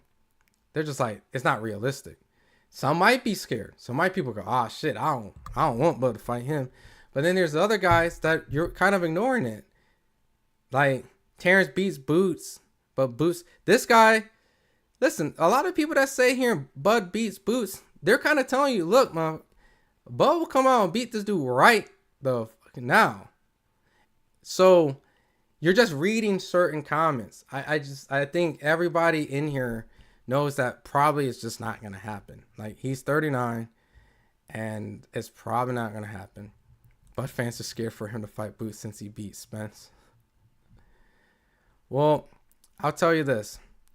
I think Boots is a phenomenal fighter. I wish Boots had the opportunity to fight Bud. I wish we were able to make that fight. I am very deeply sad that we weren't able to get that fight. And it's one of those unfortunate things in boxing that at the end of the day, I don't think, what is Bud? Bud's like 38.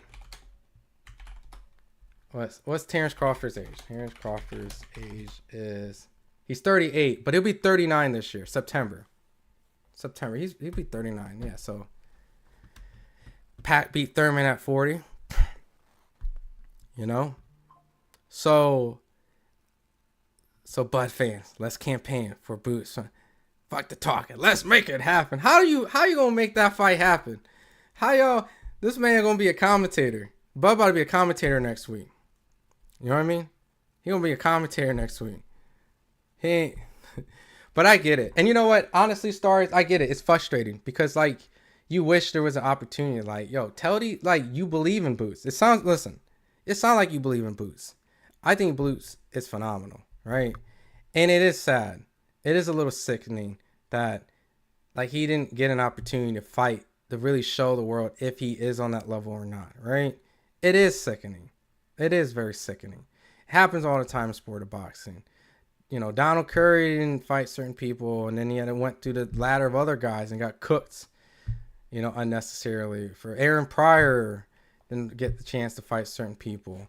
You know, and luckily some people do. Like Winky Wright was able to get Shane Mosley and go and fought some other guys. But it's part of the game of boxing, unfortunately. And, you know, I think myself is sad about the fact that we didn't get Boots and Bud, because I think that is a very insanely high chess match fight where the creativity is on another level.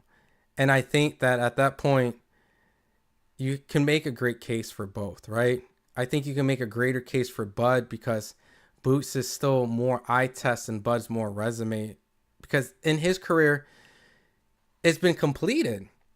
Right? What if Boots, in hindsight, becomes the heavyweight champion of the world? We might be changing the conversation from today, right?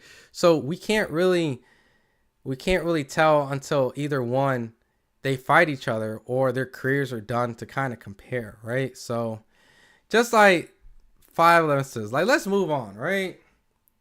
Like, we never got Thurman and Floyd. There was no point of talking about that. So Bud and Boots can still have it. Bud really wants it. That's not past its expiration date. I get what you're saying. Like, he can literally make it happen. Like, he could literally make it happen. But I don't think it'll happen. Like, being frank. And if it makes you feel good, like if you feel like he's scared or he feels like the risk is not worth the reward, cool. You know? Bo was injured during the Canelo fight. Maybe he's a calculated, I'm not coming back because shit, my shit's wrecked. You know? Maybe. So, because Bobby is boxing. Passing on the torch. Young lion beats old lion. And there's a little bit of that. How would I say it? You want the best to fight the best, right? Right? If you're a true boxing fan, right? What do you want? You want the best versus the best, right? So on paper, the best guy that Boots can fight would be Bud, right? So some people look at it as like they want to see Bud get beaten. And some other people feel like, well, no, I just want to see what I consider the best fight the best. In my mind, I think Boots and Bud is the best, and I think Boots will beat Bud. That's how I'm assuming maybe Stars is looking at it. I don't think Stars is a Bud hater, I would assume. I would be disappointed if I'm talking all this time and deep down you're just like, I hate that dude. I think it's in his mind, he wants Boots to fight Bud because he feels he's the best. And he thinks Boots is better than him, so the best versus the best, right? So at the end of the day, some people might not look at a fighter different if they lose, and some fans might, right? So I don't know. But at the end of the day, I'm going to give my flowers to Zayas and Boots, right? Boots did his thing. Hence, that's why, but see. To be honest, I think Stars is a Bud fan too. He just wants the best fights the best, and I think he thinks Boots wins, right? So, but Abdullah and Albert could possibly be a good fight. I mean, it could be a fight or it could be a boring fight, stylistically, right? Depending on how Albert comes into the fight. But I'll be in Cleveland for that fight, Will. So I'll be excited to cover that. Yeah, see, Stars, and now hear me out. I know you're not a Bud hater, right? You clearly, you're a big Bud fan. If anything, you're probably a big Bud fan. But you just want to see Bud versus the best, which you think Boots is in this case, and Bud is this, like, you know what I mean? So, and it frustrates you. You know what I mean? And you're looking into the opportunities where you might say, well, because Bud didn't get an opportunity, how can I defend Bud in the same instance that if he does something, in your opinion, might be in your mind like hypocritical, right? You're feeling like he didn't get his opportunity and now you want, like, so I totally understand where you're coming from. So, and now that I understand you, hopefully you understood me earlier when I was talking about the Bud, the Boots getting hurt and all that stuff, right? So, because Bud didn't get the opportunity to fight Pacquiao, right? So, the same way people felt that Bud was going to hurt Pacquiao, people might feel that way about Boots doing that to Bud, right? So, you also can't be offended or hurt when people feel that way, right? But I do feel like there needs to be a little bit more seasoning on Boots. But it's like a Wagyu beef. I don't know if you should season Wagyu beef, to be honest. But my whole point is like, listen, Boots is still growing as a fighter. The dude just turned 29. Because of some of the opportunities he didn't get, you have to honestly say that he's still also learning on the job. Because this was another experience that he was able to get today.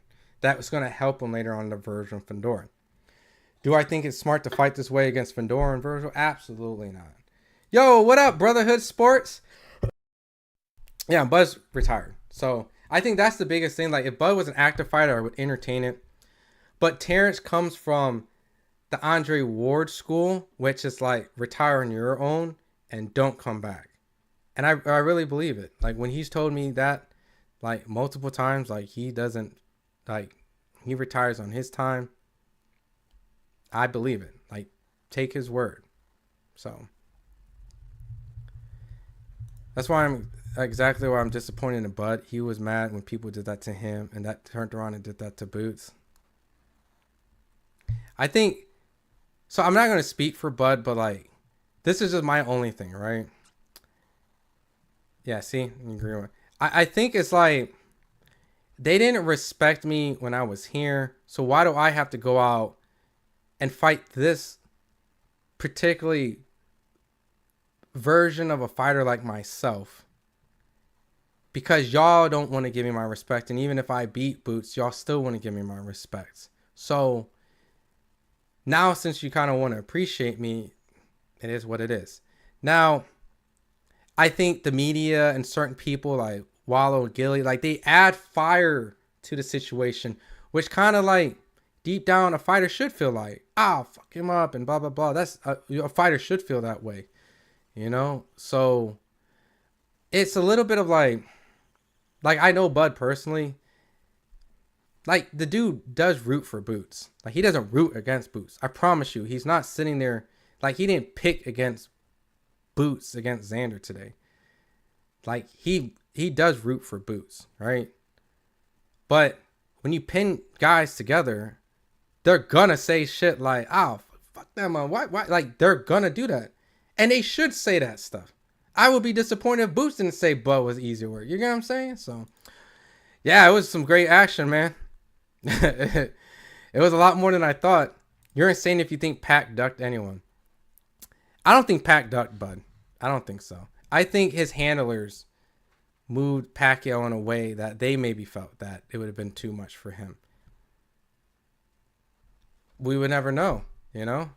Pacquiao and Bud, stylistically, could be a hard fight for either or. Especially that version of Bud where he was moving up to 147.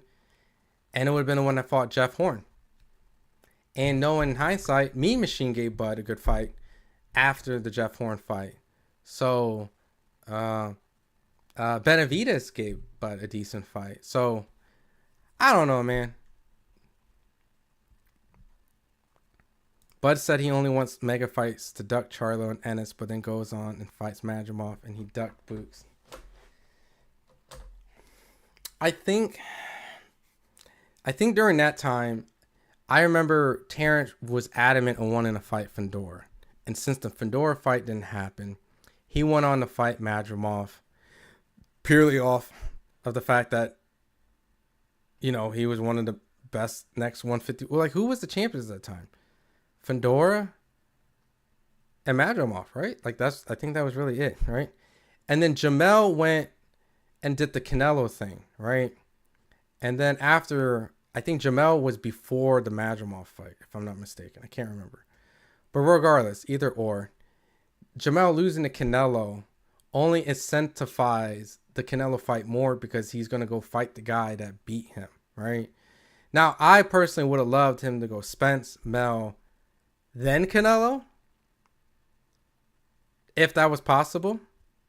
You know what I mean? But you got to remember the timeline. Like, who else would he have fought at 154, right? Now, I get it. Now you could say, F the belt, fight Jaron Ennis, right? But beating Jaron Ennis at the time would have not necessarily got him the opportunity to become another division world champion, right? So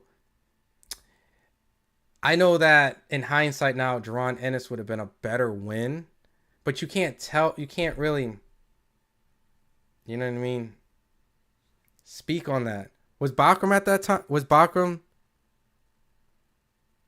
Well, Madrimov couldn't have been champ if Bud was champ at the same time. And Bakram didn't become a champion until after the Fedor fight. I think the timeline's wrong. Because Bakram became a champion. Was he a champion? Let me see. Let me double check.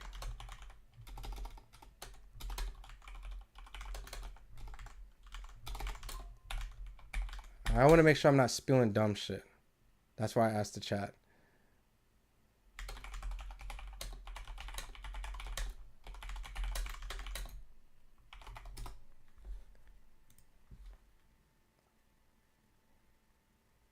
Okay, so Bakram was a world champion 154 before Terrence Crawford. So theoretically, if the worlds aligned back then, he could have, if that's true factually by that timeline, he could have fought Bakram, right?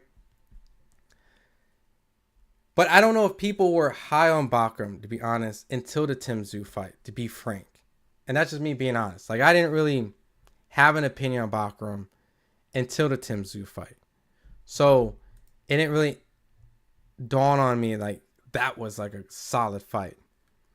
I even think Madrimov in many people's eyes wasn't even like, I don't think Bakram or Madrimov, either one of them looked like. So it could have been a flip of a coin, but it could have been in a fight with Bakram. You know what I mean? But then now look at it.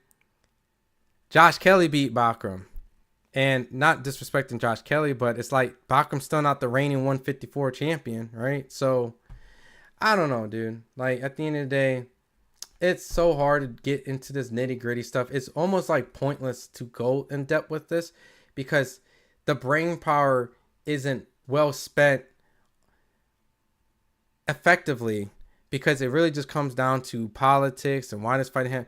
Really, at the end of the day, my point is you can't say you only want mega fights to duck boots and then go fight an unknown paper champion. I think the incentive was the belt, though.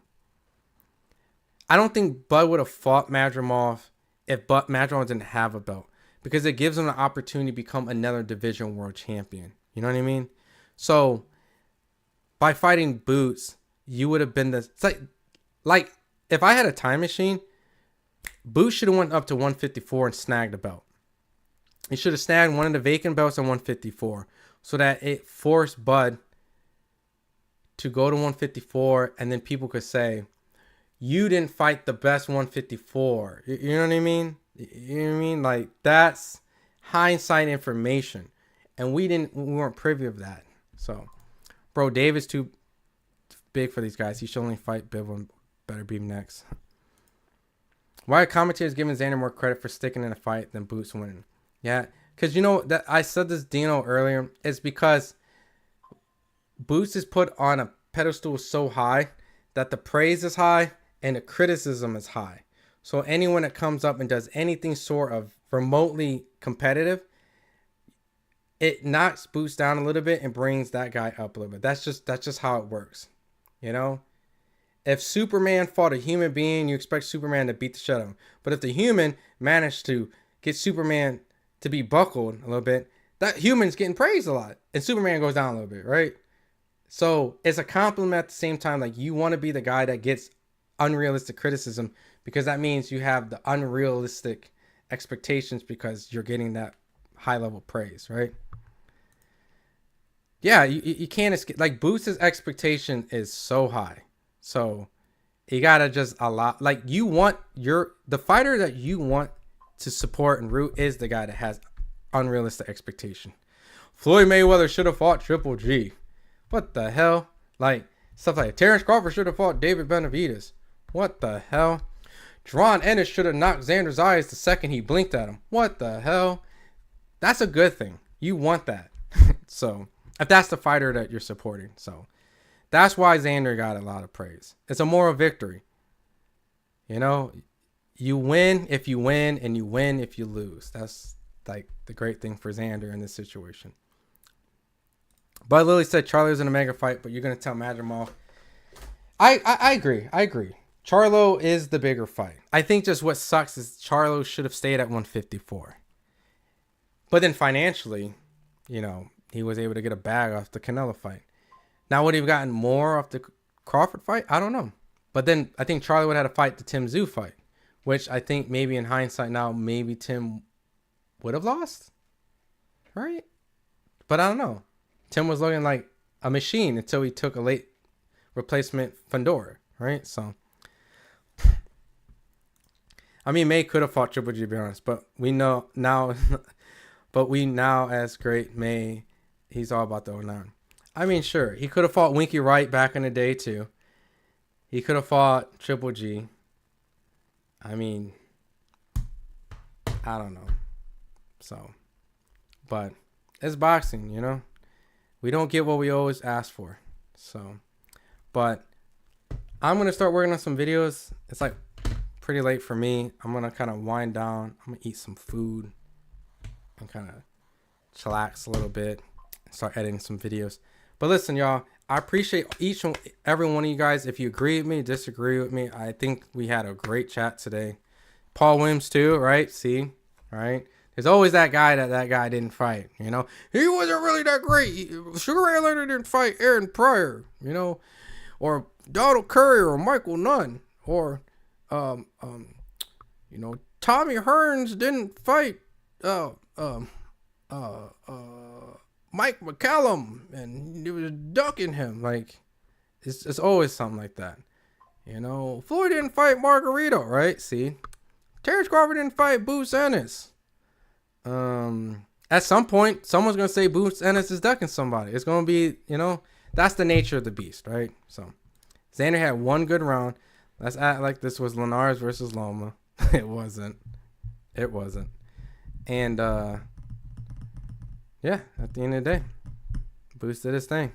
You know, just tighten up, just stick with the game plan, man. You could have made this even easier, man. This could have been Floyd Gotti from start to finish, you know. But it was Shane Mosley a little bit, then it was Floyd Gotti a little bit, and then it was Pacquiao Morales 3 a little bit. So May would have probably beat them all for some reason. People believed in him even more than he believed in himself. That's all facts, my man. But yo, I appreciate all you guys, man. Get some rest. Check out the content. Real quick, you don't have to go anywhere. Just go to the FightHype page, because look, if you take a chance to look at it, I'm gonna screen share real quick. You can see we got oh, this is the wrong page. Sorry, y'all. Here, let me fix this. There you go. As you can see, we got some reactions going up and stuff like that. So if you want to take some time, go over there. We'll have some stuff going up. Definitely support the channel. Congratulations, Jaron Ennis. Congratulations, Xander, for putting a good effort while you can. And nah, bro, Boots doesn't have the made defense. And yeah. Oh shit. As I say that. All right, man. Y'all take care. I gotta make a video. All right. Peace.